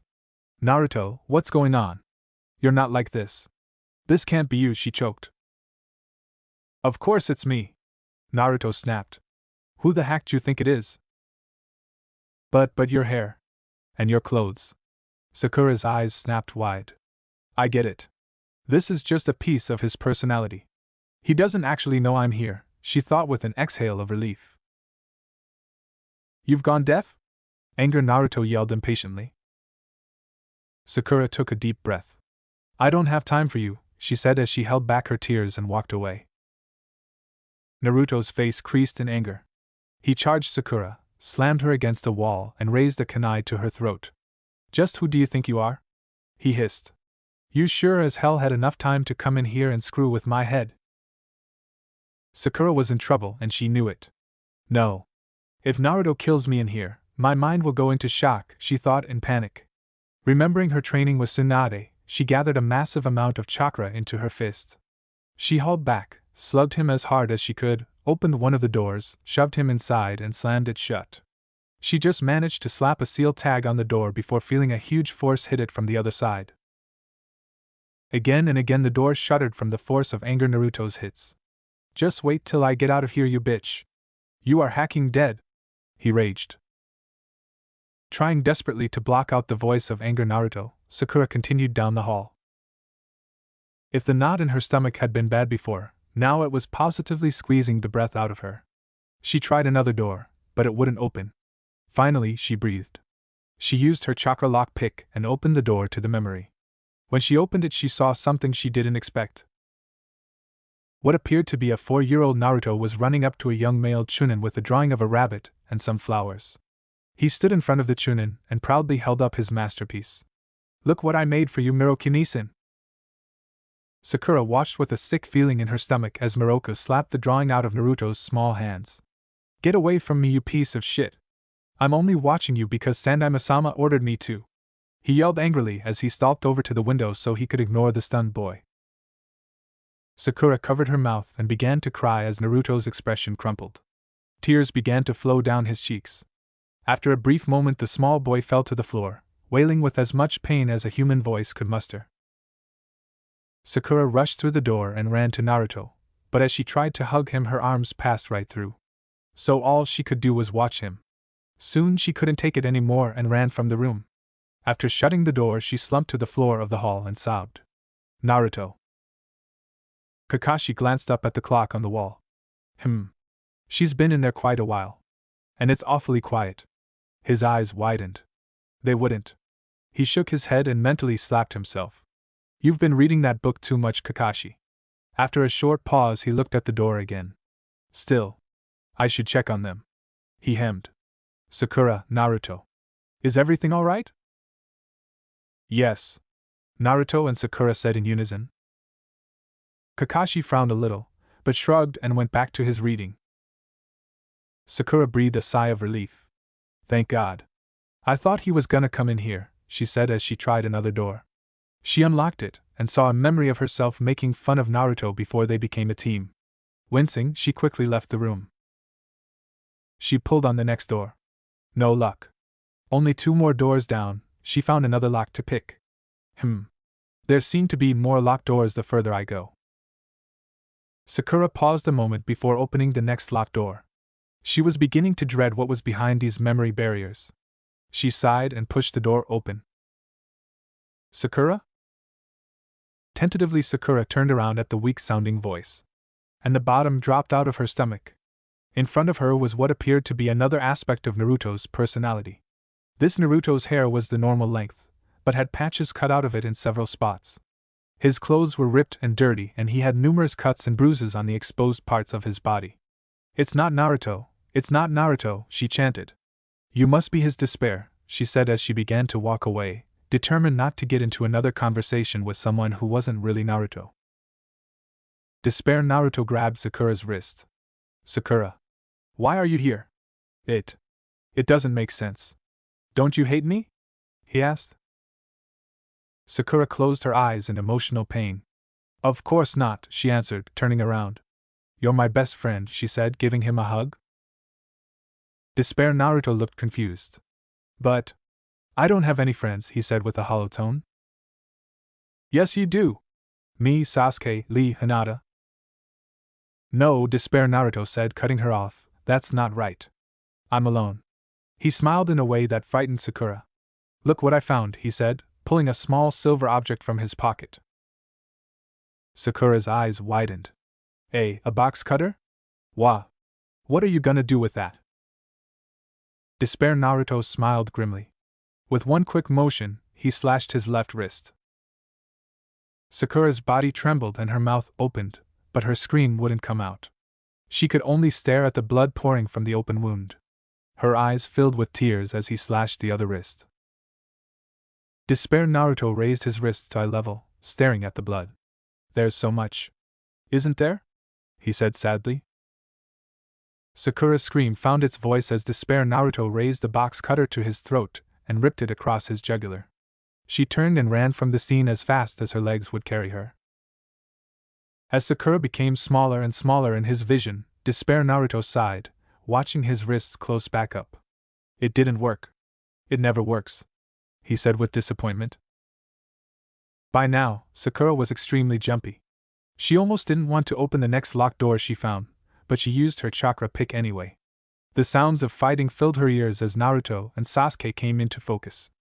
Apparently, Sasuke had just spread the curse seal over himself. She watched the battle in horror, fighting back the urge to make them stop. Suddenly, Sasuke's fist was through Naruto's chest. Sakura screamed. Blood rained down on the water like red tears. She noticed Sasuke had a cruel smile on his face and was going on about how he had actually been aiming for Naruto's heart.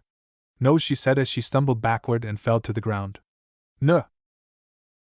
Kakashi jumped at the sound of Naruto and Sakura screaming. He threw the door open. Sakura! Naruto! As soon as he saw them, he knew what had happened. But how are they both screaming? He wondered. Throwing that thought aside, he grabbed Sakura from behind and put her hands together in the release seal. Kai! Sakura's body relaxed and Kakashi caught her as she fell unconscious. From the bed, Naruto groaned and opened his eyes. Sakura? He noticed Sakura's head leaning to the side as though she'd been knocked out. Sakura-kun! He shouted as he rushed to his friend's side. He looked up at Kakashi. What happened to her? He said with fear. More guards came rushing into the room, followed by a tense-looking Tsunade. Naruto! She turned to Kakashi. Hatake, what the hell is going on here? Apparently, Sakura went into Naruto's mind, Kakashi reported grimly as he laid the girl on Naruto's bed. What? Tsunade said loudly. She sighed through her teeth and turned around. Idiot, she said as she looked at Sakura, shaking her head. Why would she want to go into me? Naruto trailed off as he realized the answer to his own question. The fight between Sasuke and me. She wanted to see it for herself. Tsunade was confused. Why in the seven hells would she want to see that? Naruto sighed and used his pajama sleeve to wipe away some of the sweat that had formed on Sakura's forehead. I didn't tell you everything about the fight. Tsunade's eyes narrowed. What do you mean? Naruto swallowed the barest hint of his newly forming Adam's apple bobbing as he did so. Sasuke used the Chidori and put a hole through my chest. Tsunade sucked in a shocked and horrified breath. He was aiming for my heart. He ignored the look of wide-eyed rage on Tsunade's face and continued.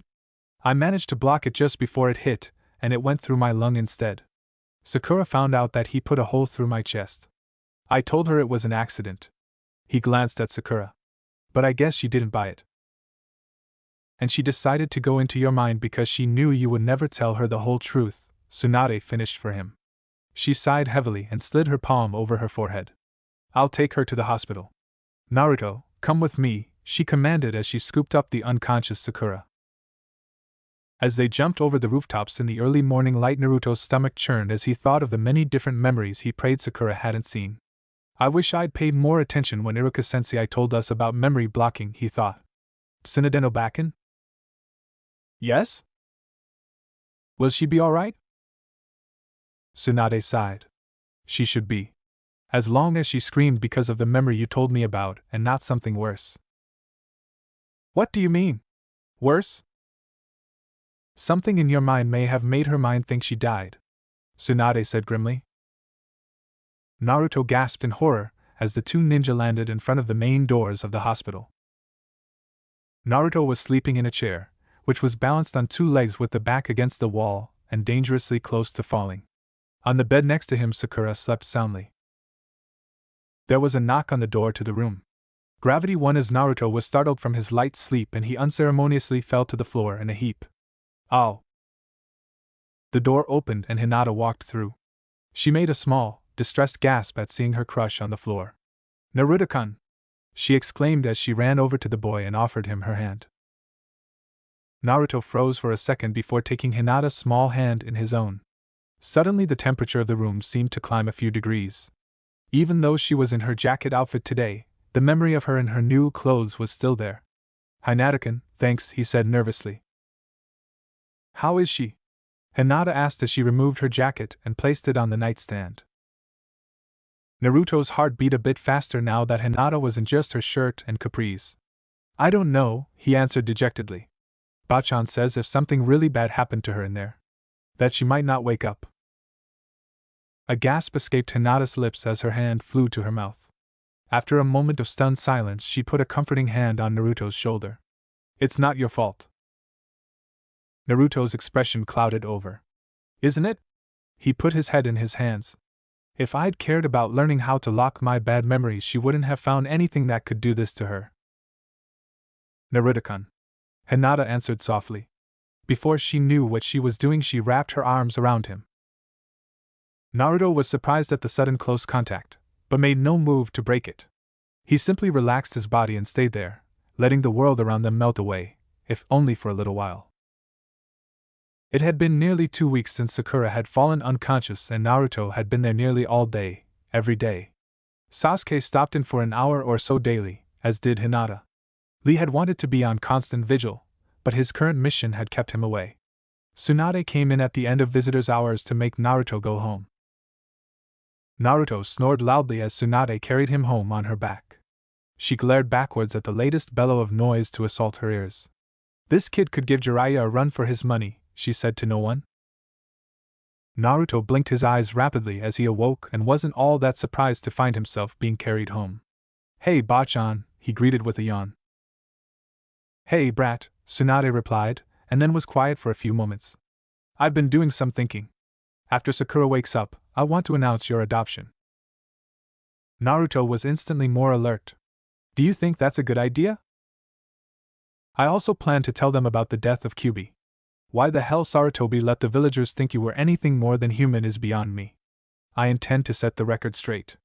I know I won't be able to change the minds of everyone. But if I can at least get them to think a little about the way they've treated you, then that will be enough for now, Tsunade announced, stopping and letting Naruto down from her back as she finished. But, Naruto began as his feet touched the ground. Tsunade turned around and put a hand on Naruto's shoulder. You are my son. I will have you treated with respect, she said with a warm smile. Naruto smiled back and nodded. Thanks. The two began walking again. Bachan? Hi. I'm sorry, Naruto said as he stepped over a branch that had fallen on the path. For what? I lied to you. About why I didn't want you to adopt me at first. Tsunade stopped walking. What do you mean?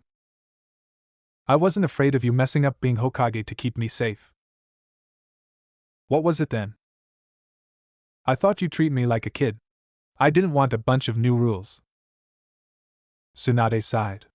Naruto, and I'm sure you know this by now, I will never try to change the way you live your life, she replied, smiling as she finished. I think you've done a pretty good job of raising yourself. You're kind, happy, thoughtful, and, when it's important at least, she said with a laugh, very responsible. I doubt I could have done a better job with you. Naruto beamed with pride. Thanks. Tsunade ruffled Naruto's hair. You're welcome. Now let's go home. Naruto nodded in affirmation and mother and son walked on to their home together. Sakura's head hurt. She moaned and forced her tired eyes open. Where? Her vision went in and out of focus. She saw a life monitor. The hospital? With some effort, she turned her head to face the opposite direction. She saw a few fuzzy figures standing around, talking to each other. One of them was obviously Lee. No one else wore that much green who was their age. She saw one of the figures turn to face her direction. Nani? Naruto's eyes widened. Bachan! She's awake! He squeaked, pointing at Sakura excitedly. Sasuke did a double take at hearing his brother's voice go up a few octaves. When the hell did his voice start cracking? He wondered. He pushed it aside for the moment, due to the situation.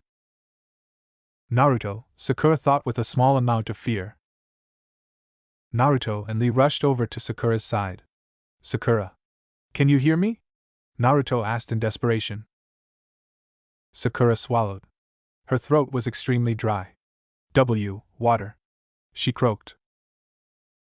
Naruto's eyes filled with tears of joy. You got it, he said happily. He grabbed a cup from the water cooler and began to fill it. Lee helped Sakura to a sitting position. She took the water Naruto held out for her and drank it in one gulp. Arigato, she said to Naruto, her voice sounding a little better. Sasuke moved into where he could see Sakura's face. Sakura. How are you feeling? Sakura's eyes went as wide as dinner plates. Gee, get away from me! She screeched, using all her available strength to scuttle backwards to the wall at the head of the bed. Sasuke's face took on an expression of confusion. He looked at Naruto and was surprised to see a look of understanding in his eyes. Sakura. What? No!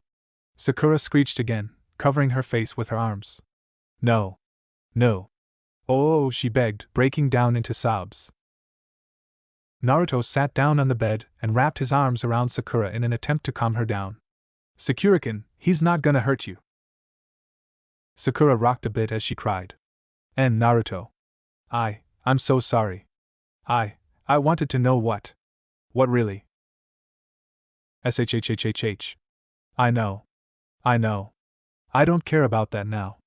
I'm just glad you're back, Naruto said in a soothing voice. How could he? You're his best friend. How could he? Aim for your heart? Sakura cried. Sasuke's throat tightened painfully. Tsunadesima told me something that scared her. But she never said. Lee, meanwhile, was staring at Sasuke in disbelief. He tried to kill Naruto-kun? Why? He wondered. He wanted to hold Sakura, but felt it wasn't his place at the moment. Instead, he turned to Sasuke. What is this, Sasuke? He asked angrily. Sasuke closed his eyes tightly and sighed. It's none of your business, he said through his teeth. Lee glared at Sasuke. Anything that hurts Sakura-san this badly is my business. Sasuke. Tell him, came Naruto's voice from the bed. Sasuke looked at his brother, incredulous. What? He questioned in a low voice. Tell him. I'm tired of secrets. If I told Sakura-kin about it a long time ago, this would not have happened, Naruto said with regret. Sasuke sighed in angry defeat. There is another level to the Sharingan, an ultimate level. Ultimate level? Hinata asked from behind Tsunade. Sasuke sat down on a chair near the wall opposite the bed. It's called Manjikyu.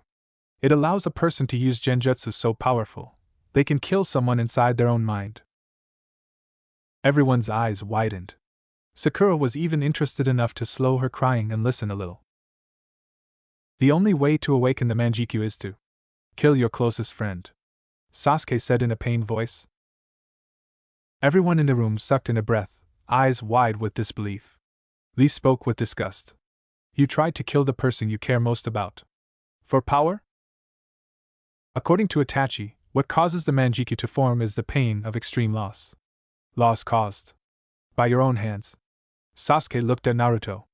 I'm sorry, even if what happened back then was mostly because of the seal, it's no excuse, he said sadly. Naruto looked down. Seal or no seal. I knew you didn't want to kill me. You thought you had to. Sasuke looked at Naruto with surprise. Naruto continued. And that's part of the reason I fought so hard to get you back. I didn't want you to go through more pain. Sasuke's face fell, his mouth hanging open in an O shape. Naruto, he said once he found his voice. Naruto sighed, and then his expression looked as though he had decided something. Excuse me, Sakura-kin, he said as he released the girl that he'd been holding. He looked up at Tsunade. Ba-chan, I need you to get Niji, Shikamaru, Kiba and Kakashi-sensei. Why? Tsunade asked. I want to tell my friends. Everything, Naruto replied, his voice filled with trepidation. Tsunade's eyebrows are knitted together. Are you sure? Hi, Naruto answered with more confidence. Tsunade nodded. All right. Shikamaru yawned as he sat down in the plush armchair near the window. Kakashi leaned against the wall and Niji stood in the middle of the room with his arms folded. Thanks for coming, guys, Naruto greeted solemnly. He took a deep breath. I have some things I need to tell all of you. He closed his eyes and took a calming breath before continuing. You all know about when Kyuubi attacked the village. Everyone nodded, except of course those who knew what was coming. You were lied to. Kyuubi wasn't killed. He was sealed, Naruto gulped, inside me. Niji's eyes widened. What? You're honestly telling me you didn't know? Shikamaru asked in disbelief. Everyone turned to stare at the lazy shinobi. How did you?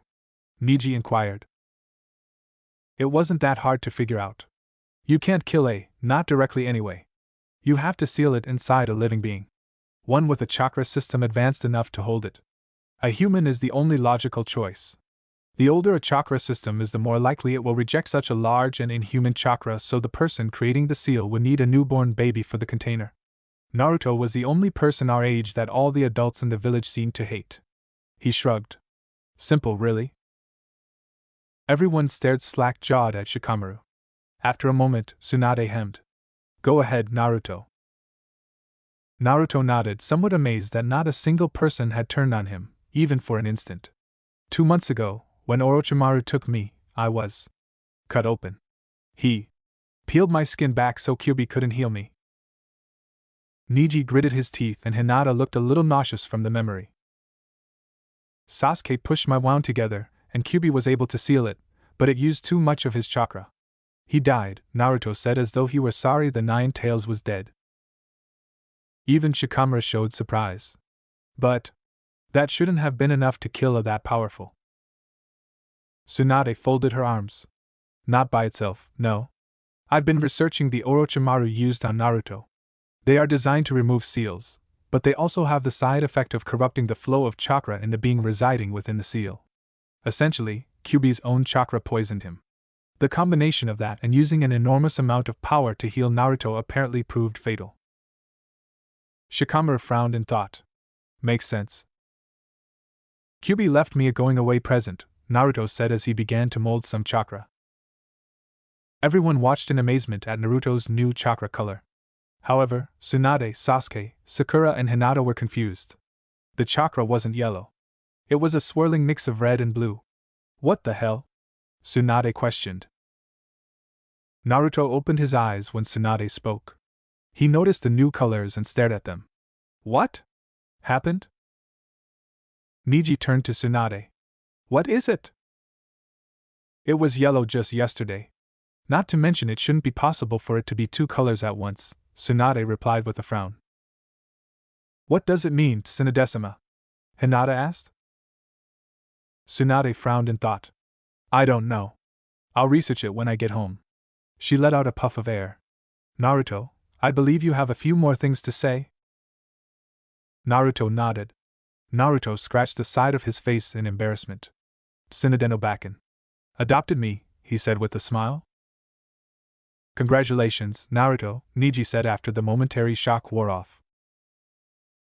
HMPF. You were better off before, Shikamaru said with a wry smile.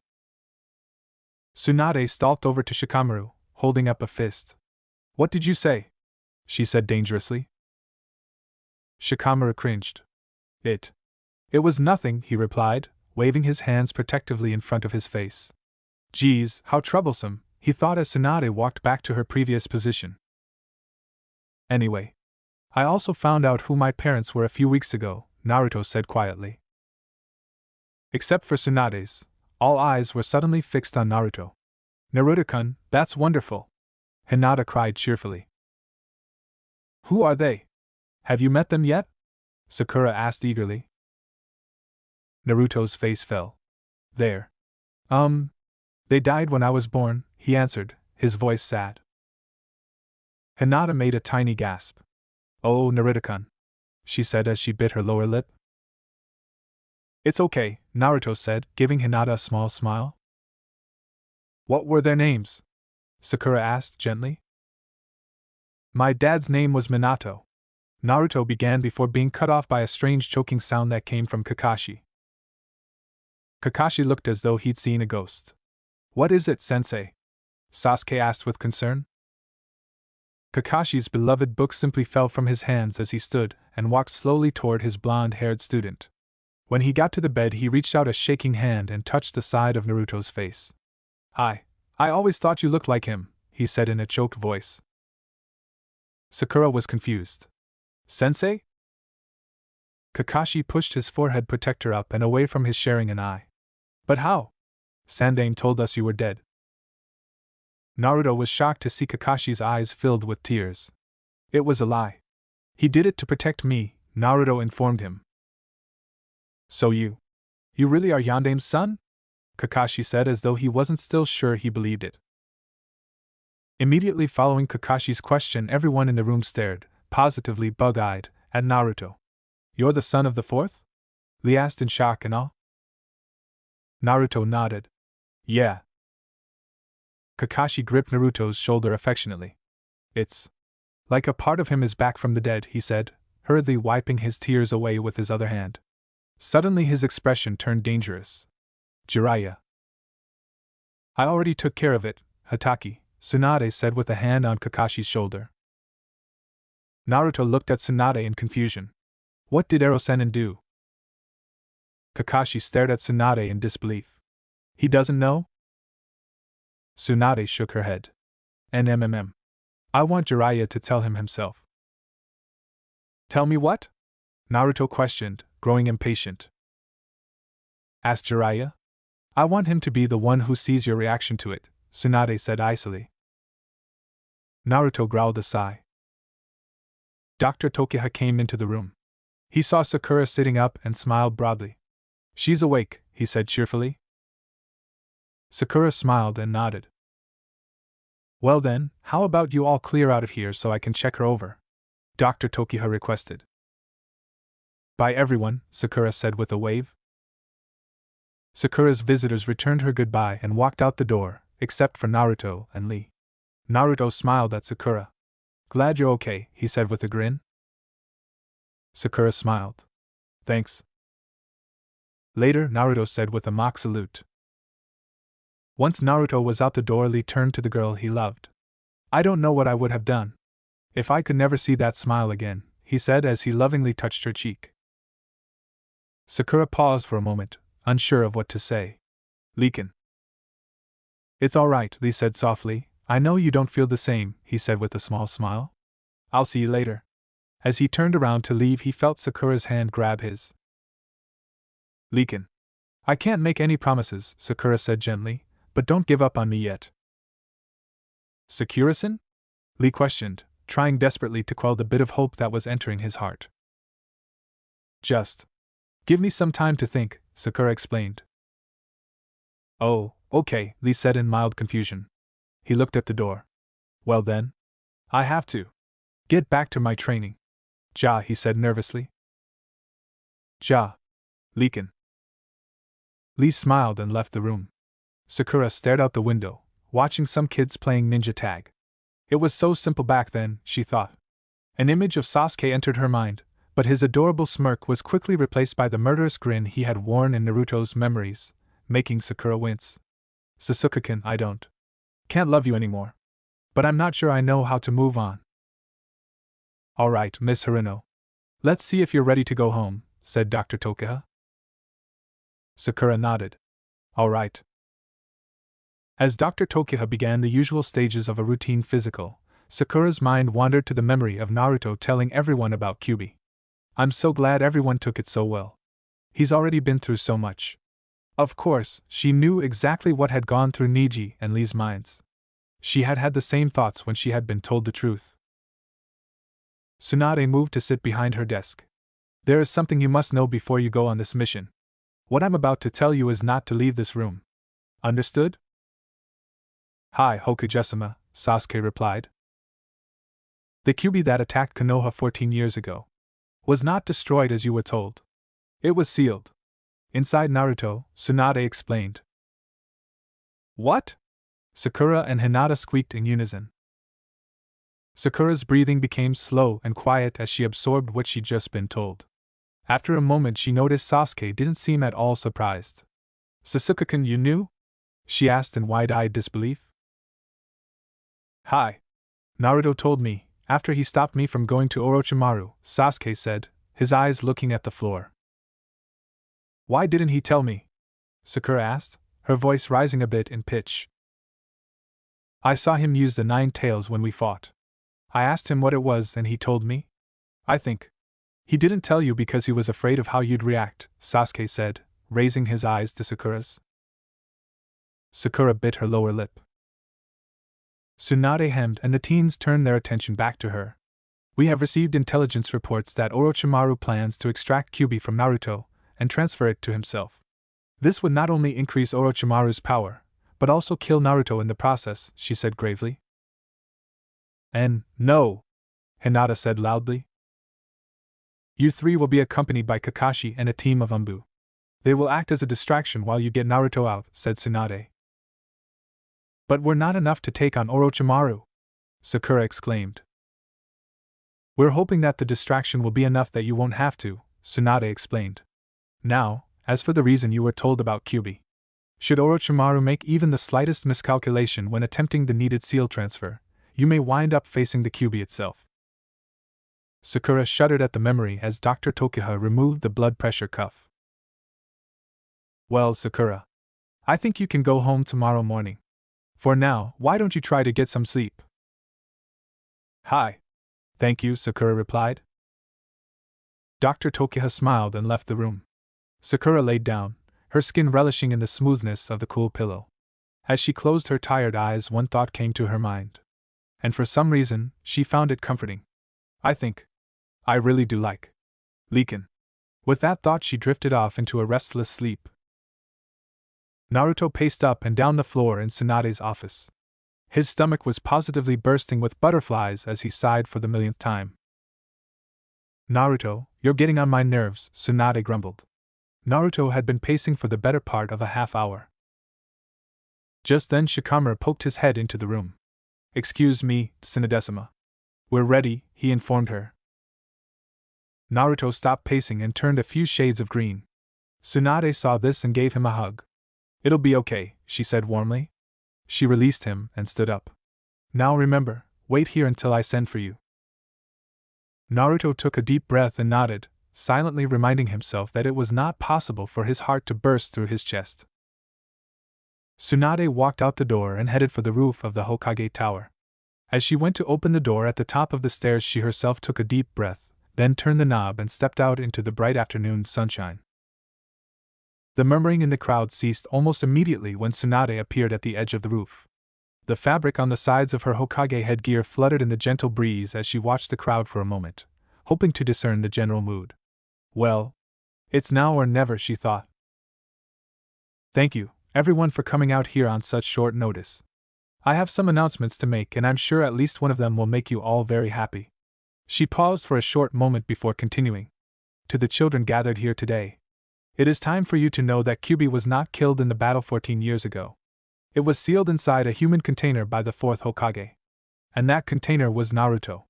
A flurry of whispers broke out among the children who hadn't already known. Tsunade waited for them to die down a bit, then held up her hand to silence them completely. I have more to tell you. Kyubi has recently died, Tsunade informed the crowd. The reaction was not what she expected. All at once there was loud cheering from about half the crowd, both from those who believed Naruto was the Kyubi, and from others who didn't. But there were also a good number of people crying. Some people were stunned into a horrified silence, and still others seemed angry for some reason. Please calm down, everyone, Tsunade said loudly. It took a moment, but the crowd became quiet. On a happy, personal note for me, I recently adopted one of the village orphans, she said with a wide smile. This will be interesting, she thought. She turned around and nodded her head at a jounin who was near the door. Unseen by the crowd, Naruto came out the door and stood just out of everyone's line of vision. I would like to introduce you to my son. She turned her head and waved someone forward. Naruto walked up and stood next to Tsunade. The reaction from the people of Konoha was explosive. Some people were ecstatically happy, although confused, and about half the crowd looked like they had just been shown the most horrible monster they could think of. From at least a quarter of the people came angry shouts of protest. Tsunade heard, "What the hell is this, liar? And you said he was dead?" above the roar of the crowd. Tsunade surveyed the angry ones with a venomous stare. She glanced at Naruto, who looked like he was about to hyperventilate. Silence! She roared. A few last retorts were thrown, but eventually everyone stopped talking for fear of provoking Tsunade. Now all of you will listen to me, she yelled angrily. She took a moment to calmly stare at the crowd, as if daring them to say something. This boy, no matter what you may think, is not now, nor has he ever been the Kyubi. He has also never been a danger to any of you. When I first came back to this village, I learned a lot about Naruto's past, enough to make me disgusted and appalled at a good majority of the people here. The eyes of some of the angry audience members softened a bit. He has done nothing to any of you. Except keep your loved ones safe for the past 14 years, she informed the people, glaring. And what I told you is true. Kyubi is dead. Orochimaru took Naruto a month and a half ago, wanting to transfer the Kyubi to himself, but wound up accidentally killing Kyubi in the process. Smiles returned to some of the previous complainers. Now, I know it will take time for you to see Naruto differently. Some of you may never let go of your hate. But I hope that someday, the people of this village will once again become the people I remember. People who are kind, who help strangers on the street, and who have love in their hearts for the people who need it the most, she said, glancing at Naruto. That's all I have to say. Dismissed. She put a hand on Naruto's shoulder, and together they walked away from the stunned crowd. Tenten stood stock still, her mind still reeling from what she'd just been told. She looked at others that were still at the base of the tower. Many people looked deep in thought, some looked disgusted, but she was surprised to see that nearly half of the people around her looked sad. They probably realized they've been acting like serious assholes, she thought in contempt.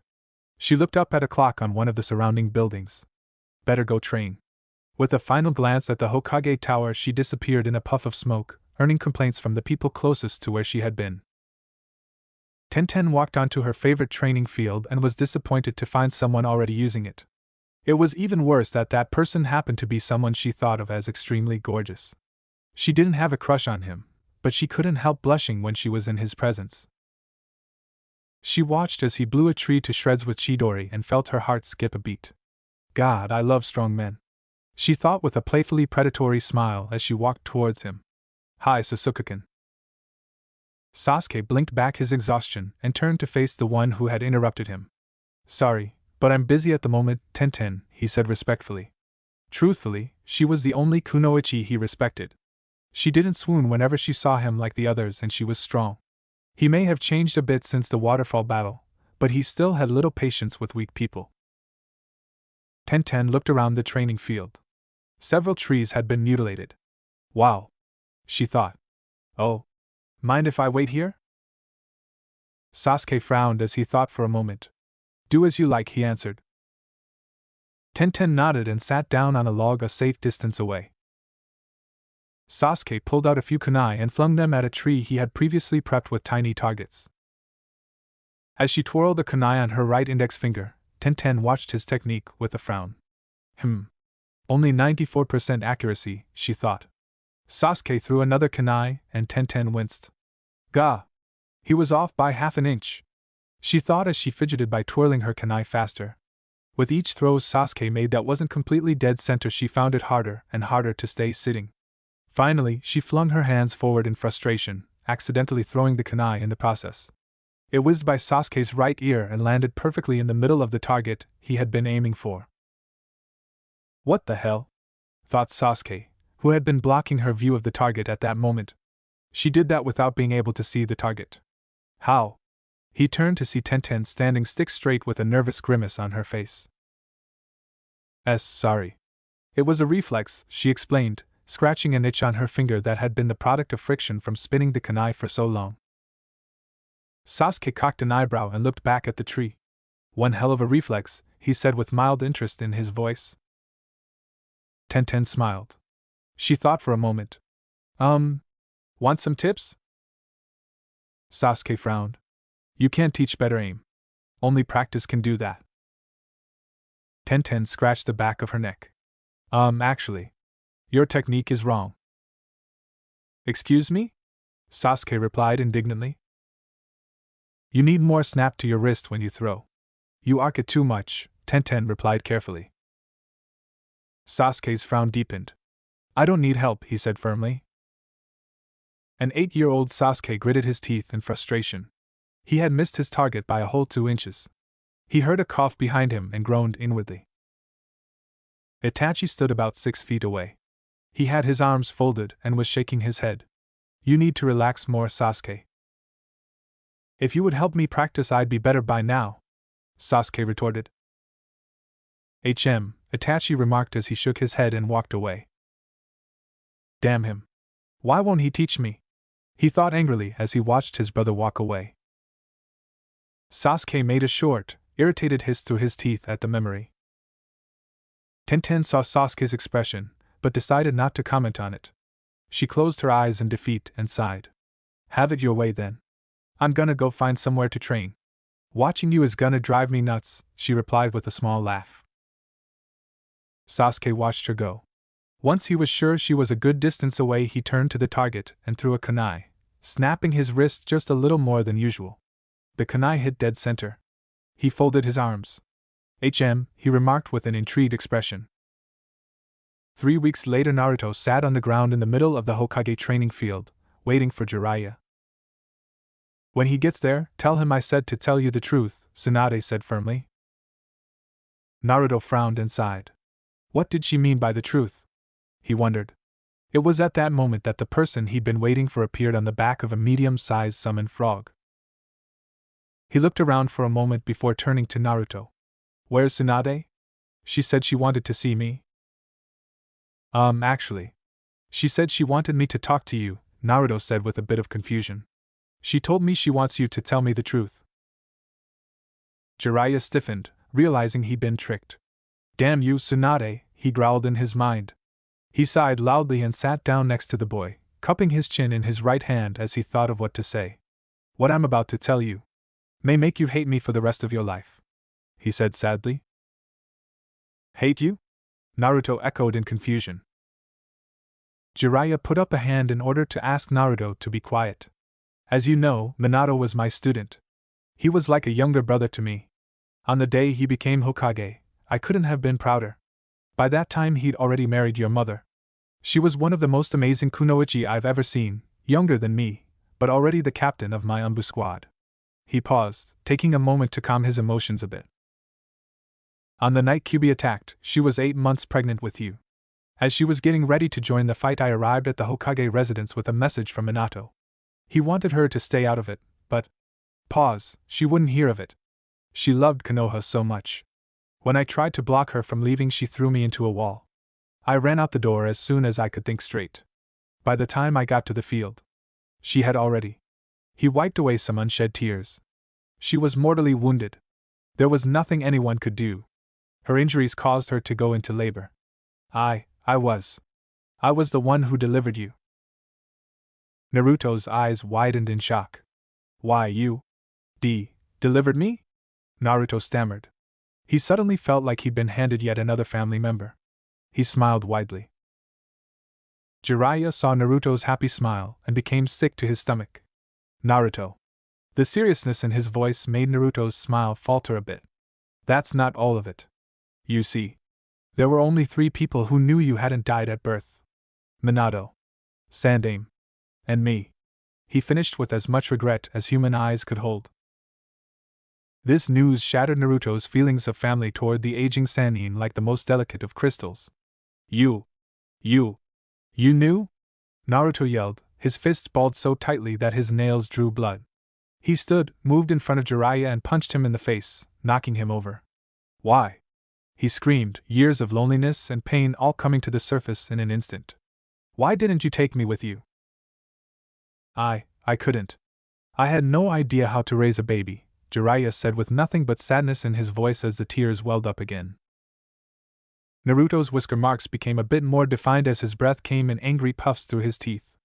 That's just a bullshit excuse. He raged, punching Jiraiya again, this time knocking him back a few meters.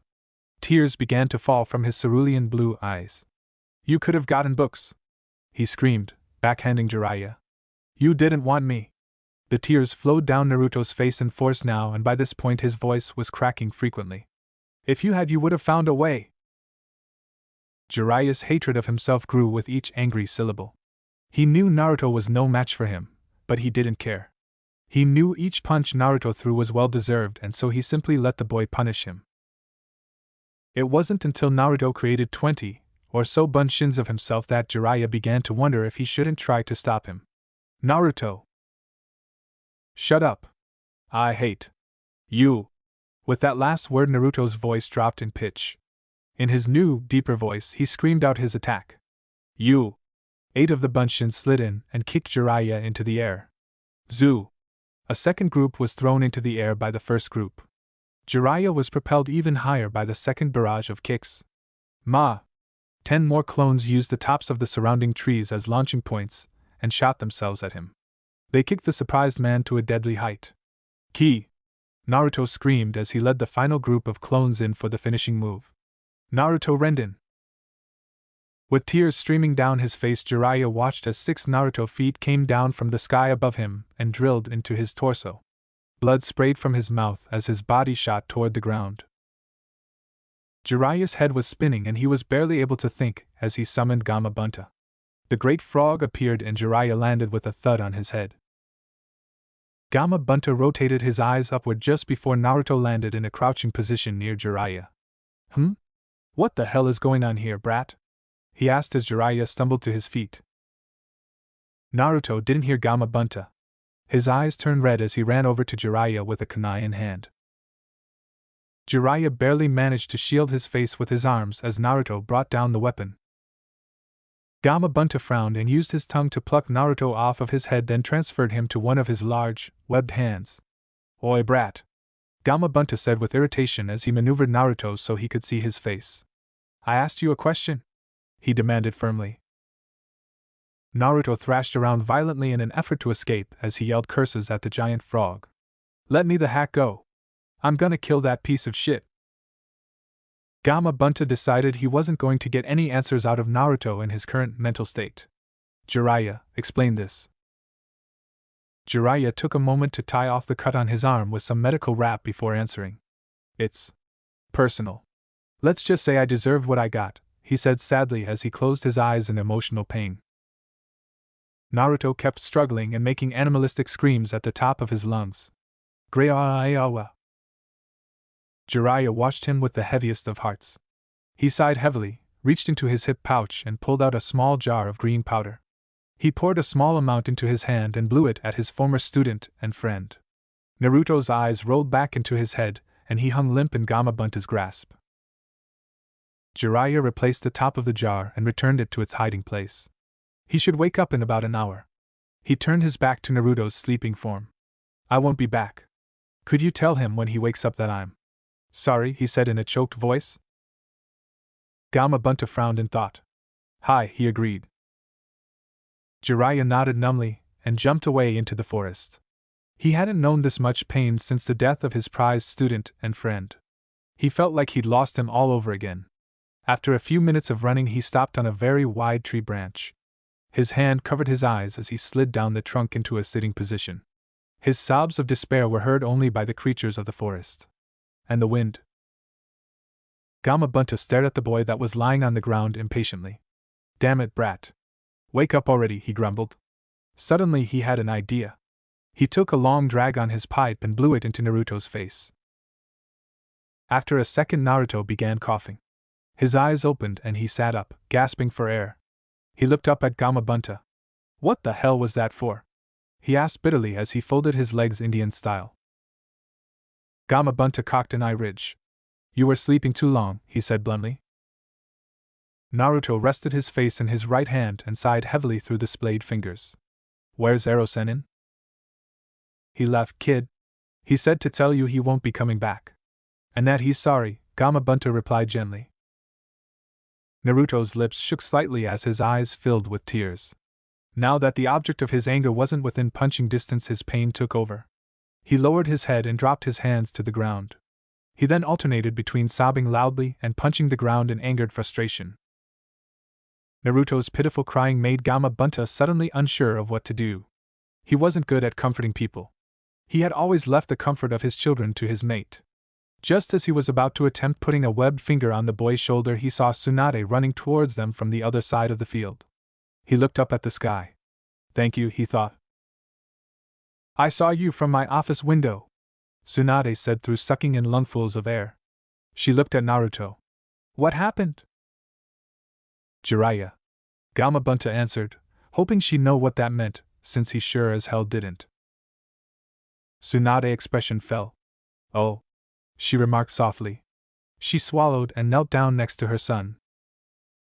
Gra-ah! Naruto cried in anguish as his fist slammed into the ground again. Tsunade bit her lower lip to keep herself from crying. Naruto? She put her hand on his shoulder. He flinched and slapped it away. She gritted her teeth. Damn it. Why did I think he could handle this without me? If you won't be needing me, I think I will return home, Gamabunta informed Tsunade. Tsunade nodded and Gamabunta disappeared.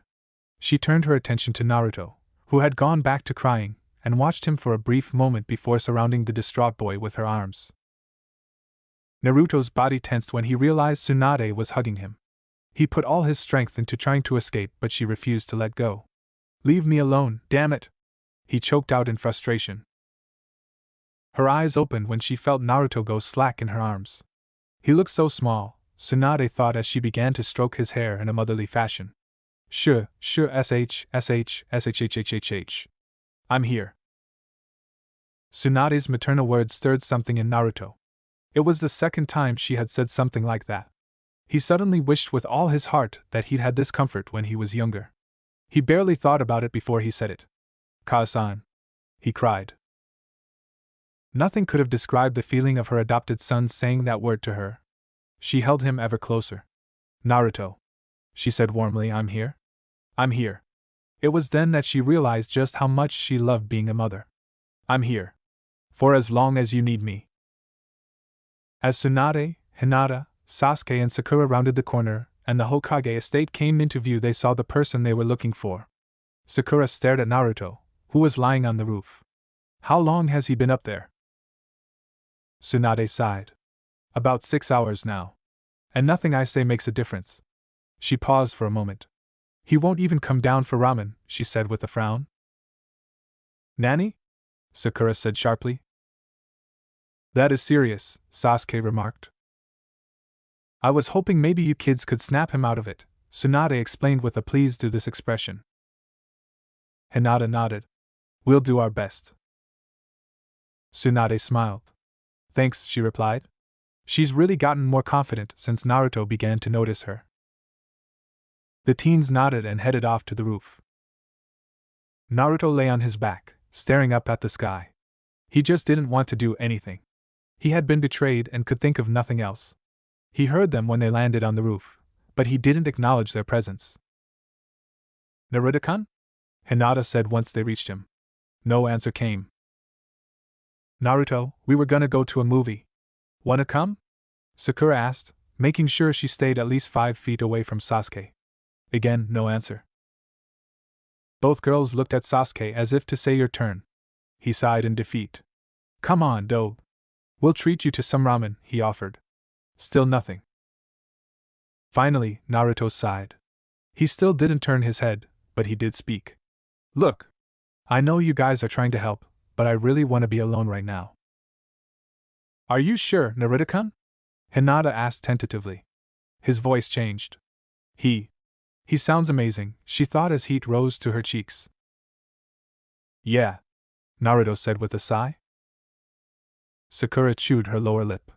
It was strange to see her usually happy, hyperactive friend like that. It's not natural. Like we've been sucked into an alternate dimension or something, she thought.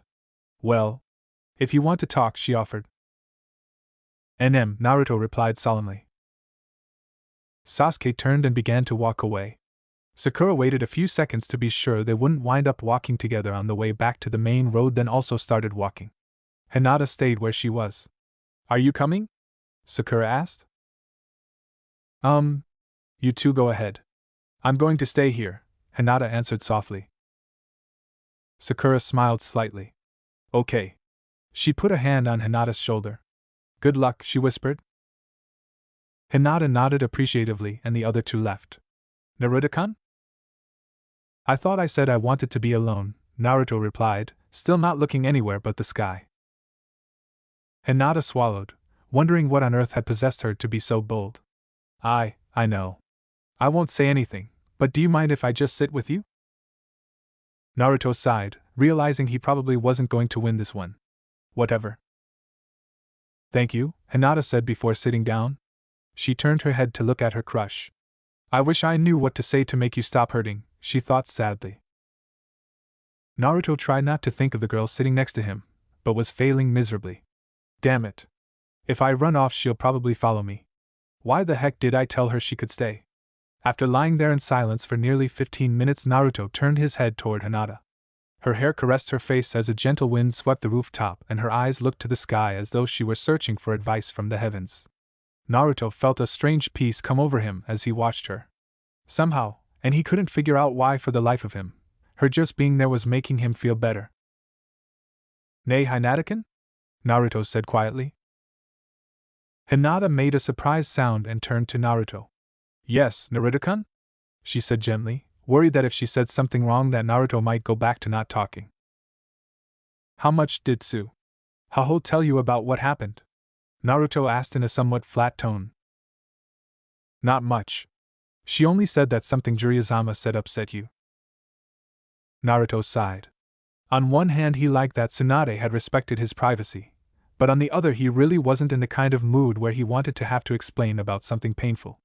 Well, long story short, I found out that he knew who I was all this time. You mean, he knew you were Yandame's son? Hinata asked in wide-eyed disbelief. NHM. The two teens were quiet for another minute or so. He left me here, Hinata, Naruto broke the silence bitterly. Left me to rot in a village full of people who wouldn't be sad to see me cut into 1,000 pieces. His face creased in anger and his fist clenched at his side. Naruto-kun, Hinata said with tears in her eyes. Naruto sat up and pulled his knees to his chest. When I was little, I never thought that there was someone out there who knew who I was. In fact, until I read Yoshii's letter, I thought I'd be an unknown orphan forever. Hinata wanted so badly to hug him, but she decided it wasn't the right time. Instead, she sat and quietly listened to Naruto speak. Ero-sennin said Shisui was like a brother to him. How can he say that and not take me with him?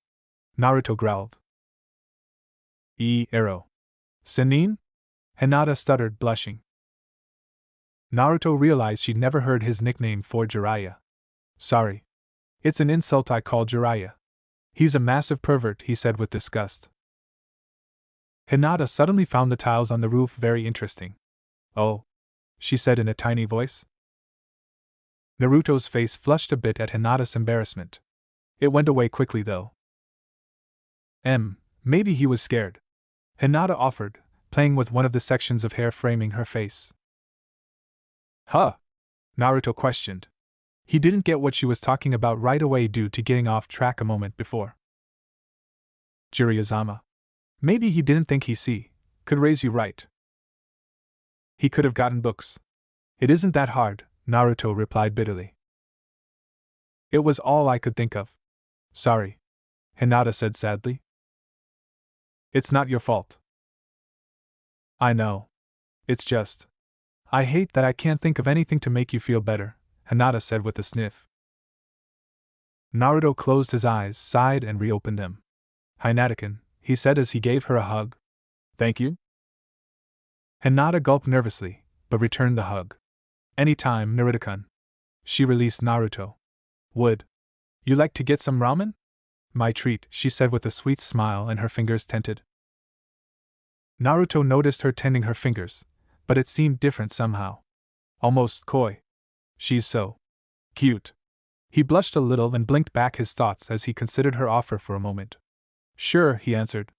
Hinata smiled widely at his answer, and he suddenly felt a little lightheaded. Hinata stood up.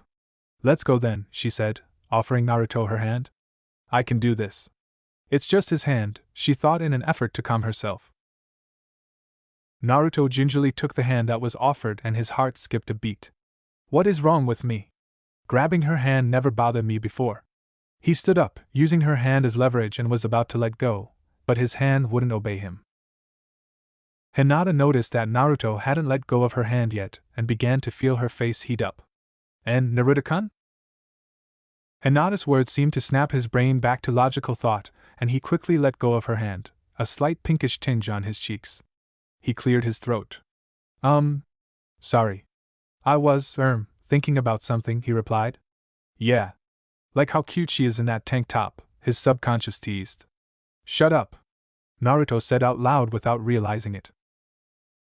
Huh? Hinata asked, with confusion on her petite face. And nothing. Let's go. I'm starving, Naruto said with a smile that he hoped looked normal. Hinata was still confused, but nodded anyway. Okay. Naruto and Hinata walked into Ichiraku to find Sakura much too interested in how many directions she could push the pearl onion floating at the top of her bowl of soup. Sakura-kun? Naruto called out as he scanned the surrounding area. Where's Sasuke? Sakura put down her spoon and leaned her cheek against her fist. Not a clue, she replied with a shrug. Not that I really want to be around him anyway. Huh? But you were up on the roof with him trying to cheer me up, Naruto pointed out. Tsunadesima was asking me and Hinata if we could go with her to your house, then she saw Sasuke walking by and asked him too. I was trapped, Sakura sighed. Besides, making sure you were okay was more important. Naruto gave Sakura a small smile. Thanks. Sakura turned to him. Naruto? Yeah? I'm so sorry for. Sakura began. Naruto clapped a hand on his friend's shoulder. Hey, I forgave you already. You screwed up. It happens, he said with a shrug. I wasn't exactly thrilled that you did it, but I can understand why you did. It's okay. He gave Sakura a small smile to show he meant what he said. A tear rolled down Sakura's face.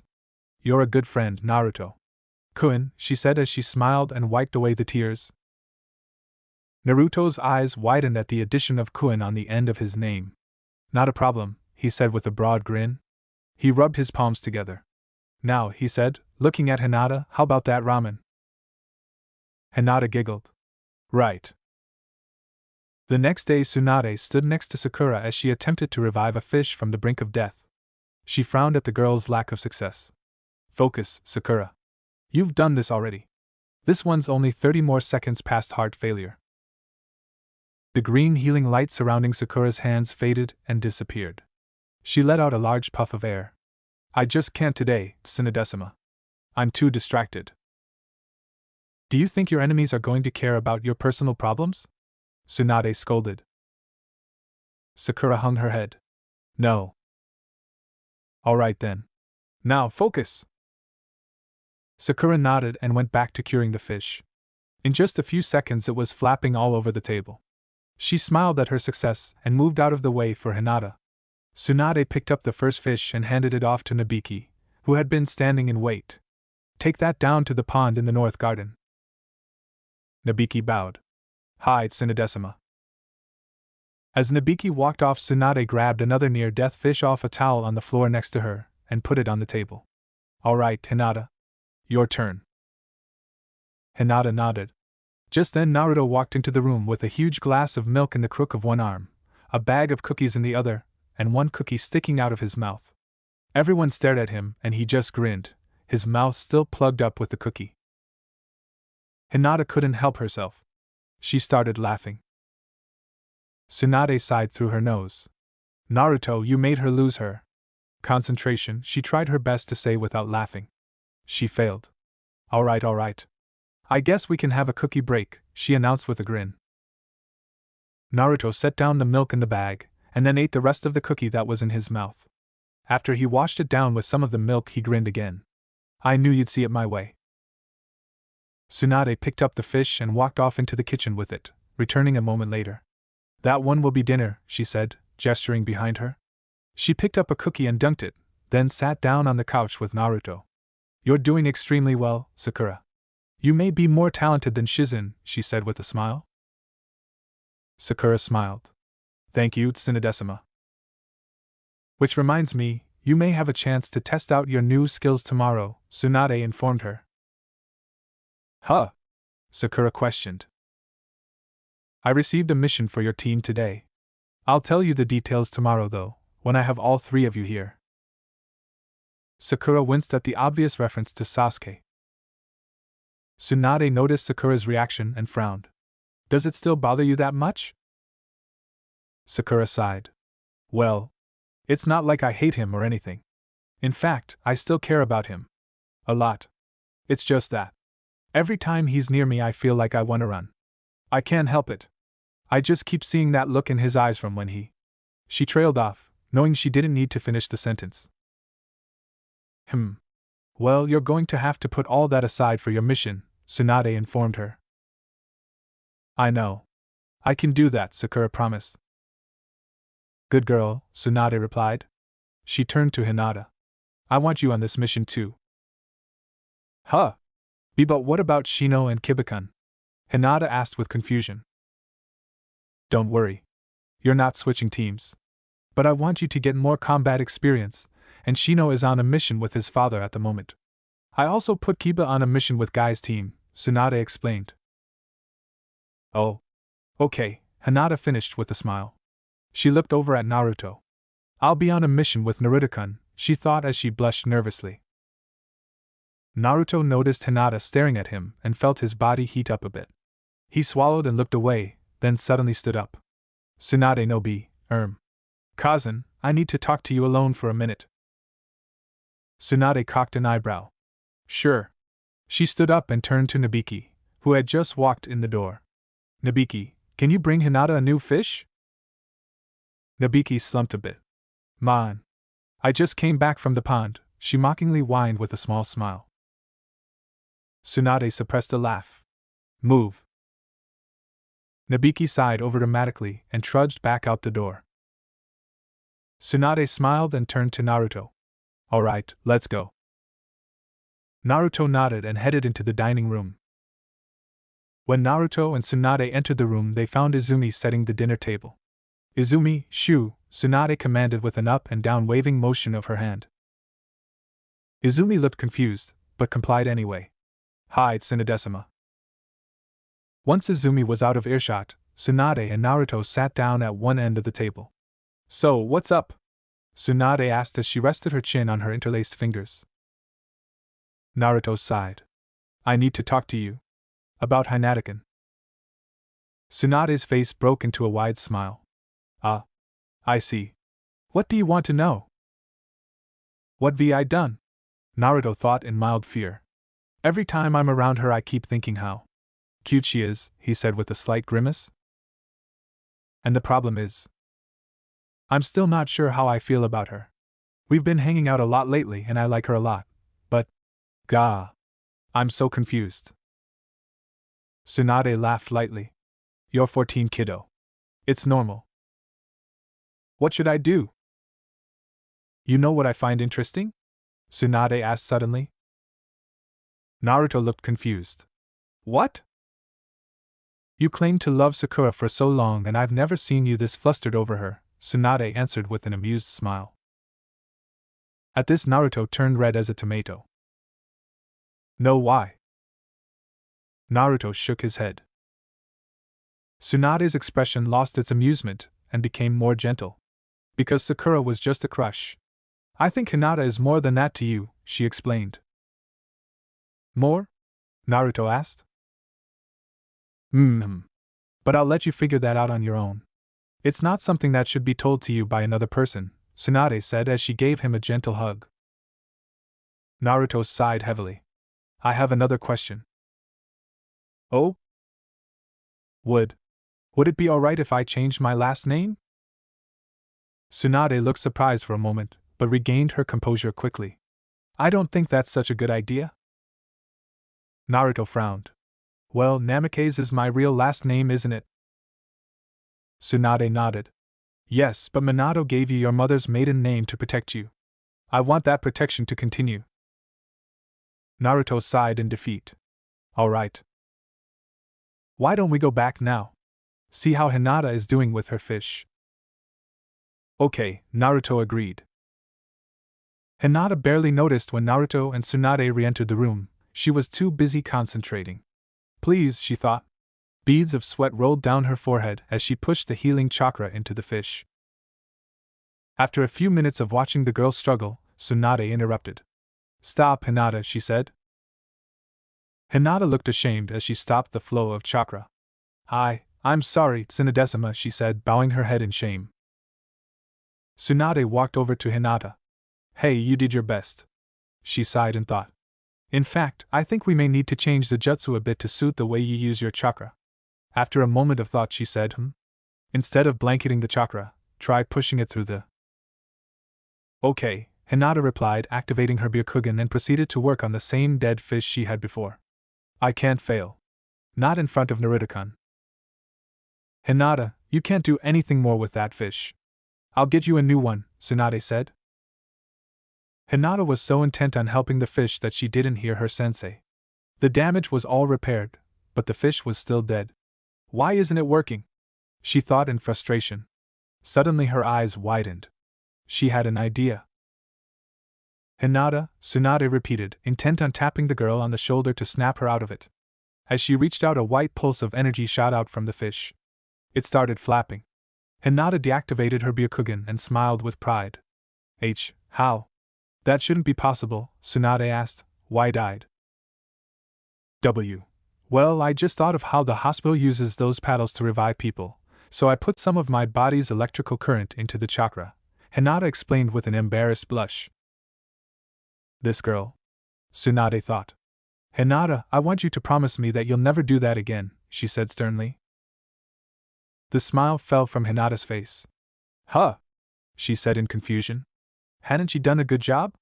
Why? The body has a lot less electrical current than chakra. Reviving a fish is one thing. If you use that technique on a human being, you'll die, Tsunade said gravely. Hinata made a small gasp. I am declaring that jutsu as forbidden. You can't use it, and you will not teach it to anyone. Is that understood? Hinata's face showed her disappointment. Hi, Tsunadesima. Even if you can't use it again, that was incredible, Hinataken, Naruto said suddenly, breaking through the gloomy atmosphere. Hinata looked up at her crush and smiled. Thank you, Naruto-kun. Tsunade smiled. Alright then. Aside from that, you should be able to use the normal healing jutsu just fine now. Hinata's smile widened. Well, it's 10 o'clock. I say we call it a night. I'll see you all here at 2 p.m. tomorrow. The teens nodded and left the house. As they walked along the small forest road, Naruto fell and stepped beside Hinata. Nay, Hinata-kun. He paused, realizing Sakura would hear what he was about to say. Ano, Sakura-kun, could you walk on ahead? I need to talk to Hinata-kun. Sakura smiled as though she had an idea of what he was going to say. No problem. She put on a burst of speed. See you guys tomorrow, she called out over her shoulder. After Sakura was out of earshot, Naruto turned to Hinata and grabbed her hand. Can we sit for a sec? He said with a small blush. Hinata looked surprised. As sure. Naruto led her over to a fallen tree a few feet off the side of the road. As they sat down, he fought an urge to surpass Rock Lee in running speed. He was silent for a moment before looking up at the girl next to him. She was wearing an azure blue tank top and denim shorts that ended above the knee. The combination made his face feel hot. He swallowed and spoke. I'm not sure if I'm doing this right, but I need to tell you something, he finished in a small voice. Hinata suddenly felt nervous. Hi, she said as began chewing her bottom lip. Naruto saw her chewing her lip and was horrified when he realized he wanted to cover that lip, no, both lips, with his own. He quickly looked down to avoid staring at her mouth. He gulped. I think you're cute, he said. I can't believe I actually said it, he thought, desperately trying to ignore the butterflies that were now head-butting the inside of his stomach. Hinata couldn't believe her ears. Did he just say what I thought he? She thought in shock. She was amazed that she was able to get out the next word. What? The bottom dropped out of Naruto's stomach. Oh God. She wants me to repeat it? He thought in horror. I think you're cute, he said with quite a bit more ease than the first time. Hinata's mouth dropped open. He did say it. Am I dreaming? She thought, scarcely believing her own ears. Tears of joy filled her eyes. Naruto's face took on a look of concern. Did I do something wrong? Hinata shook her head rapidly. And no. I'm just happy, she replied, smiling. A smile slowly spread over Naruto's face. Without even thinking about it, he moved closer to her and wrapped his arms around her in a warm embrace. Hinata felt herself stop breathing for a moment. He's hugging me. In that way, she thought, barely managing to fight the urge to pass out. Well, it's true, Naruto said as he released the hug. Looking into her eyes, he suddenly felt a lot more bold. I do think you're cute. I also think you're fun and smart. And I know. I like you. Hinata could barely breathe. I know. Naruto swallowed again. Would you like to be my girlfriend? He said with flaming red cheeks and a tightness in his throat. With eyes as wide as dinner plates, Hinata promptly passed out. Naruto caught the flushed girl as she fell backwards and rested her head in the crook of his right arm. Hinata-kun, he said as he shook her gently in an attempt to wake her up. I can't believe she just fainted like that, Naruto said as he sat there with her head resting in his arms, waiting for her to wake up. He felt very protective of her right then. As he reached down and began stroking her forehead, her closed eyelids crinkled. Oh no! I don't want to wake up yet, Hinata thought in despair as her eyes fluttered open. Those same eyes widened when she realized she was looking up into the gentle face of the boy she loved. And Naruto-kun? Hey there, Naruto said softly. Hinata sat up faster than she ever had in her life. So it wasn't a dream. After a moment of silence, she managed to look at Naruto. I'm sorry I fainted. Naruto let out a small puff of air. I'm just glad you're okay, he replied. I know. So what do you think? Hinata stiffened, feeling woozy again, but willed herself not to faint a second time. I would love to be your girlfriend, she replied, fighting the urge to pinch herself. Naruto smiled, most of his nervousness gone. I guess that makes me your boyfriend then, huh? He said as he moved over so he was sitting right next to her. Hinata smiled in pure joy. Why, yeah? So what do we do now? Naruto's breathing became strained again as he stared into the young Hyuga's two pearl-like eyes. His heart hammered in his chest and heat circulated throughout his entire body as he leaned forward and kissed her. Hinata's eyes widened for a second in surprise before she closed them, and simply enjoyed the feeling of Naruto's lips pressing against her own. She felt a heat in her chest she had never known before. Nothing in the world existed except Naruto. Surprising even herself, she wrapped her arms around him. He took that as a cue and did the same. After what seemed like an eternity, Naruto broke the kiss and moved his face back a bit, wanting to judge her reaction. He saw that her eyes were closed, and she had a dreamy look on her face.